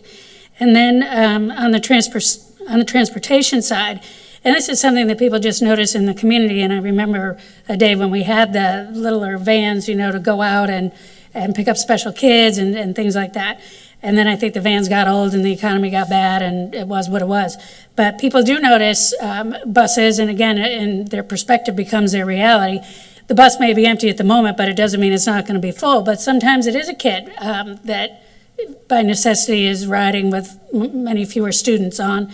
So I love the economy of having the vans as an alternate routing option for some of those special cases, which I thought was great. And the home school liaisons, I realized in the beginning, you know, it was to build those bridges with the families and encourage the kids to come back to school and what we were doing to mitigate, you know, the effects of COVID-19. Well, now we still have an attendance.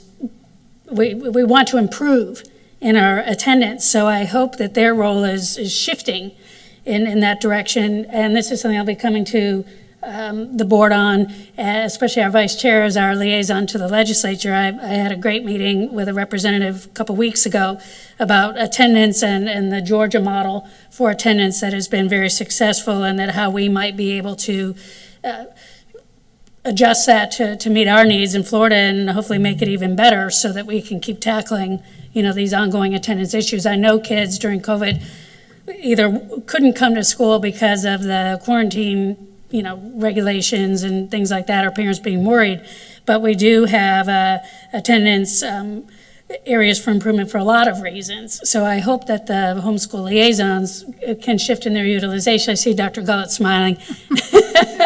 So I imagine that's what's occurring, and that's what was on my mind on that one. Did you have something else you wanted to share on that? If I may, yes, Board Member Thrower, yes. I'm glad you brought up the liaisons because they did serve in a critical role during the pandemic. Of course, we still have the pandemic, but our intention is hopefully, forgive me, is to be able to keep them long-term and to absorb those costs if we are able to do so in the general fund budget, because they have far-reaching impact and the ability to connect our families with resources in the community. And so it's not just about the pandemic, but it's about the need. Attendance is one of those that you've recognized. Thank you. Thank you. That's very reassuring in our ongoing goal to become the greatest district, not just in Florida, but in the country. We have to get the kids here. And I know that was an issue for transportation this year in terms of mitigating learning loss. I see that 60 million, and that's a lot more than 20%, I think, of what had to be allocated in terms of the state requirement. And I'm really glad to see that because, yes, we kept schools open on paper, but that came at a cost. We had kids that legit didn't get to school because we just had so many illnesses and lack of staff and transportation that too many kids missed their first period class consistently throughout most of the year. So I'm glad to see that focus on mitigating that learning loss. And the transparency for the community of that dashboard on our website, if that could be, we're talking about our funding referendum and we have elections coming up and things like that. So I hope that tab or wherever you would click on it is displayed very vibrantly on the website so people can see it and look at it, because that is a boatload of money, that we got, and being transparent about how we're spending it is incredibly important. And, the collective we did a great job under extraordinary circumstances, but because of the size of our district, it did make it difficult to make as many improvements as we wanted to see this past year. I think about Gilchrist County and Dixie County.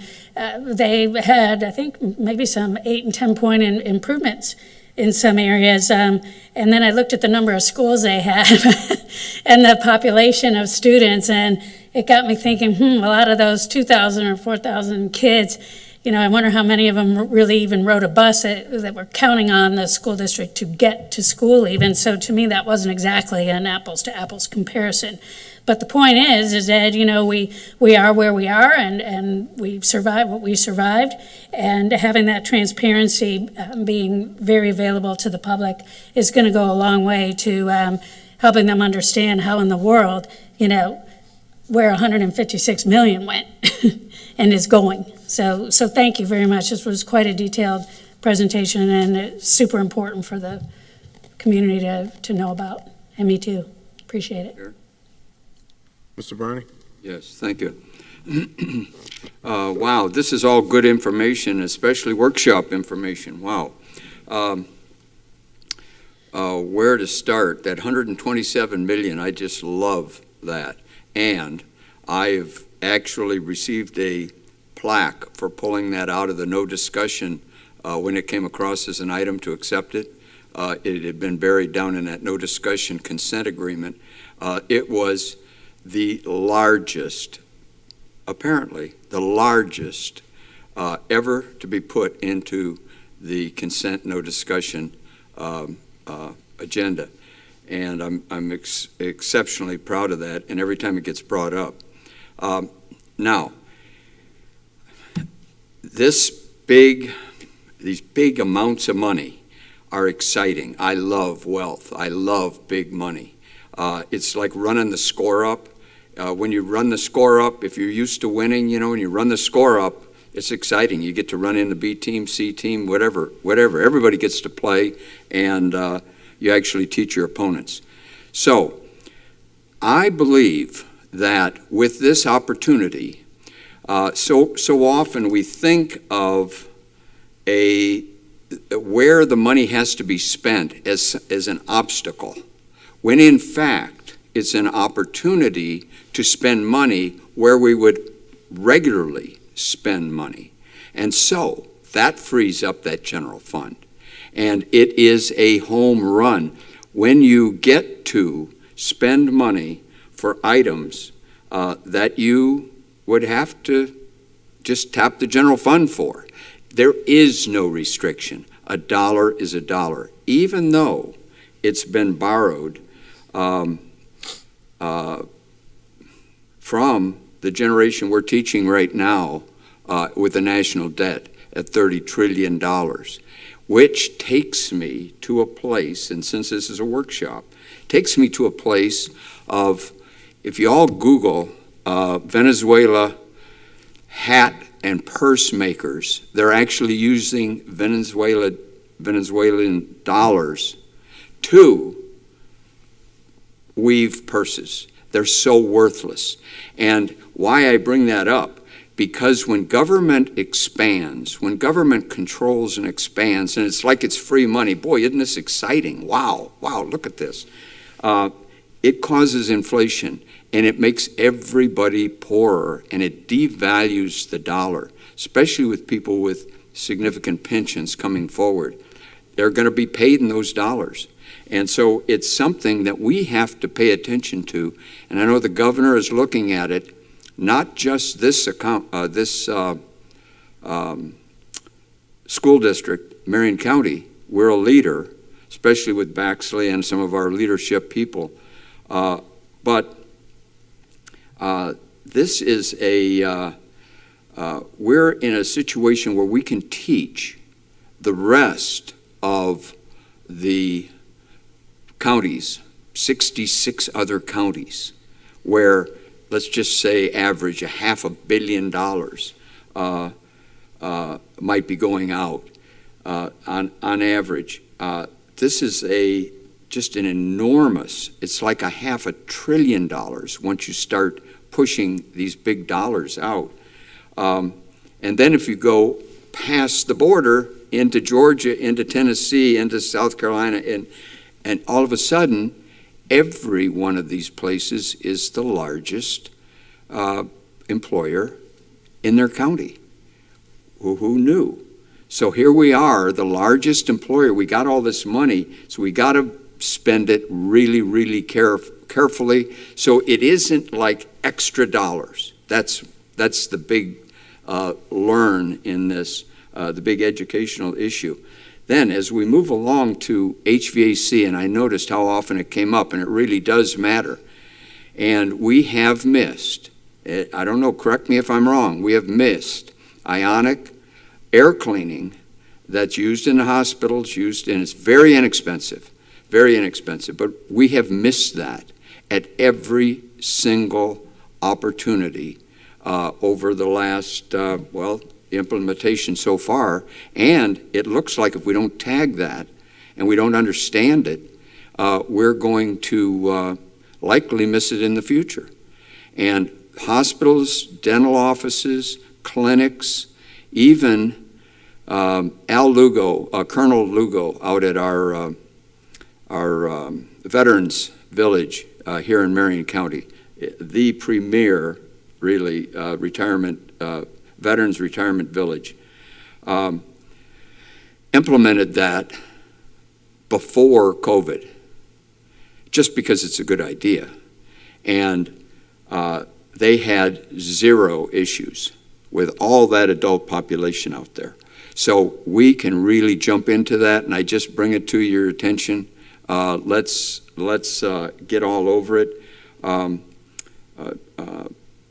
Board Member Thrower's comment on shelf life, incredibly important, because we are a community, and even though some of these dollars went from us in terms of obligation, it's borrowed dollars, but into the debt, into the federal, and comes back down, this shelf life it's important. And any used item or any item that has a half-life that must be considered, boy, she is on target. Congratulations. That's like music to my ears.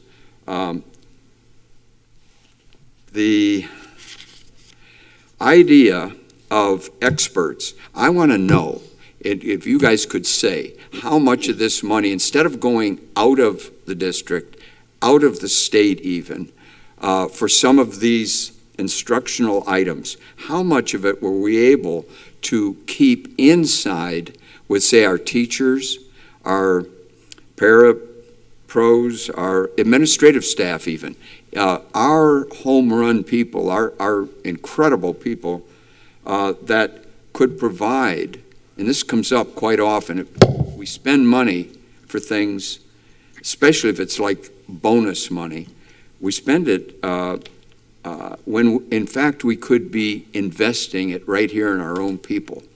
I would like to see, I'm working on a program where teachers, because we're an educational organization, teachers are our guidepost on how much money is spent per individual. And our top teachers should set the standard. We really shouldn't go much beyond that because they've probably got a PhD, they've probably got multiple masters, that type of thing. So I would like to know if we're spending money that way, and if so, congratulations, because it's another place where we can actually increase the health, wealth, and welfare of our core employees, and don't spend it somewhere else. Hotspots. You mentioned the hotspots.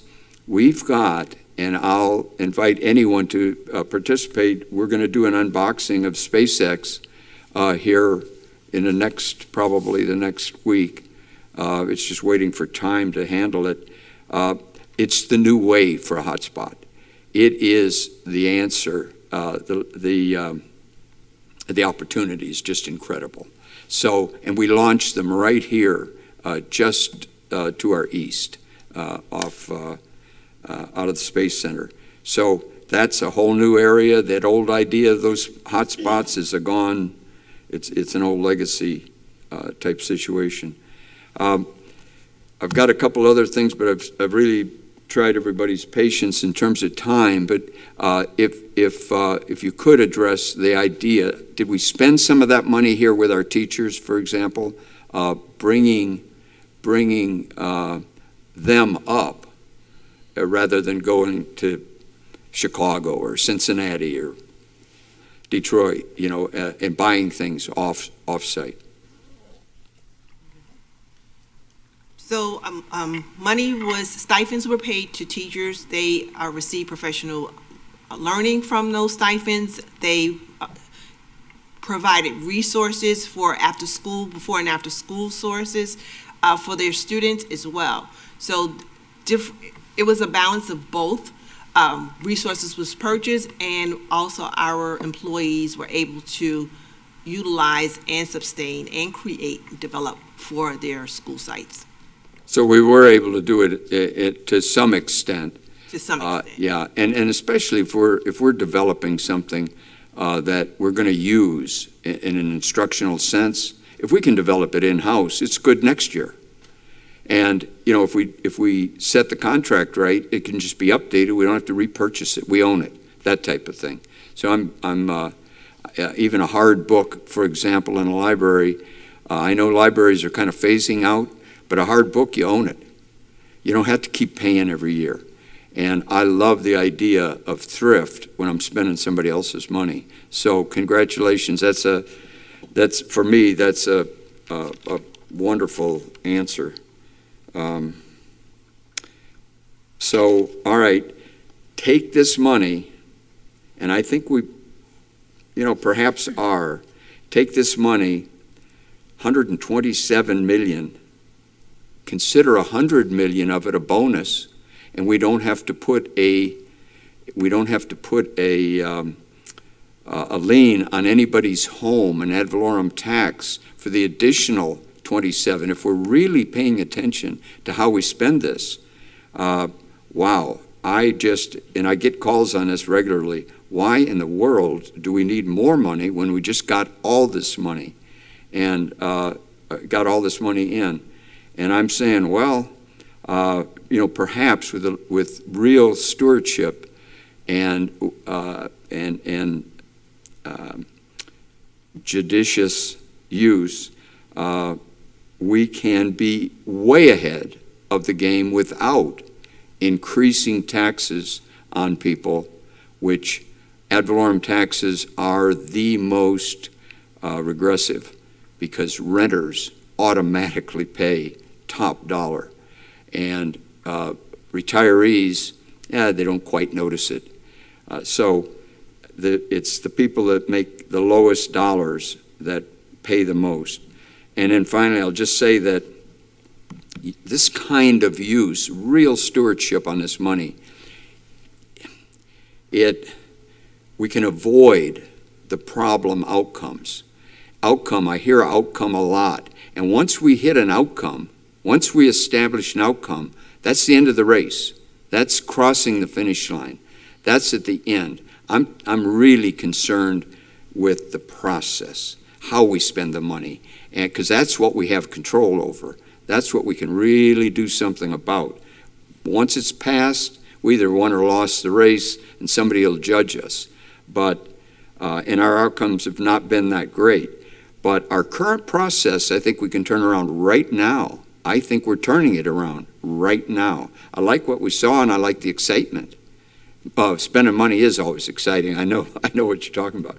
But so I'm thinking the current process we can probably do as well, spending this money as anyone, and not just meet some mandate of how it ought to be spent, so we don't get in trouble.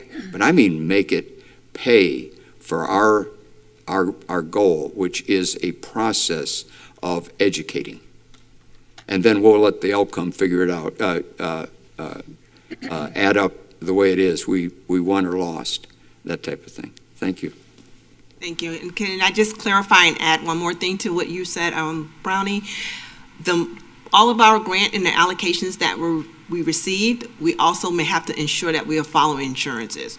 So we don't want that misconception out there that our county has all of this money and we could just spend it any type of way. We have to make sure that we are still following the insurances. Right, you exactly spend it that way. That's the key. You spend it that way, but then we don't have to dip into the general fund for that.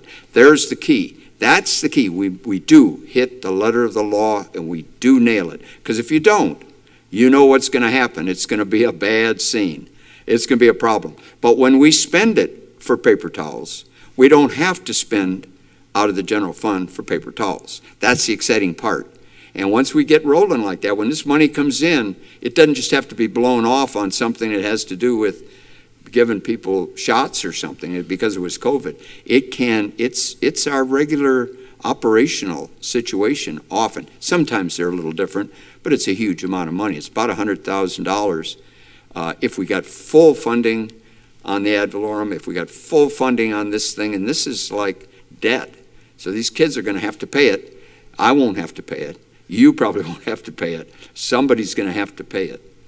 And so we got to be really, really good about how we spend it, and then don't use the money in the general fund, and it's there available for the superintendent to use for other things that do address our goal, which is our process of education.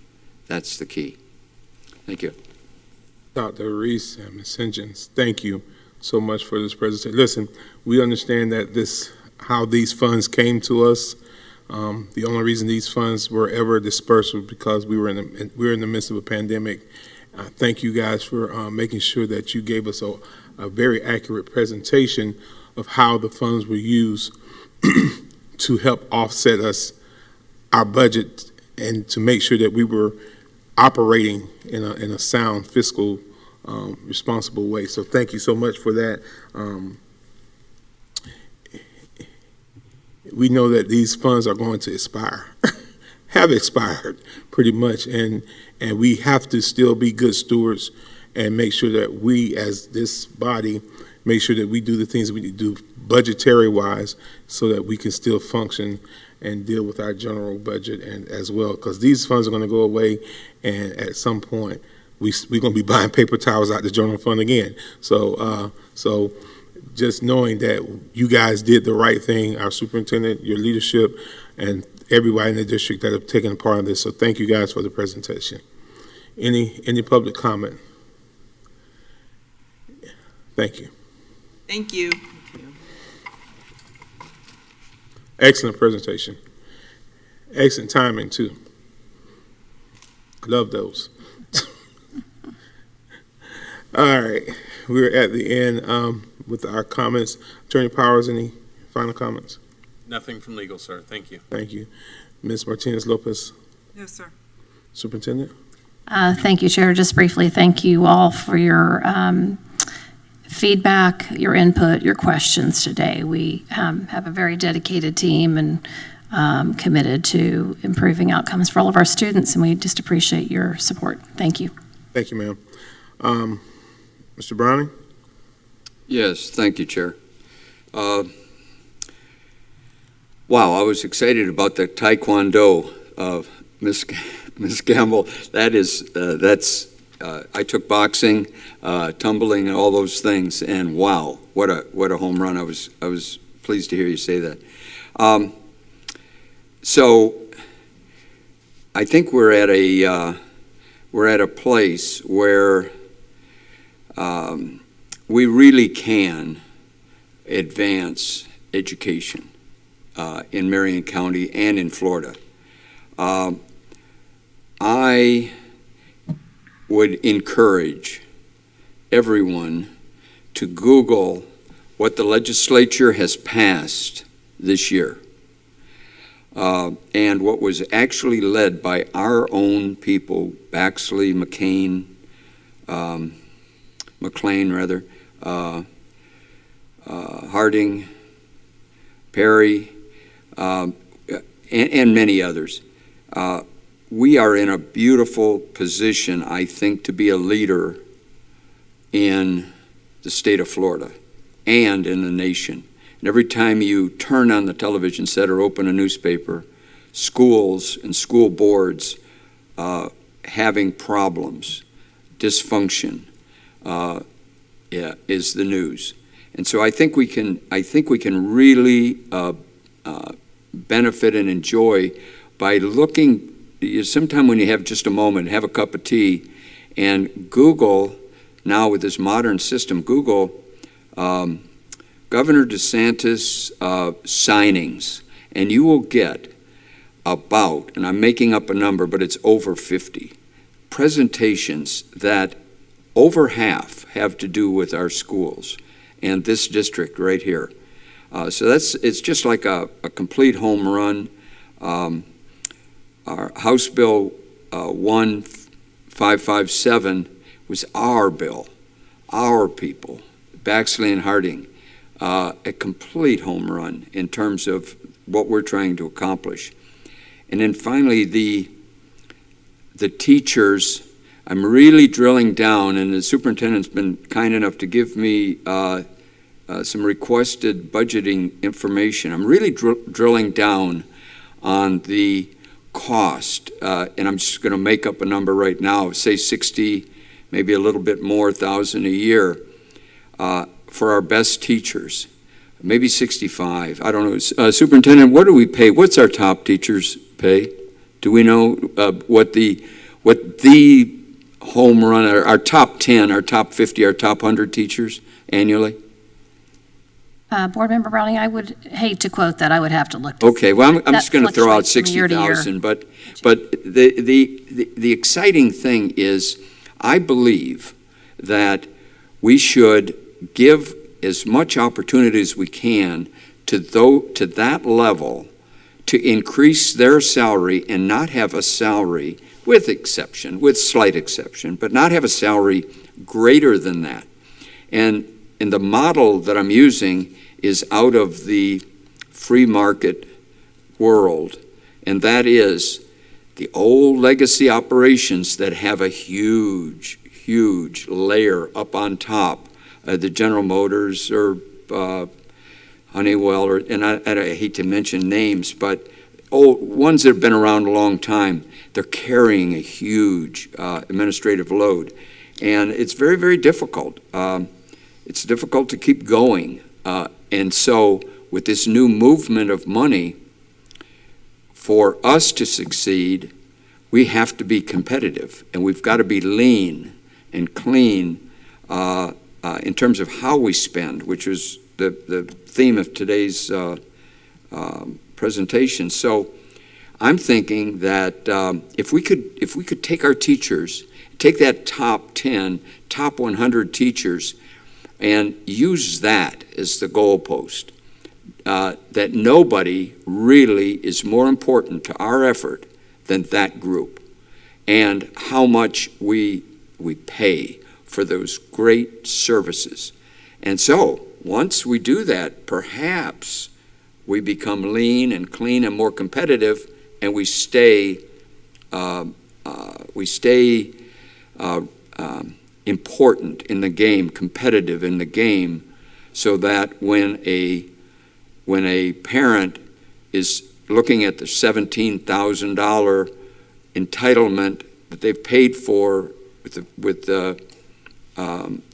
their students' education, they won't go somewhere else. Or if they do, we know that they'll get a good education.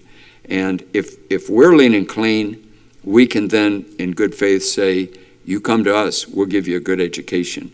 And then I think if we can handle the idea that it is not a juvenile justice facility, and we aren't in a criminal type thing, like we talked earlier, wow, what a home run. I think we're making headway. I know I'm encouraged. Thank you, Chair. Thank you, Mr. Browning. Vice Chair Campbell. So speaking to the final point that Mr. Browning was making, I do believe that the direction we're heading with school-based budgeting will answer some of those final questions about teacher salaries and compared to the other salaries of positions throughout the district. So as we've heard Ms. Boston Ellis mention, we are heading in that direction. We're not there yet, but I think as we get there, I think that'll further add some clarity to the direction we're trying to go. Additionally, while I mentioned Ms. Boston Ellis, and I know she wasn't in the room today, but I'm certain she's listening because she always is, but I am looking forward to upcoming budget work sessions to see, in fact, how much these federal dollars that we now have seen a presentation on, very, very well thought out, detailed presentation by the two ladies today, how much these federal dollars have, in fact, inflated our budget. And we know that they will go away in 2024. So there is a large dollar amount that we're going to see in this upcoming budget work session that frankly is inflated in part because of this COVID money that we've received. So we need to take that into consideration.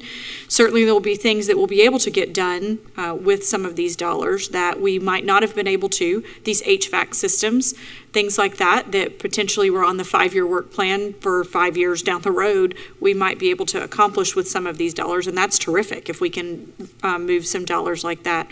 But understanding that the upcoming budget work sessions that we're going to be having, talking about our upcoming budget, with these COVID ESSER $2-3 going away in 2024, there certainly will be board members that will be needing to make decisions after that time on this board about the budget at that time, and how we spend these dollars now is going to be very insightful for upcoming boards and future leaders who will be here on this board. We always say as board members in our board member pledge that we give during board meetings that we want to leave a legacy of success. So I do think we need to keep that in mind as board members talking about budgeting, talking about how and understanding that these COVID ESSER dollars have inflated our budget. Just keeping that in mind and how differently those dollars must be spent in comparison to other revenue sources that the district brings in. Just keeping it top of mind, keeping a legacy of success in top of mind. Okay, the only other things I wanted to mention, summer school is ending July 14th, and then Marion Virtual Summer School also ends July 24th, so students and teachers who are working both in Marion Virtual as well as in our classrooms, please work extra hard and then enjoy yourselves for a couple of weeks before school starts, because there's a short window for those of you who have been a part of those for the entire summer or portions of the summer. Please enjoy some time to get away, and all the hard work that you've put in, we really appreciate it. Additionally, I'm grateful that this board repeatedly today tied today's presentations to student outcomes. As we learned, 4 of us learned at the Florida School Board Association conference, that it's not all about inputs and outputs, which tends to be the focus of so many of our board meetings and board work sessions. Our focus, in fact, does need to be on student outcomes. And so the community, this district, our employees will all start hearing us talk about that even more. We tied much of today to student outcomes, and I'm grateful for that. And the final thing that I wanted to mention is just a Florida School Board Association thing that I noticed, and I wanted to ask you who've been here longer. There is a summit coming up in September known as the Florida Authorizer Summit, and it says it's for district staff, leadership, school board members, and alternate state authorizers who oversee or are involved in the daily hands-on work involved in the process of authorizing. I'm not familiar with that summit. I don't know if that's something that school board members have ever attended, or if we have district staff that should attend. Or it's a Florida School Board Association Summit, as I previously stated. So I believe there's additional information that came out in our newsletter, the FSBA Weekly, that came to our email boxes yesterday.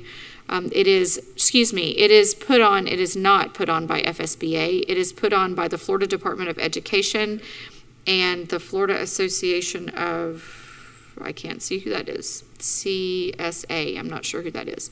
So I just didn't know if that was something. It does mention school board members, but it was something new to me. I didn't know if that was something that we had ever attended before or had an interest in. Ms. King may have more historical perspective on this. I don't remember us having that summit. Maybe some went in the past, but I'm not aware of it.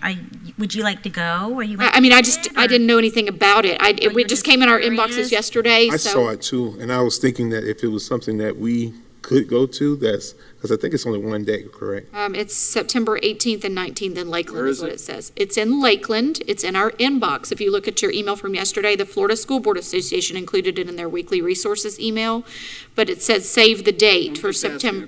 I understand, and I am not giving anything other than information. And we get our board services people to look into it and see if it's something that we as board members can go to and give us some further information on it, and if it's something that we want to go to, bring it back to the board, and then we'll decide. Sounds good. I just had... It may sound, to me, it sounds like it's something that I would want us to be involved in. It sounds like it to me, too. I just had never seen it before, and when it was in the newsletter yesterday, I was just curious. So, yeah, that would be great if board services could look into that. But that's all I had today. Thank you so much. Thank you, Vice Chair Kim. And Ms. King, I'll get to you. Go ahead, Yeah, I enjoyed our presentation earlier today too. I'm glad they were pretty efficient, and it was interesting to go down memory lane a little bit, and having that background to understand, like, okay, pandemic hit, and then we didn't have enough PPE, and how are we going to get our students in and keeping our students healthy and our classrooms clean. I mean, it was very interesting and enlightening. And Ms. Campbell, you talked about legacy of success, and I wholeheartedly agree with you. And I understand how critical it is that the superintendent has a great board to work with. And so I think that summit would be great. And Ms. Thrower earlier today talked about, our grades. We're probably not quite where we want to be right now, but I also want to mention that everyone sitting on this board is responsible for last year's outcomes. Every single one of us have been here for at least one full academic year. So I just, was thinking about that too, going through my memory lane and, how we're coming along and stuff, like that.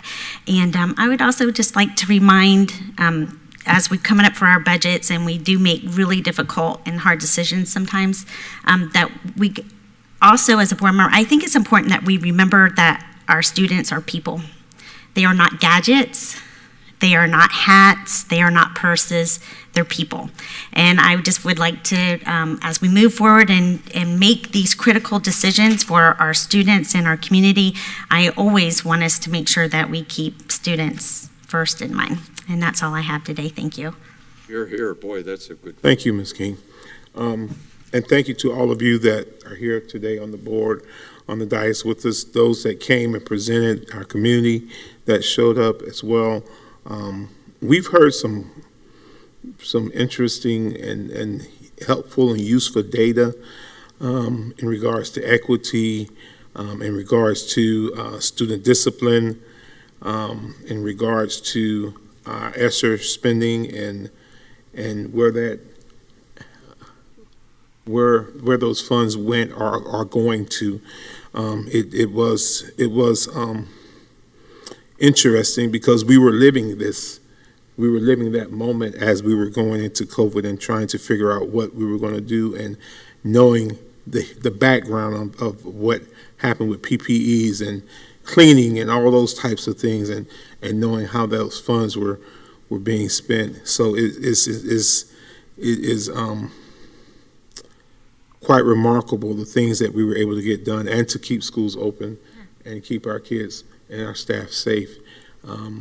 Like computers and hotspots, like there was so much came, I'm sorry. No, you're absolutely right. But I just saw that, and I'm like, it's quite amazing, really, what, took place. Because we actually, out of this, and Ms. Thor has this saying about out of crisis come creativity. We not only did creativity come out of this crisis, collaboration came out of this crisis, because we were able to do some collaboration with some other entities, even when we think about the hotspots and how we were going to get the Wi-Fi out into the areas and the schools and different things. It was a community effort. It's been a community effort, and it continues to be a community effort to make sure that that we are educating our kids. We're maintaining an environment that's conducive to quality education, and it's happening. It is happening. It's not something that we're hoping is going to get done. It is getting done, and it can only get better and better and better. And supporting our superintendent and making sure that she has the resources and her team has the resources that they need, so that we can get the right people, the most qualified people in front of our students, and that we can get the outcomes, as Ms. Campbell stated, the outcomes that are desired outcomes. You can get some negative outcomes, but my desire is to not have negative outcomes, but to have positive outcomes.